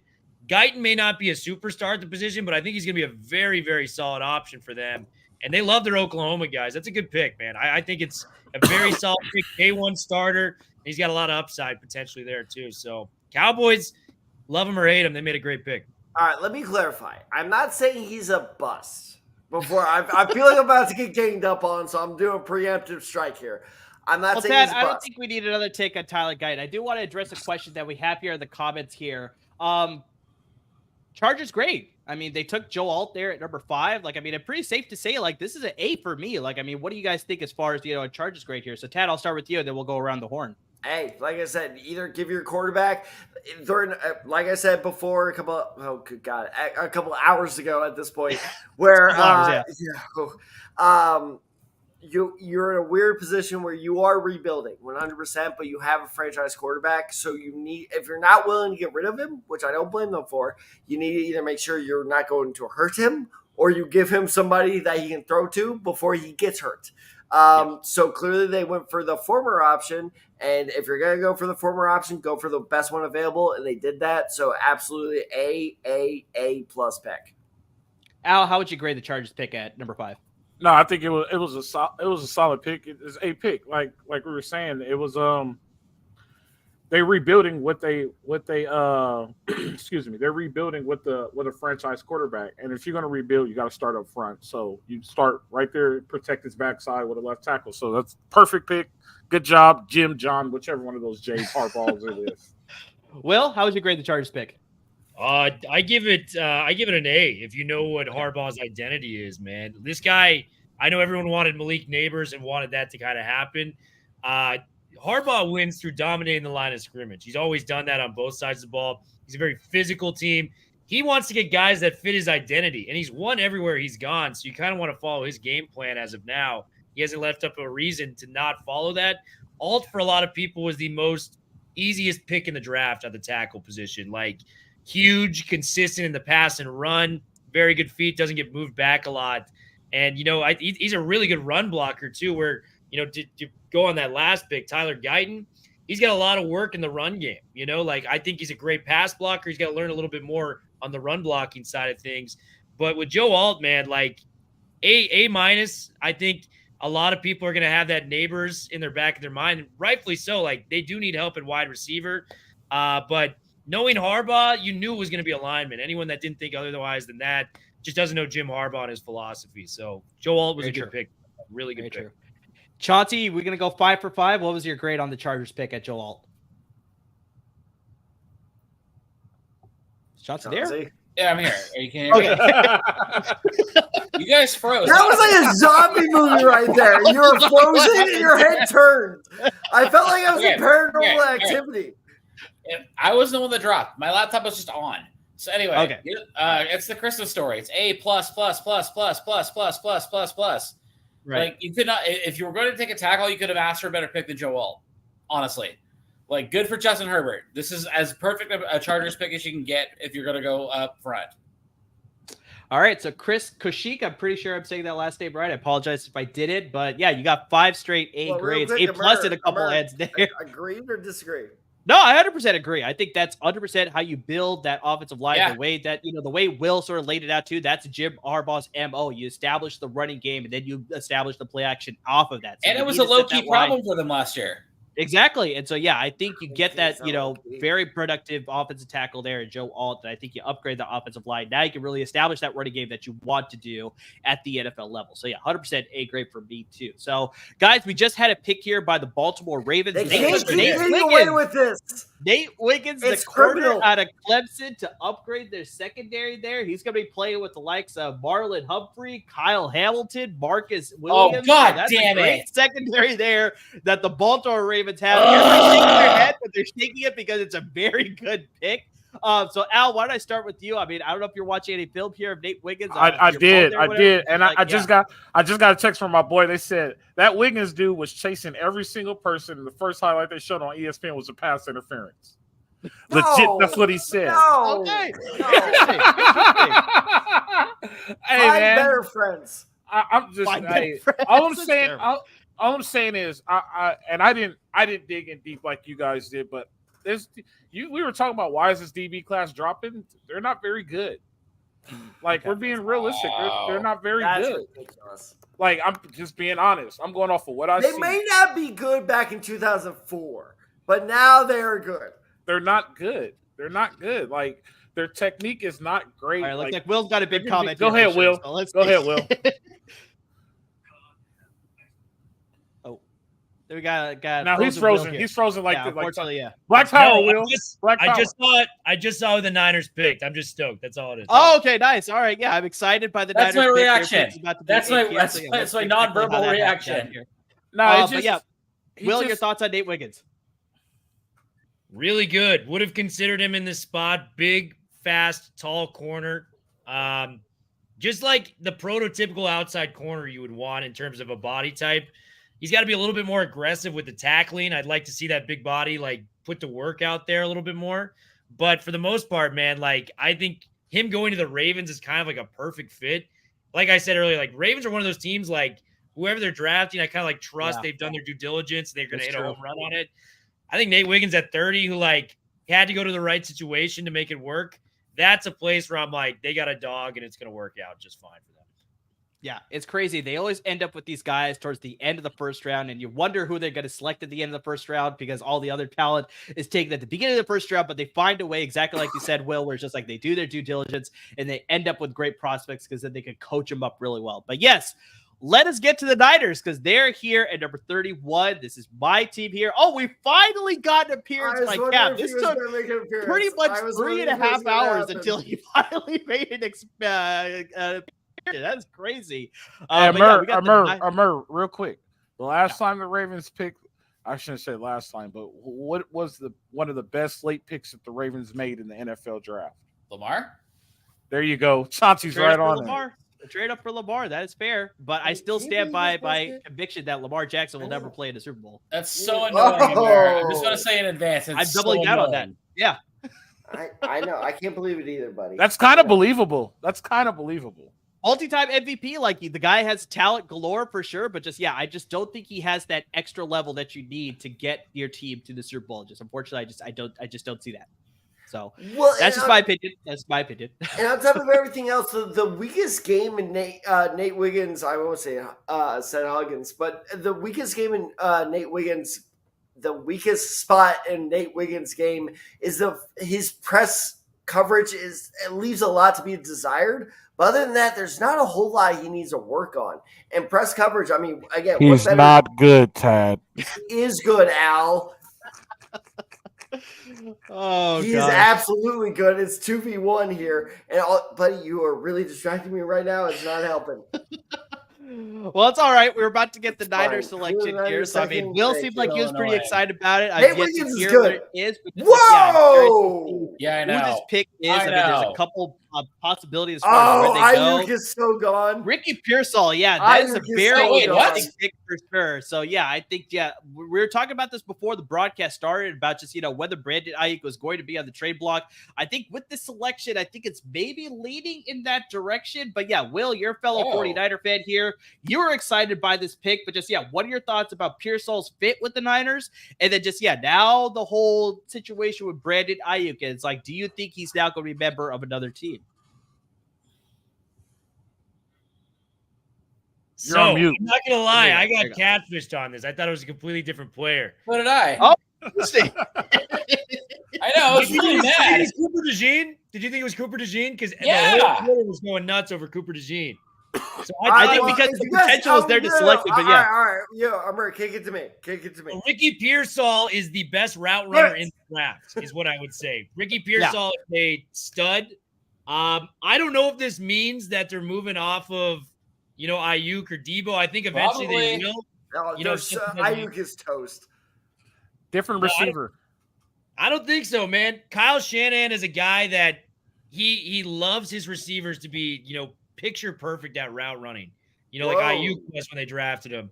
Pearsall is an explosive playmaker, man. I like him a lot. I'm a huge fan of his too. But really quick, Will, sorry to interrupt you again, but it's like whenever you're on the give your takes here, we always have trades. It's like Buffalo has now swapped. Buffalo has swapped with Carolina, so Carolina is now in the first round. They originally only had second-round picks. They did not have a pick in the first round, but now they are a member of the first round, so they're trading up for somebody. It looks like they probably want to make an upgrade at the receiver position. So, yeah, we could see Adonai Mitchell going here. Maybe it's a different receiver. Maybe they want to get Xavier Legette here in the first round. I don't know what that is, but looks like they got the 32nd overall pick and a 6th-round pick this year, and the Bills received a 2nd-round pick, the 33rd overall, so the first pick of tomorrow, and a 5th-round pick this year. So not that much compensation. But yeah, Carolina looks like they're targeting somebody, and that's who they want to get. But Will, you don't think that they're going to trade anybody? You think that Pearsall is just going to join the receiver group there? I think one of the receivers is gone. I don't know whether it's going to be Ayuk or Debo Samuel, but I think one of them is traded now. That's my personal opinion. They don't have to move off either one, though. They don't have to, but I feel like that's the move now. The point I would make with that is I think because outside, like Jawan Jennings was our 3rd-string wide receiver, right? You kind of needed that intermediate guy that, you can maybe put in the slot and line up anywhere. They didn't really have that guy. A lot of projections had us taking Ladd McConkey here or something like that. Pearsall, he's a bigger bodied, and his footwork is so good that he can line up in the slot and be a player. I'm not going to lie to you guys. I got fooled. I thought it was Cooper DeJean. I was stoked on Cooper DeJean. That would have been fantastic. I would have loved Cooper DeJean for sure. I would have loved Cooper DeJean right here. Pearsall is a bit of a shock. I even had a friend text me like, congrats, you guys got Cooper. And I thought it was confirmed because I saw a tweet that said he eventually went there from a trusted source that had like a line. But, Pearsall for me, I do think they move off of either Debo or Ayuk after this year, and they're preparing for that moment. I think that's kind of the move because you're going to have to get back adequate, compensation for a 26-year-old wide receiver who I would put over T. Higgins as the best receiver on the open market right now if they were to trade him. Debo as well, I think he signed a big contract. There's talks about them moving him as well. They know they're going to move off of one of these guys fairly soon. So my thoughts on this, you get a guy, you can plug him in for a year, and you have another guy waiting in the wings when, one of those guys eventually leaves. So I don't hate the pick. Would have preferred Cooper DeJean, but Pearsall's a stud, man. I like him. I like him a lot. I have a question. Hold on. I need to fulfill a lifelong dream here. America, can I do my best Dr. Evil impression? Yeah, go for it. All right. The 49ers pick was excellent. What? No. Well, I have a living prop right here. No. You can't conflate Dr. Evil and Mr. Burns. Get the fuck out of here. That is true. Dr. Evil never said excellent, so you wasted it. What was I supposed to do there? Not that. Yeah, you could have done anything else. Oh, why is Chauncey here? But I have a question. Al, what do you got for me? So Buffalo's pretty much had a mass exodus this year. A lot of people they left. have A lot of good players. They had to make a lot of cost-cutting Brandon moves. Bean. Congratulations, Brandon Bean. I'm so glad you didn't forfeit your future for a Super Bowl, Brandon Bean. Okay, just saying. Chauncey with a couple drinks in him is real spicy. I'm just saying. That I'm just trying to figure 2 years. Oh, we would never give up picks to win a Super Bowl. We're all about the future. Where's that gotten you? Not the AFC Championship. That's where it's gotten you. All I'm saying is like they just traded back all their first round picks. Like they need the help. Like Buffalo's window is closing really soon. It sure is. And they're not doing anything today to at least keep it open for another 2 to 3 years. Like what are they trying to accomplish? It's confusing to me. Now they got 13 second round picks. Maybe they're just trying to save some money.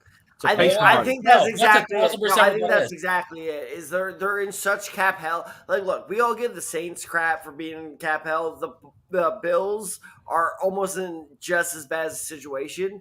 So I think that they are just trying to stock up on good talent as early as they can without paying them, $10, $15 million, Mr. Value Man. They're hoping for the Rams draft last year where they strike gold on like 3 or 4 guys. Oh, Emerge your boy.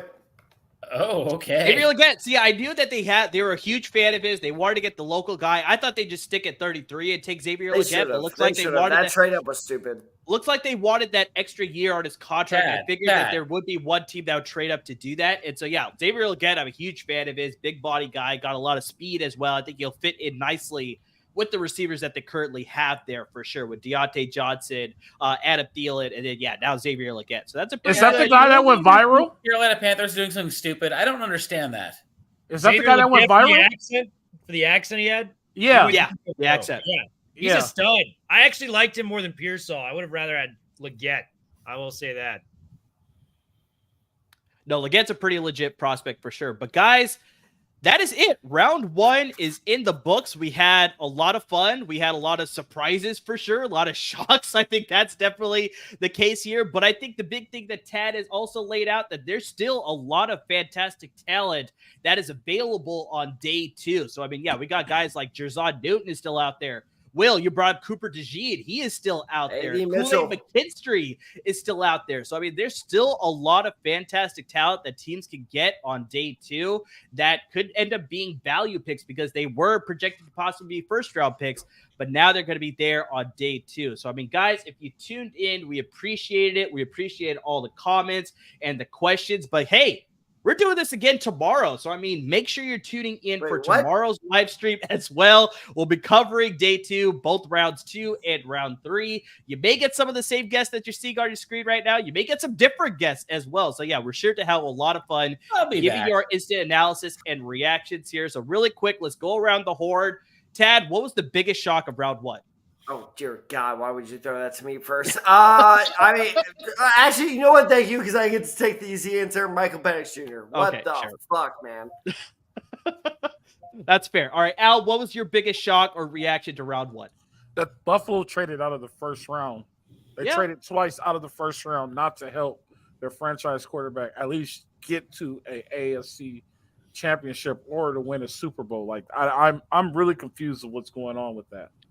Is really interesting move. So, we'll see what their plan is for day 2 and day 3 and possibly the second wave of free agency. Will, same question. What was your biggest, shock or surprise of round 1? For me personally, Bo Nix going to the Broncos. I'm not a Bo Nix guy. That was quite a surprise, yeah.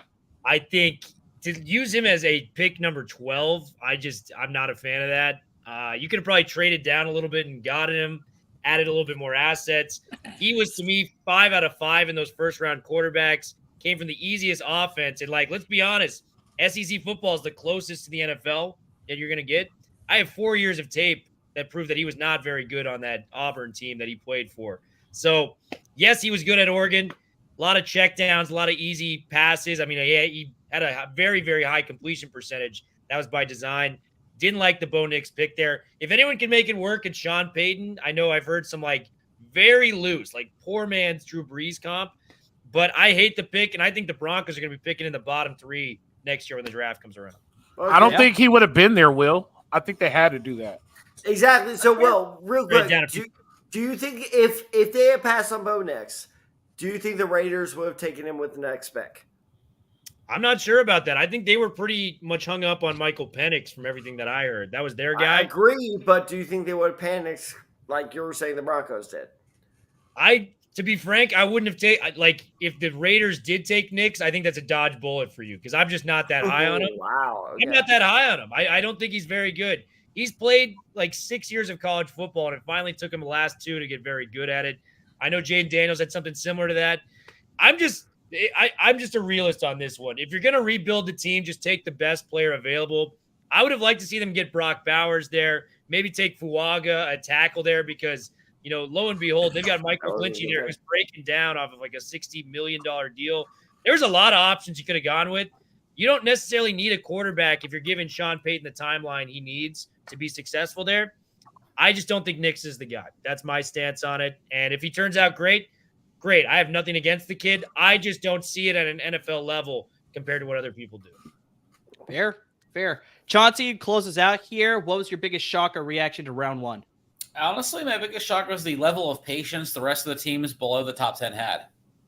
That's fair. So we all thought, expected a trade in the top 10. It didn't happen. Yeah, exactly. The Minnesota Vikings decided to just chill out and wait till at least the 10th pick to get McCarthy, rather than have to trade up with the Giants, Cardinals, or Chargers for McCarthy.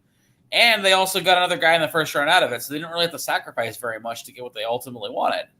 And you saw other teams too, like the Raiders didn't trade up to get Brock Bowers or anybody else. They just got to stay pat. You saw, like I said, you saw a lot of teams that we all thought were going to totally trade up for picks or whatever to get whomever, and they all decided just to stay patient and just wait for guys to fall. And that was the right move. No, that's fair. That's fair. I think the biggest shock for me was that we didn't get a defensive player selected until pick 15 with Taz. Historical. Yeah, it's just insane that just we had such high priority on all these offensive players. Not that they didn't have the talent, but just, I really thought that we would have seen a defensive player, either a cornerback or an edge rusher, go a little bit higher. Maybe not even the top 10, but at least in some of those top 15 picks, before all the way 15. But just, that was quite a shock to me to see all, 14 straight offensive picks before we got Latu with the Indianapolis Colts there 15. So guys, I appreciate you all coming on. Last thing I'll do before I let you all go. It's been a long night for sure, but I want to go around the horn here in case you can't join us tomorrow for tomorrow's live stream. Chauncey, why don't you tell us what you're working on with LA Podfidential and the website, just anything else you got going on? Well, we're going to recap the draft next week because I don't have a show this week. I'm out of town. Also, we're going to talk about X-Men 97. Oh, I'm in. Yeah. A bunch of finales are coming up, like Chucky, Abbott Elementary, a bunch of stuff like that. We're going to be talking about the Lakers getting swept the hell out of the playoffs. That's what it's looking like. They blew a 12-point lead again. What? Oh! They blew a 12-point lead. They sure did. The Dodgers may be riding the ship. A bunch of stuff. We got a lot going on. Awesome. Where can they find you on social media? I'm at Big Sean 64. You can easily find me. I'm there all the time. Perfect. Instagram as well. And listen to LA Confidential. It's honestly the best show you'll grow to hate. 100%. Will the Thrill, I know you got a lot of stuff going on with the Usually Bruins and all the coverage there. Why don't you let the good folks know what you're doing with them and where they can find you? Yeah, man. Just find me on the great network that is LA Football Network. We are going to be out at the spring game. First UCLA spring game in 7 to 8 years. Big deal. We're trying to pack the Rose Bowl. Apparently 20,000 people have already requested to come out to the game. Hopefully that number lives up to the hype. You guys know how LA is. There's a lot of stuff on paper that doesn't deliver. So hopefully that does come to fruition. There's a lot of great stuff going on there. I love our dueling shows that I've got with Al Rowe, doing Salute to Troy. So we got a lot of good stuff going on there. Best Trojan show I can say hands down is what Al Rowe's doing up there. Good Trojan show. So it's a fun time to be a Bruin fan. There's a lot of excitement around that. We've got you covered 365. So it's gonna be great. Awesome. Appreciate it, Will. Al, same thing to you. I'm pretty sure you got a lot of Trojan stuff that you're covering for us at LAFB Network. But what you got going on and where can people find you? Salute to Troy podcast. Actually, pretty soon here, we like Will said, we're going to do a crossover show. We're going to be going over the greatest Victory Bell games in the history of the Victory Bell to get us through the summer. Okay. Oh, yeah, Will, that's going to happen. I actually talked to Ryan. He said that's going to happen. So me and Will the Thrill is going to be on. You can find me at Coach_Rue, Coach_Row2 on the X or the Twitter, depending on how old you are. We're just battling through the off season. Reggie got his Heisman back. That'll be our next show. I know it's a little late, but the draft happened, so the draft is more important than that. So yeah, definitely. So yeah, that's where we're moving forward. Right on. And Tad, I know we'll be on tomorrow, but anything else you want to say or promote that we got going on? I just want to shout out the best hosts in the country, Mr. Murdeside. Thank you so much for hosting tonight. Oh, shut up. Anyway, so point being is, look, hey, we have had endless discussions, endless arguments, endless scouting. We have 85 pages of notes. Yeah. Just for 2 nights of the year. That is not an exaggeration. That is how much work we put into this. So you know what? Every time we finish a successful first round, I'm very proud of this podcast. I'm very proud of this company. But you know what? Work's not done yet because we're right back tomorrow. I'm gonna need a minute. Is it the same time tomorrow, by the way? I think it's an hour earlier, if I'm not mistaken. Okay. Yeah, we'll be starting at 4 p.m. Pacific time, and that will be 7 p.m. Eastern time. And yeah. Actually, no, I think I can make that. Yeah, I don't know what he's doing. Who is playing around with this? That's Al. 100%. It's Al. But guys, I'm the immature one. But guys, we appreciate everybody who tuned in, who sent in a lot of great questions, and we had a ton of fun with day one. But yeah, make sure you tune in for day two. And like everybody said, we're giving you a lot of great content when it comes to LAFB Network, when it comes to the Chargers and the Rams. They'll give you instant analysis with their first round draft grades and the rest of the draft as well once the draft is done. And of course, the Bruins and the Trojans at the college level. Al and Will got you covered on that front as well. But guys, ton of fun tonight. Join us tomorrow. We appreciate who tuned in today and all of you guys who came in for analysis today. Will, Al, Chauncey, Tad, of course. Appreciate you, man. Appreciate you guys for coming on and hope to see you guys tomorrow. Everybody have a good night. Good night. Fight on. Oh, come on. Hey, Will.